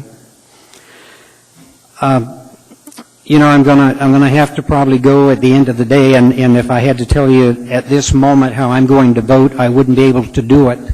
But I will share with you a story of a very long-term legislator in the state. I'm not going to share the name. He had a vote one time, and I actually asked him, I said, I was totally taken aback by the way you just voted, because that has nothing to do with your platform and what you believe. And he literally looked me in the eye and he said, you're absolutely right. But that wasn't what the majority of my constituents want, was what I wanted. I had to vote for what the majority of my constituents expected of me. And it's extremely tough because I have no debate with the fact that when we voted this, we did vote and we had 6 months in it. Technically, yes. I mean, I have no argument with the fact that that was basically saying, yes, we agree to this. And I guess by the same thing, I can't tell you how many emails have come in opposing this continuing. So I can tell you, I personally am on the horns of a dilemma because I know exactly what you're talking about with laying off employees. I've done it. It's not pleasant. So I guess I'll just have to wait and see which button I end up pushing at the end of the evening, but it doesn't matter which one I end up pushing. It's not going to rest well with me tomorrow morning. Ms. Johnston? Thank you, Ernie. You're right. When we voted 2 years ago on this, I did not vote for the 6 months. And the reason I didn't is I felt it was hard to enforce. Because I think once people found out that the IM had been cleared by the EPA, they would not believe in the system. And I'm still feeling in that I think you'll have some people you'll have some large commercial businesses that will do it, but I have a feeling a lot of your individuals will just kind of float along and not do their registration until they absolutely have to. And if they do come, I agree with Ernie that they're not going to be happy campers, and I'm not sure if they'll come back to your store, your garage or not. But that being said, I didn't vote for it the first time. I can't vote for it again. I feel that we have to get rid of the IM. So I did vote ultimately for that. So when you say that we did vote for it, I did. And I will be voting for this. Mr. Birch? Yeah, I don't really see this as Can you hold the all that complicated. On November 6, 2007, a majority of the Assembly voted to eliminate that program, and many of us thought it was done and gone with. With the new Assembly, some members sitting in the room today, in 2008, it was resurrected. Despite the pleadings of many of us, or several of us on the Assembly for then Mayor Mark Begich to veto the action, he did not do that. So we've been stuck with this program since 2007 when it was fairly voted out by the Assembly. It's running on borrowed time, and in fact, the community has had full air attainment in Anchorage for over 10 years. Clearly, the program's running on borrowed time. We have a duty and an obligation to our constituents, those who elect us, those who we represent, to treat them fairly. And fairly means not imposing a tax on them that is worrisome and unnecessary. I'm a yes vote for this ordinance. It's a long time coming, and it certainly should come as no surprise to anyone in the room or anyone who is paying attention that this program has well run its course. And I would encourage a yes vote by the body. Thank you. Mr. Mayor? Yes, thank you, Madam Chair. Well, first of all, I appreciate everybody who came out, and, you know, as a small business owner, I absolutely get what your testimony means. The thing that, if we look at timelines and how this whole process came together, start off with the presumption that there's rarely new ordinances at the Assembly. We're always amending ordinances, always. We're changing things sometimes at the last minute, like the fireworks ordinance in December. You know, the body just does things that way. It's just the nature of it. So there's nothing ever carved in stone in an Assembly ordinance. They're changed all the time, whether it's fees and fines, whether it's ordinances dealing with noise and other issues. So, I mean, that's just the way the body functions. This has been a nearly 2-year effort, and what we tried to do over the course of 2 years is constantly publicly announce every step of the way what the progress was. I think 6-8 months after the Assembly voted in May of 2010, the state DEC agreed to move it forward to the EPA. Well, that's a pretty clear sign things are moving along. Somewhere in that period of time, of course, we know Fairbanks got their air quality program, or the IM program removed. Fairbanks, with their air, they get their program removed. I mean, it's a given it was going to happen in Anchorage. This fall, we announced that the state had heard from the EPA that it was likely that any time soon we would see the official date. And in December, we heard it was forthcoming very, very quickly. Well, it ended up being January 10th. I think the holidays delayed things. But, I mean, if you look at that timeline, I don't think there's been a doubt in anybody's mind from fall of last year that the program was going to be eliminated. I mean, just that's all the cards clearly indicated that. And if we go by the hard January 10th date and the full month of February, we're talking 50 days, almost 2 months for people to adjust. And, you know, one of the things that we have to look at, as Mr. Hall mentioned, is our constituents. Based on the economic analysis that we did back in 2010, the 6 months will mean 45,000 tests will have to be done for a program that the federal government says is unnecessary. 45,000 tests. At $68 a test, that's $3,060,000, not counting the repairs and all the other factors that add up to the extra millions that Mr. McGrath mentioned. And as Ms. Markham mentioned, how many jobs does that create in the economy? Having money in people's wallets, $7, $8, $9 million to spend and to stimulate the economy, that's a far, far, far greater impact than what the businesses are going to be feeling. And again, I'm sensitive to your internal business models and the need to change. It comes down to over 34,000 hours of time wasted by people for a program that no longer exists. I mean, it's just unconscionable that we would do that to our constituents. You know, we're in a good shape in this nation of ours. We've got the #1 city for jobs in America. We've got a strong economy. And I'm confident that we can adjust. But I take what Mr. McGrath said to heart, too. I mean, I think there is a way that we can somehow work with the business owners, maybe find a solution that works. But I just cannot in good conscience ask 45,000 constituents to take their cars in to do a test that isn't required. To me, that's government bureaucracy at its absolute worst, to require that many people to do something that they don't have to do. So I too would urge a yes vote. And again, obviously, as Mr. Hall said, there's two very good sides to this question, and sometimes these are tough decisions. And just back to the registration thing, I think, Ernie, you touched on it too. By a 10-to-1 vote in 2010, this Assembly approved the registration increase. Ms. Drummond, you were one of the yes votes, as Mr. McGrath mentioned. So it's unanimous, Mr. Mayor. I'm sorry? It was unanimous. No, Mr. Flynn voted no. The minutes actually... yeah. He's too young. He doesn't count. Yeah, unless they're property. Yeah. Yeah.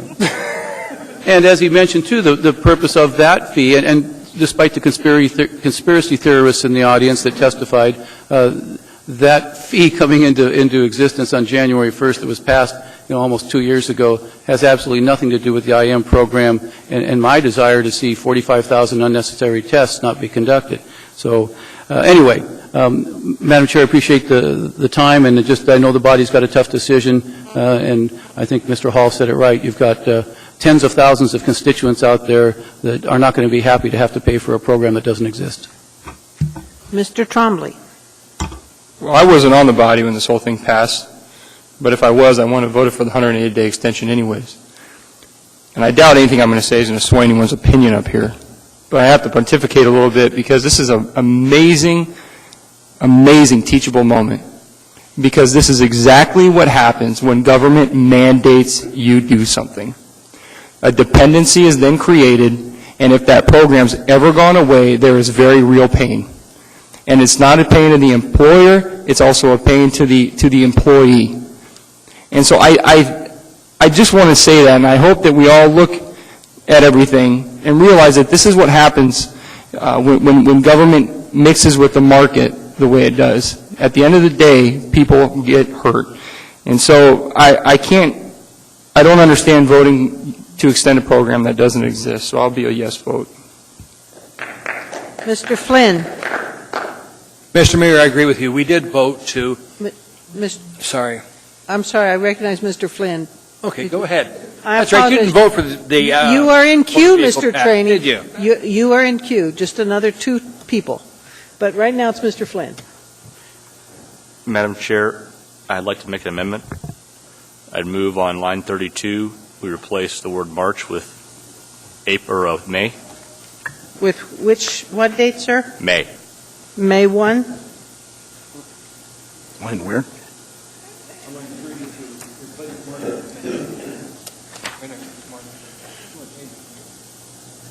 At this point, I'm waiting for a second. I don't know if we'll get one or not. It doesn't appear it's coming, sir. All right, then I'm done. Do you want to say anything further? Nothing to say. All right. Ms. Gray-Jackson, you're next. Thank you, Madam Chair. This ordinance has been out there for at least a few weeks, and, according to my mailbox, I had very, very few emails from anybody talking about the program at all, the ordinance at all. But yesterday afternoon, I got home from work and I read the mayor's newsletter, and then about 2:15, I went to check my email, and it was amazing the amount of emails that were flowing in from the community. So thank you, Mr. Mayor, for letting me have the opportunity to read and answer most of the emails until I had to leave the house. You're welcome. With that said, it is a difficult decision for some of us, but it really isn't a difficult decision for me because I know that I answered most of those emails before I had to leave, and people responded to some of the things I had to say, which I won't repeat now, and they weren't very happy. But the bottom line is this. For me, it's about integrity and courage, and it's about having the integrity to keep my word, and I'm going to keep my word. I always keep my word. And having the courage to respond to the emails that I'm going to get tomorrow when people are telling me they're not going to vote for me ever again, and when they leave phone numbers, and I'm going to call them and I'm going to write back because I have the courage to do that. So I'm ready for whatever happens after this vote because we made a promise. Thank you, Madam Chair. Mr. Trainee. Thank you. As I was saying, Mr. Mayor, you're right. We did increase more vehicle tax, but your administration has submitted it to us and asked us to approve it. So I got no problem. We're both guilty of doing it. Back to this ordinance in front of us. You could have introduced this a year ago to us to move up the implementation date of killing it. You could have done it 6 months ago. I just find it convenient it's done during election season. Thank you, Madam Chair. Thank you.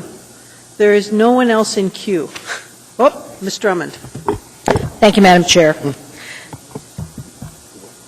The administration may have talked about the IM test over and over, but what this administration didn't do was clearly announce the increased registration tax. And as I learned only for the first time tonight, people do not relate that box on their registration form with the municipality of Anchorage. It says clearly in it, AS for Alaska Statute 28.10.431, which is where we added our $70 to $150 additional tax on your vehicles every 24 months. I was very disturbed when all this started happening several weeks ago, and it took me quite some time to remember that there was this tax coming into place, to find the documents. It's very difficult without staff. to understand the budgetary implications. Again, difficult without a budget analyst that this body should have in order to check the numbers of the administration, which is our responsibility. But people are going to be furious, and they're going to be furious every month for the next 2 years as they go to register their cars and have to pay an additional $70 to $150, whether the IM test goes away or not. I hope that my colleagues on the Assembly will pay attention to the ordinance that I introduced tonight that will attempt to refund the cost of the IM test to those who have to pay it, whether it ends on March 1st, which I hope it doesn't. I hope my colleagues understand what pain they're going to be inflicting on many members of this community who have faithfully provided this program as the city has requested for many, many years, and consider how we can make this better for this community.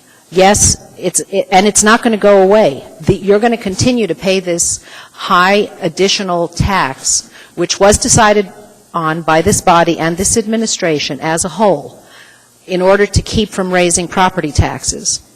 But you're going to have to pay for it on your vehicles, and and it's not going to go down. I guarantee you these things do not go away. What did we hear here tonight? Government programs never go away. Taxes don't go down. Well, not one of these additional taxes is less than the amount of the IM test. That's if you get away without having to repair your car. I believe that we should keep our word. In fact, the ordinance that the Assembly approved was brought forward by this administration, and it included the 6-month extension period. So not only would the Assembly be going back on its word when it approved that ordinance, but the administration is going back on its word when it brought forward that ordinance to this body and asked us to approve it. I do not intend to put people out of work, and I am already looking for a way to make this less painful for the entire community, as 1 month at a time people figure out that we are charging you an extra $70 minimum a month, and that's if you have an 8-year-old car. If you have a 7-year-old car, it's $90. If it's a 5-year-old car, it's $110, and so on, up to $150 every 2 years. But what do you get in exchange for that? Nothing. At least with an IM test, you get to go talk to a mechanic. You get to see if your car gets looked at to see if it's got any safety issues. And that's a safety check that's not required by the state. We don't have a safety check in this community. And we've got a lot of cars with broken headlights, windshields, et cetera, and all the small things that help your car stay on the road are being looked at least periodically. And I've had one mechanic tell me, the only mechanic who realized that this tax was in place, who contacted me before this meeting, said, I see lots of people who can't afford to maintain their cars. People with 8-year-old cars or over are single moms, students, poor people. They cannot afford this additional tax, especially on top of the IM test. I'm proposing that we find some way to refund part of this new fee, equivalent to the IM test, by bringing in your registration and either getting perhaps a credit against your property taxes if you pay property taxes, or an actual refund, less administrative costs. We need time to figure this out, and this ordinance, which will be heard on February 14th, will allow us to do that. And hopefully my colleagues will go along with that. Hopefully we will give the industry 6 months, as we've heard very eloquently here tonight, that they need to retool and to retrain as we promised. I promised, and I'm going to keep my word, and I will be voting no on this ordinance. Ms. Osiander. One of the great things, and actually most challenging things, about serving in a body like this one is we all have very distinct views. And I think it's a benefit for us that we have opposing views and opposing political stances when we make decisions. New people come onto the body, things change. Every election it happens. It's actually somewhat of a relief sometimes when we have a break of 2 years there for a mayoral, and we can have some continuity. Because you try to work something based on your member's position, and if somebody new comes in, sometimes it changes. So I frankly think that the most honorable thing to do is for each individual member to vote consistently the way they think is appropriate and best. And I'm going to do that tonight. I first voted on this thing quite a while ago with Mr. Traney, Mr. Starr, Mr. Sullivan. I joined with them saying, let's kill it. I voted consistently that way. And when this particular one came on with the 6 months, I voted against that amendment. But I did vote for the final because the bigger goal was to get rid of it, and I wanted to get rid of it. So I think that the word promises is a misnomer. I do want to echo particularly Mr. Hall's comments, because no matter what we do here, people are going to be hurt. I have been and will continue to be an advocate for small business and economic development in this town. The city contributes significantly to organizations that are working for the betterment of small business. We are very excited about this grant that's coming in, and I think that we need to show that commitment in every way we can. Business, particularly in this environment today, is very difficult. Things happen. Toyota has a recall problem, and all of a sudden car dealers' stock drops. People tamper with a product, and all of a sudden the economic base drops out on a particular product and people are hurt. But what we have to do is weigh the relative pain here.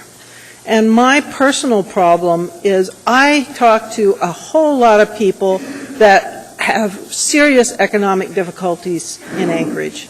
People on fixed incomes, people who struggle to meet their property tax burden and pay the obligations that they have. It is incredibly difficult for me, it's going to be incredibly difficult for me to face my constituents in the face and say, yes, I want you to continue to pay for something that is not needed because I want you to pay to support these businesses so they don't have an economic crunch. I don't think that's the way to do it. I will support these businesses through grant programs, through stimulus programs, but I can't support them using property tax dollars or fees or fines on the general populace that are clearly not needed. So I will be supporting the mayor's proposal tonight, but it's not without acknowledgement that there will be pain and problems for businesses that operate this program. Thank you. Seeing no one else in the queue, please vote.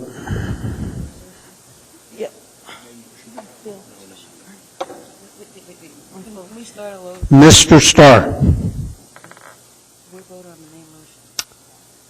Mr. Starr? Yes. Mr. Birch? Yes.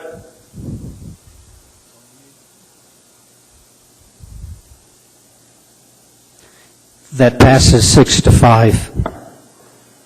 All right, with that, we're moving on. And the next item before us is 14I. This is AO 12. It's an ordinance amending 2010-81S1 and 2011-30 related to the imposition of the tax levy on motor vehicle registrations in Anchorage Municipal Code Section 12.07.0110 and subsection 12.10.010 to make the effective date of the tax levy coincide more close. All right. And there's also an S version of that, and the sponsor has indicated that Move to postpone indefinitely, Madam Chair. I'm going to have to open the public hearing, Ms. Drummond, but I just wanted to inform people that your intent is to offer a substitute measure. Is that correct? Thank you, Madam Chair. All right. So if you would like to testify on this matter, please come forward. Hearing and seeing no one, public hearing is closed. Ms. Drummond, do you want to make your motion now? I move to postpone this item indefinitely, noting that it's coming back on February 14th, and folks will have an opportunity to testify then. Thank you. And you're postponing both the S version and this one? No choice. Either that or on my birthday. Okay. With that, is there any objection to that? Hearing and seeing no objection, that matter is postponed indefinitely. We're now at 14J on the agenda. This is A06. It's an ordinance authorizing the immediate forfeiture of old vehicle return bonds not included in AO 2010-76. Is there anybody who'd like to speak to this matter? Hearing and seeing no one, public hearing is closed. Move approval. Is there discussion? Please vote. Mr. Birch? Yes. Mr. Starr? Yes.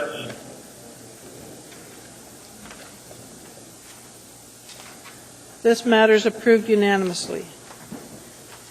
The next matter before us is 14K. This is A07. It's an ordinance amending Municipal Code Section 21.08.060. Waive reading. All right, this is to authorize appropriate municipal departments and officials and to clarify technical discrepancies. Does anybody like to speak to this? Please come forward. Hearing and seeing no one, public hearing is closed. Move approval. Could I? This is one I wanted to postpone until the next meeting. Yeah, you're going to make the motion. Well, yeah. I was going to do it. You are? Yeah. Okay, go ahead, Mr. Hall. Move to postpone to February the 14th. Is there opposition to postponement? What's the reason for postponement? Yes. What's the reason for postponement? Because there's two sections in this that reference changes to regulations without us being provided the regulations. Thank you. I just wanted to know. Okay. Don't want to push stuff off if there's no reason. Thank you. I'd like to work on it a little bit. Thank you. The second was Johnson. Yeah. All right. The next matter before us is 14L. This is A08. It's an ordinance authorizing retention of 22 tax foreclosed properties for public purposes pursuant to Anchorage Municipal Code Section 25.30.035B. Anybody like to speak to us on this matter? Hi, happy Tuesday. My name is Tina Robinson. And today I had kind of a question and kind of a proposal for you about these 22 foreclosed homes that might be being saved. Something that I think is really great is there's this program that's going on in the lower 48 by this for-profit business that's trying to get foreclosed homes to turn into education areas where people are, they're giving low-income, homeless, or underemployed people to learn the trades of energy efficiency and solar panels, and are working with solar companies to get solar panels up on these foreclosed homes, and then putting people to work that need to work on these buildings so they can learn the trade and they become job training facilities, but things that we could possibly do for public works. I'm not sure what the definition of public purposes is. I wasn't able to get to City Hall to read section 25.30.035B, and I couldn't find it online anywhere. It just said you have to go talk to the clerk, so go to City Hall later, I guess. But I think it would be a really great opportunity to use these homes for possibly vertical gardens and green wall initiatives. There's already some initiatives going on with Alaska permaculture. There's a lot of really great research done by the Vertical Gardens Institute. And I myself, after graduating in environmental economic policy from Penn State, have been studying permaculture and different sustainable techniques all across the country with my bicycle group, the Culture of Cyclists, before I moved to Alaska from Pennsylvania. And I would love to talk to any and all of you about possible projects that could be implemented to help all of Anchorage training or just producing more food, because only about 5% of our food is produced in state, and that is, I think, a crisis issue, especially in these times where it's harder and harder for people to, as we were just talking about in this last big debate, to have money to even put food on the table. And if buildings like this could be utilized to help train people and also feed people, I think that'd be a really great use. So I don't know what the next step for that would be, but I hope you guys all decide to retain these properties because there's a lot of very useful things that could be done on them. Thank you. Wait a minute. There's questions. Mr. Trainee, you're first. Just, ma'am, looking at this ordinance in front of us, 20 of these pieces of property are vacant land. Okay. There's nothing on them. Perfect. Okay. Great for gardening. I want to make sure you knew because there's no buildings on them. Well, I was actually hoping some were vacant land because Well, you're in luck then. working way in Pittsburgh, they've been converting most of their vacant land to food farms, and they have a whole range of food farms that are going on there. They even have this really great thing called the Green Initiative, which is a $2,000 tax credit for anybody that lives next to a vacant property and turns it into a garden. They can then purchase that vacant garden for $200, basically. Thank you. Wait a minute. Hold on. Mr. Mayor? Oh, well, I was just going to echo what Mr. Trainee said, or I was going to say it before he said it, but all vacant land, and the municipal purpose for it is we will use some of it for wetlands mitigation, so it does serve a very valuable purpose for us to preserve wetlands in exchange for other areas where a road might have to go through or some other development. So it actually has a really good purpose. Yeah, that's awesome. Wetlands are totally needed, and way too many wetlands are dredged and then developed on, so it's awesome. Thank you, Mayor. Just a minute. One more. Ms. Drummond. Thank you, ma'am, for coming. I'm sorry, I didn't catch your name. Tina Robinson. Tina, thank you. Number one, it is not all vacant land. There is a building on Spinard Road on page 477, and I know because it's almost across the street from my house. That's right. I really appreciate what you had to say about permaculture. In fact, earlier this evening, the Assembly approved, without discussion on the consent agenda, our urging of the state's legislature to move forward on a bill for school lunch funding. And I had a conversation with a lady from the food bank who called me this afternoon in support of that resolution. And I didn't have time to talk to her, but I want you to email me, please. We have a sustainability issue, we have food security, all that stuff. And I want to start gathering people to talk about these issues in ways that we can put them in action.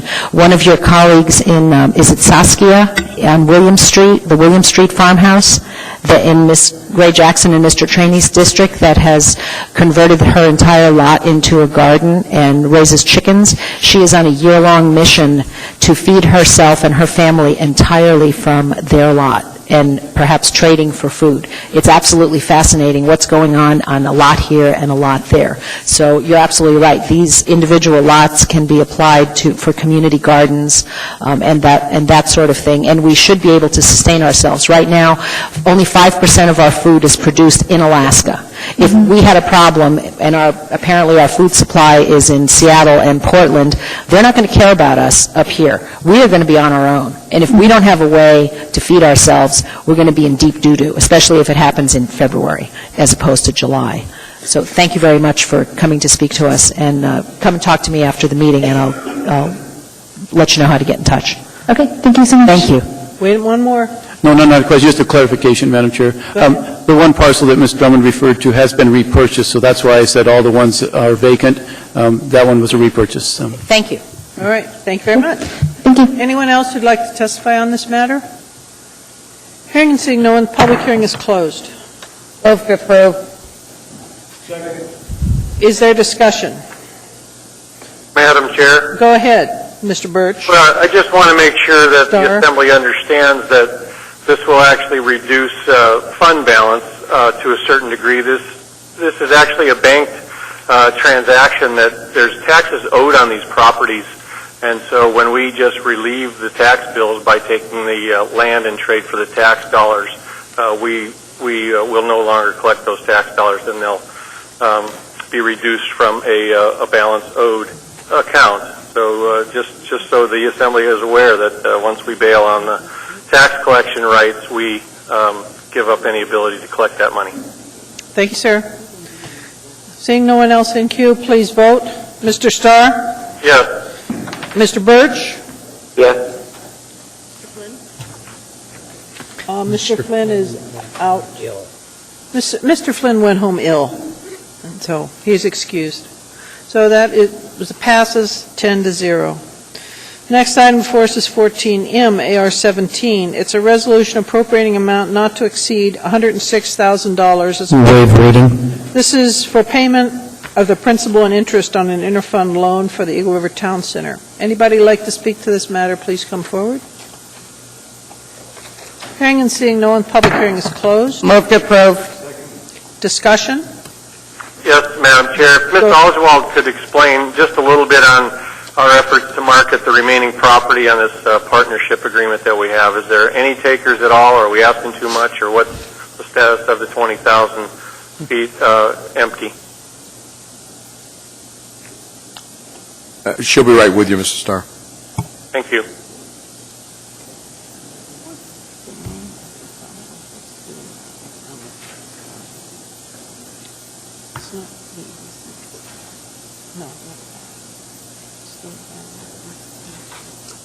Through the chair, we do have it listed for sale, and so far we have not received any offers. Did you hear that, Ms.? Pursuing leasing the space? We have pursued leasing it also, but so far that hasn't worked either. Well, there is no for lease sign up now, and again, I see overflow programs with the Boys and Girls Club down the street and some of that. So, I guess I just urge the renewed press here to start to push that corner lot exposure and some of the other things, and let's see if we can't reduce this general fund requirement to help that project along. That's my urging. I do urge approval, but I guess it's just, again, not to let it go on year after year. Thank you. Thank you. I have a question, too. I had a brief conversation about 6 months ago with Mr. Pollack about looking at the Community Development Authority in terms of potentially marketing this. He indicated that maybe there was some potential there. Has that gone anywhere? I'm unaware of that, ma'am, but we do have a real estate agency. Our partnership does have a real estate agency that's out there trying to market it. We did have some potential takers, but because of the economics, they decided to bow out for a while. Okay, thank you, sir. Seeing no one else in queue, please vote. Mr. Birch? Yes. Mr. Starr? Yes. That item is approved 9-1. Moving on, the next item before us. Madam Chair, who was the one? I don't see the board on my end here. Mr. Trainee was the one, no. Thank you.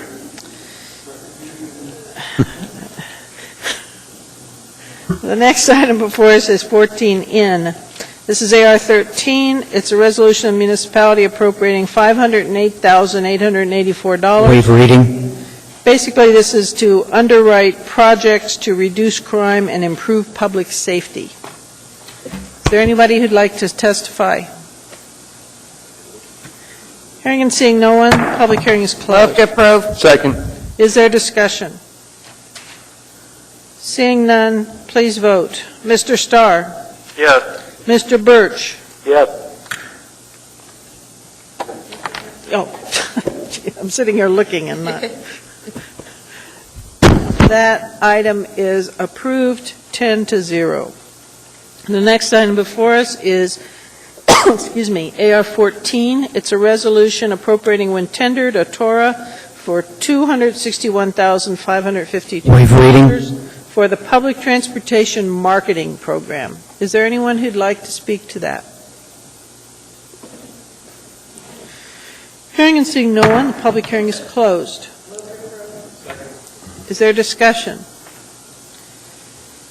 Please vote. Mr. Birch?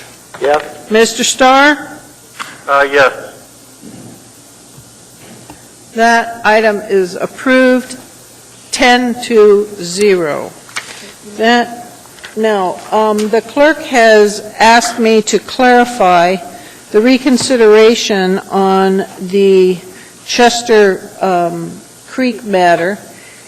We closed the public hearing, so when this comes up again, I'm going to state on the record, unless there's objection, that it's my plan to reopen the public hearing. Does anybody object to that? To reopening the public hearing? Yes, sir. Do you object? I'm unclear. Is it really just then to take community council advice, or what information is going to be new to the public that they need to tell us about? I'm going to refer that question to Mr. Honeman, who asked for it. Mr. Starr, and thank you, Madam Chair, members of the body. And I'll be the first to admit, I'm hoping my colleague does the same, it was an oversight on my part, Mr. Starr. I know Northeast Community Council is part of your district as well. They did not have a December meeting. I feel like we did not give appropriate notice for them to make sure they had some attendance and then as a result of that, at the very next meeting, I was contacted, please see if we could do something to get us such opportunity and to have our say, and that's exactly what the effort was here. Ms. Drummond made a motion to reconsider. I did, and of course they were in attendance in quite a bit. I know you can't see them, but there were quite a bit of people. I understand. I guess the only point, and I don't want to debate because I can't see you when you're finished talking, but the question before us is should we accept the appropriation? And that's, I guess, a different question than should we build what's being sent out for bid. Or what's being bid upon. So I just caution the fact that, rarely do we engage the public on the grant-taking process, and this is the question in front of the body, ours, is $2 million, should we take it or not? I want to hear from the public, surely, on what they want that project to look like, but I'm not here to take another 2 hours of testimony on the project specific. Should we take the money is the question I need to hear. Mr. Starr, I appreciate that, and I believe that if we could get a meeting set between the two entities, I've actually made that suggestion on the open floor, and I'll follow up with that to see if we can't expedite away from the meeting, that it'll be a more expedited process. I believe the process will be best served if the public has their say, and I think it'll be a rather quick issue on the next agenda on as long as you'll back me up when I ask the chair to focus the input of the public. It's, again, to really deal with the appropriation. We'll have another bite at the apple on the rest of it, in my opinion. Thank you. Thank you. All right. Yep. Mr. Wheeler, it was on your advice that I brought this up at this point. Was the clarification I made enough? Madam Chair, I just wanted to make sure that it was the intention of the body to reopen the public hearing so we can notice that now. Yes, so that people will know when they come that they're going to have the opportunity to speak. Thank you, and that's why I thought it was important to clarify that now. Thank you. All right. Sorry, hold on, Madam Chair. Go ahead, Mr. Wheeler. So the question is, are you taking a vote to reopen the public hearing, or I'm trying to find out if there is significant objection. The only objection I heard so far was from Mr. Starr, and I haven't had an opportunity to pursue to see if he wants a vote. Okay, thank you, Madam Chair. All right. So, at this point, I guess, Mr. Starr, do you want us to vote on reopening? No, if you're asking for unanimous, I have no objection to the finite public hearing as long as it stays in context. Well, as you know, sometimes it's hard to keep the public on a specific topic, but we will give it a try, Mr. Starr. Just speak to the matter in front of us. That's, I guess, the guidance to the public, and the guidance is that the appropriation of the grant monies from that federal agency is in front of us. That's all my point is. And I will try my best. Thank you. I will too. All right. With that, we are going to be having a public hearing on that matter. All right. We are now at is there audience participation? If there's somebody in the audience who'd like to speak to us, please come forward.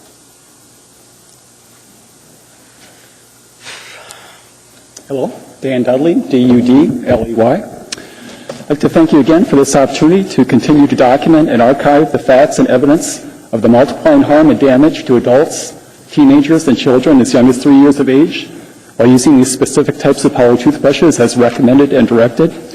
I will begin again where we ended at the last meeting, that it is established this Assembly has the authority and jurisdiction to prohibit the sales of these specific types of power toothbrushes to prevent the multiplied harm and damage to your constituents and their children.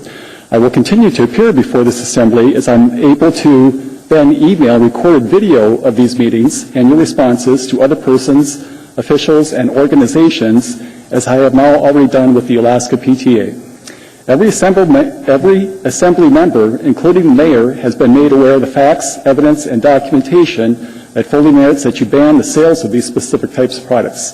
This includes evidence of the numbers of motions at up to 8,800 per minute's use, the specific type of spinning, rotating, oscillating operating action that will push back and away horizontally during this operating cycle, and the fact that pressure sensors have been added to prevent overly aggressive brushing abrasion and the resulting gingivital recession. This assembly is also given a document by the FDA that states it is true that overly aggressive brushing with any type of toothbrush may be detrimental to one's health. As these products are affecting children, this should be your top priority. I believe that these specific products, after these specific products are banned within the municipality, that state lawmakers will also take action to protect their constituents from these specific products. This, again, is one of these power toothbrushes designed and marketed to children. These children do not have any control of the spinning, rotating, oscillating operating motions that will push back and away horizontally at the gingivital tissue during this operating action. These types of motions have been established as damaging by the dental profession and can result in gingivital recession and exposing the tooth dentin, which has the potential to become a permanent injury, with these children then having to live the rest of their lives with the intense pain of exposed tooth dentin. Children do not have the awareness of adults they may be using too much pressure while using this power toothbrush. These power toothbrushes designed and marketed to children do not have the pressure sensors that these companies have included in the rather similar operating power toothbrushes to warn of using too much pressure and stopping these thousands more motions at every minute's use than children are able to accomplish manually.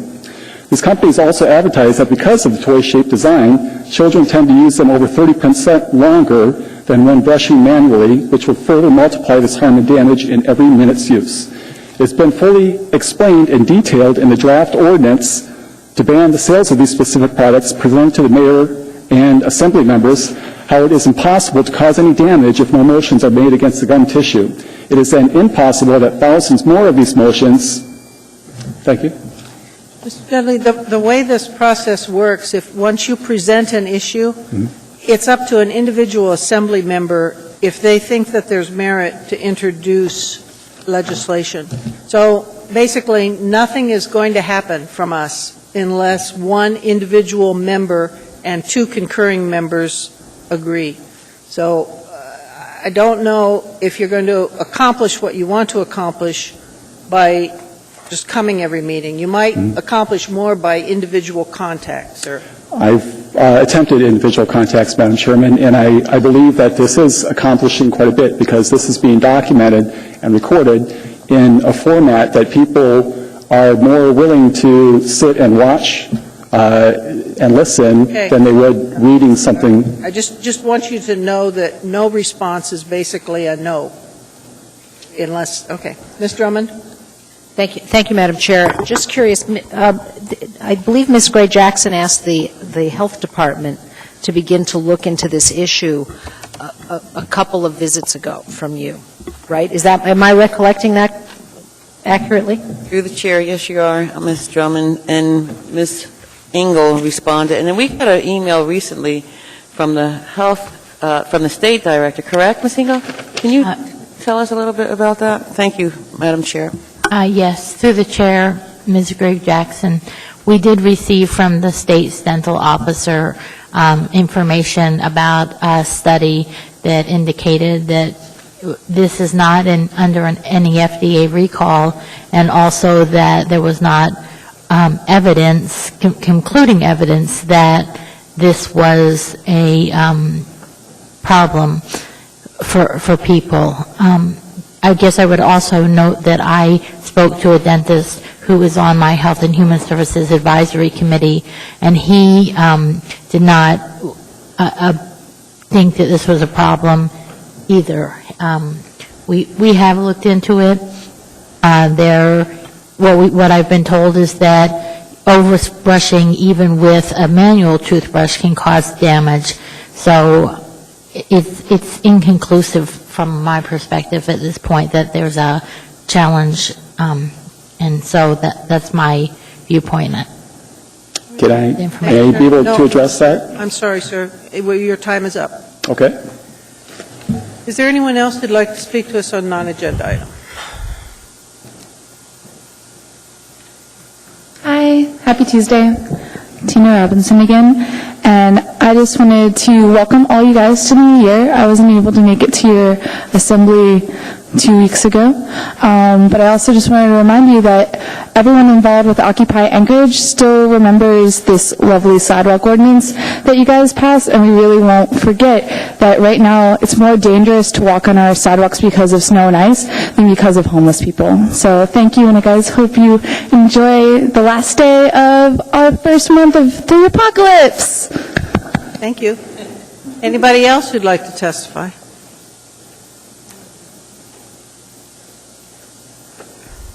Hi, Bryant DeHusen. So a number of cities have passed resolutions basically against the Citizens United ruling. I think it would be really awesome if Anchorage did the same thing. I know somebody introduced something in some form or other to the state legislature in some manner to that effect. But Anchorage is a sizable city, and it would be a really awesome message if Alaska was on board with the national movement to end the corruption in our politics. So that's all I had to say. I think there's some way I can get on the agenda at some point, but it'd be cool if somebody else introduced it without me having to come back and over again. We have a place on our agenda called Persons to be Heard, and if you contact the clerk's office, she can explain to you how that works. Cool. All right? Thank you. Thank you. Seeing no one else, a motion would be in order, or comments? Second. All right, we're adjourned.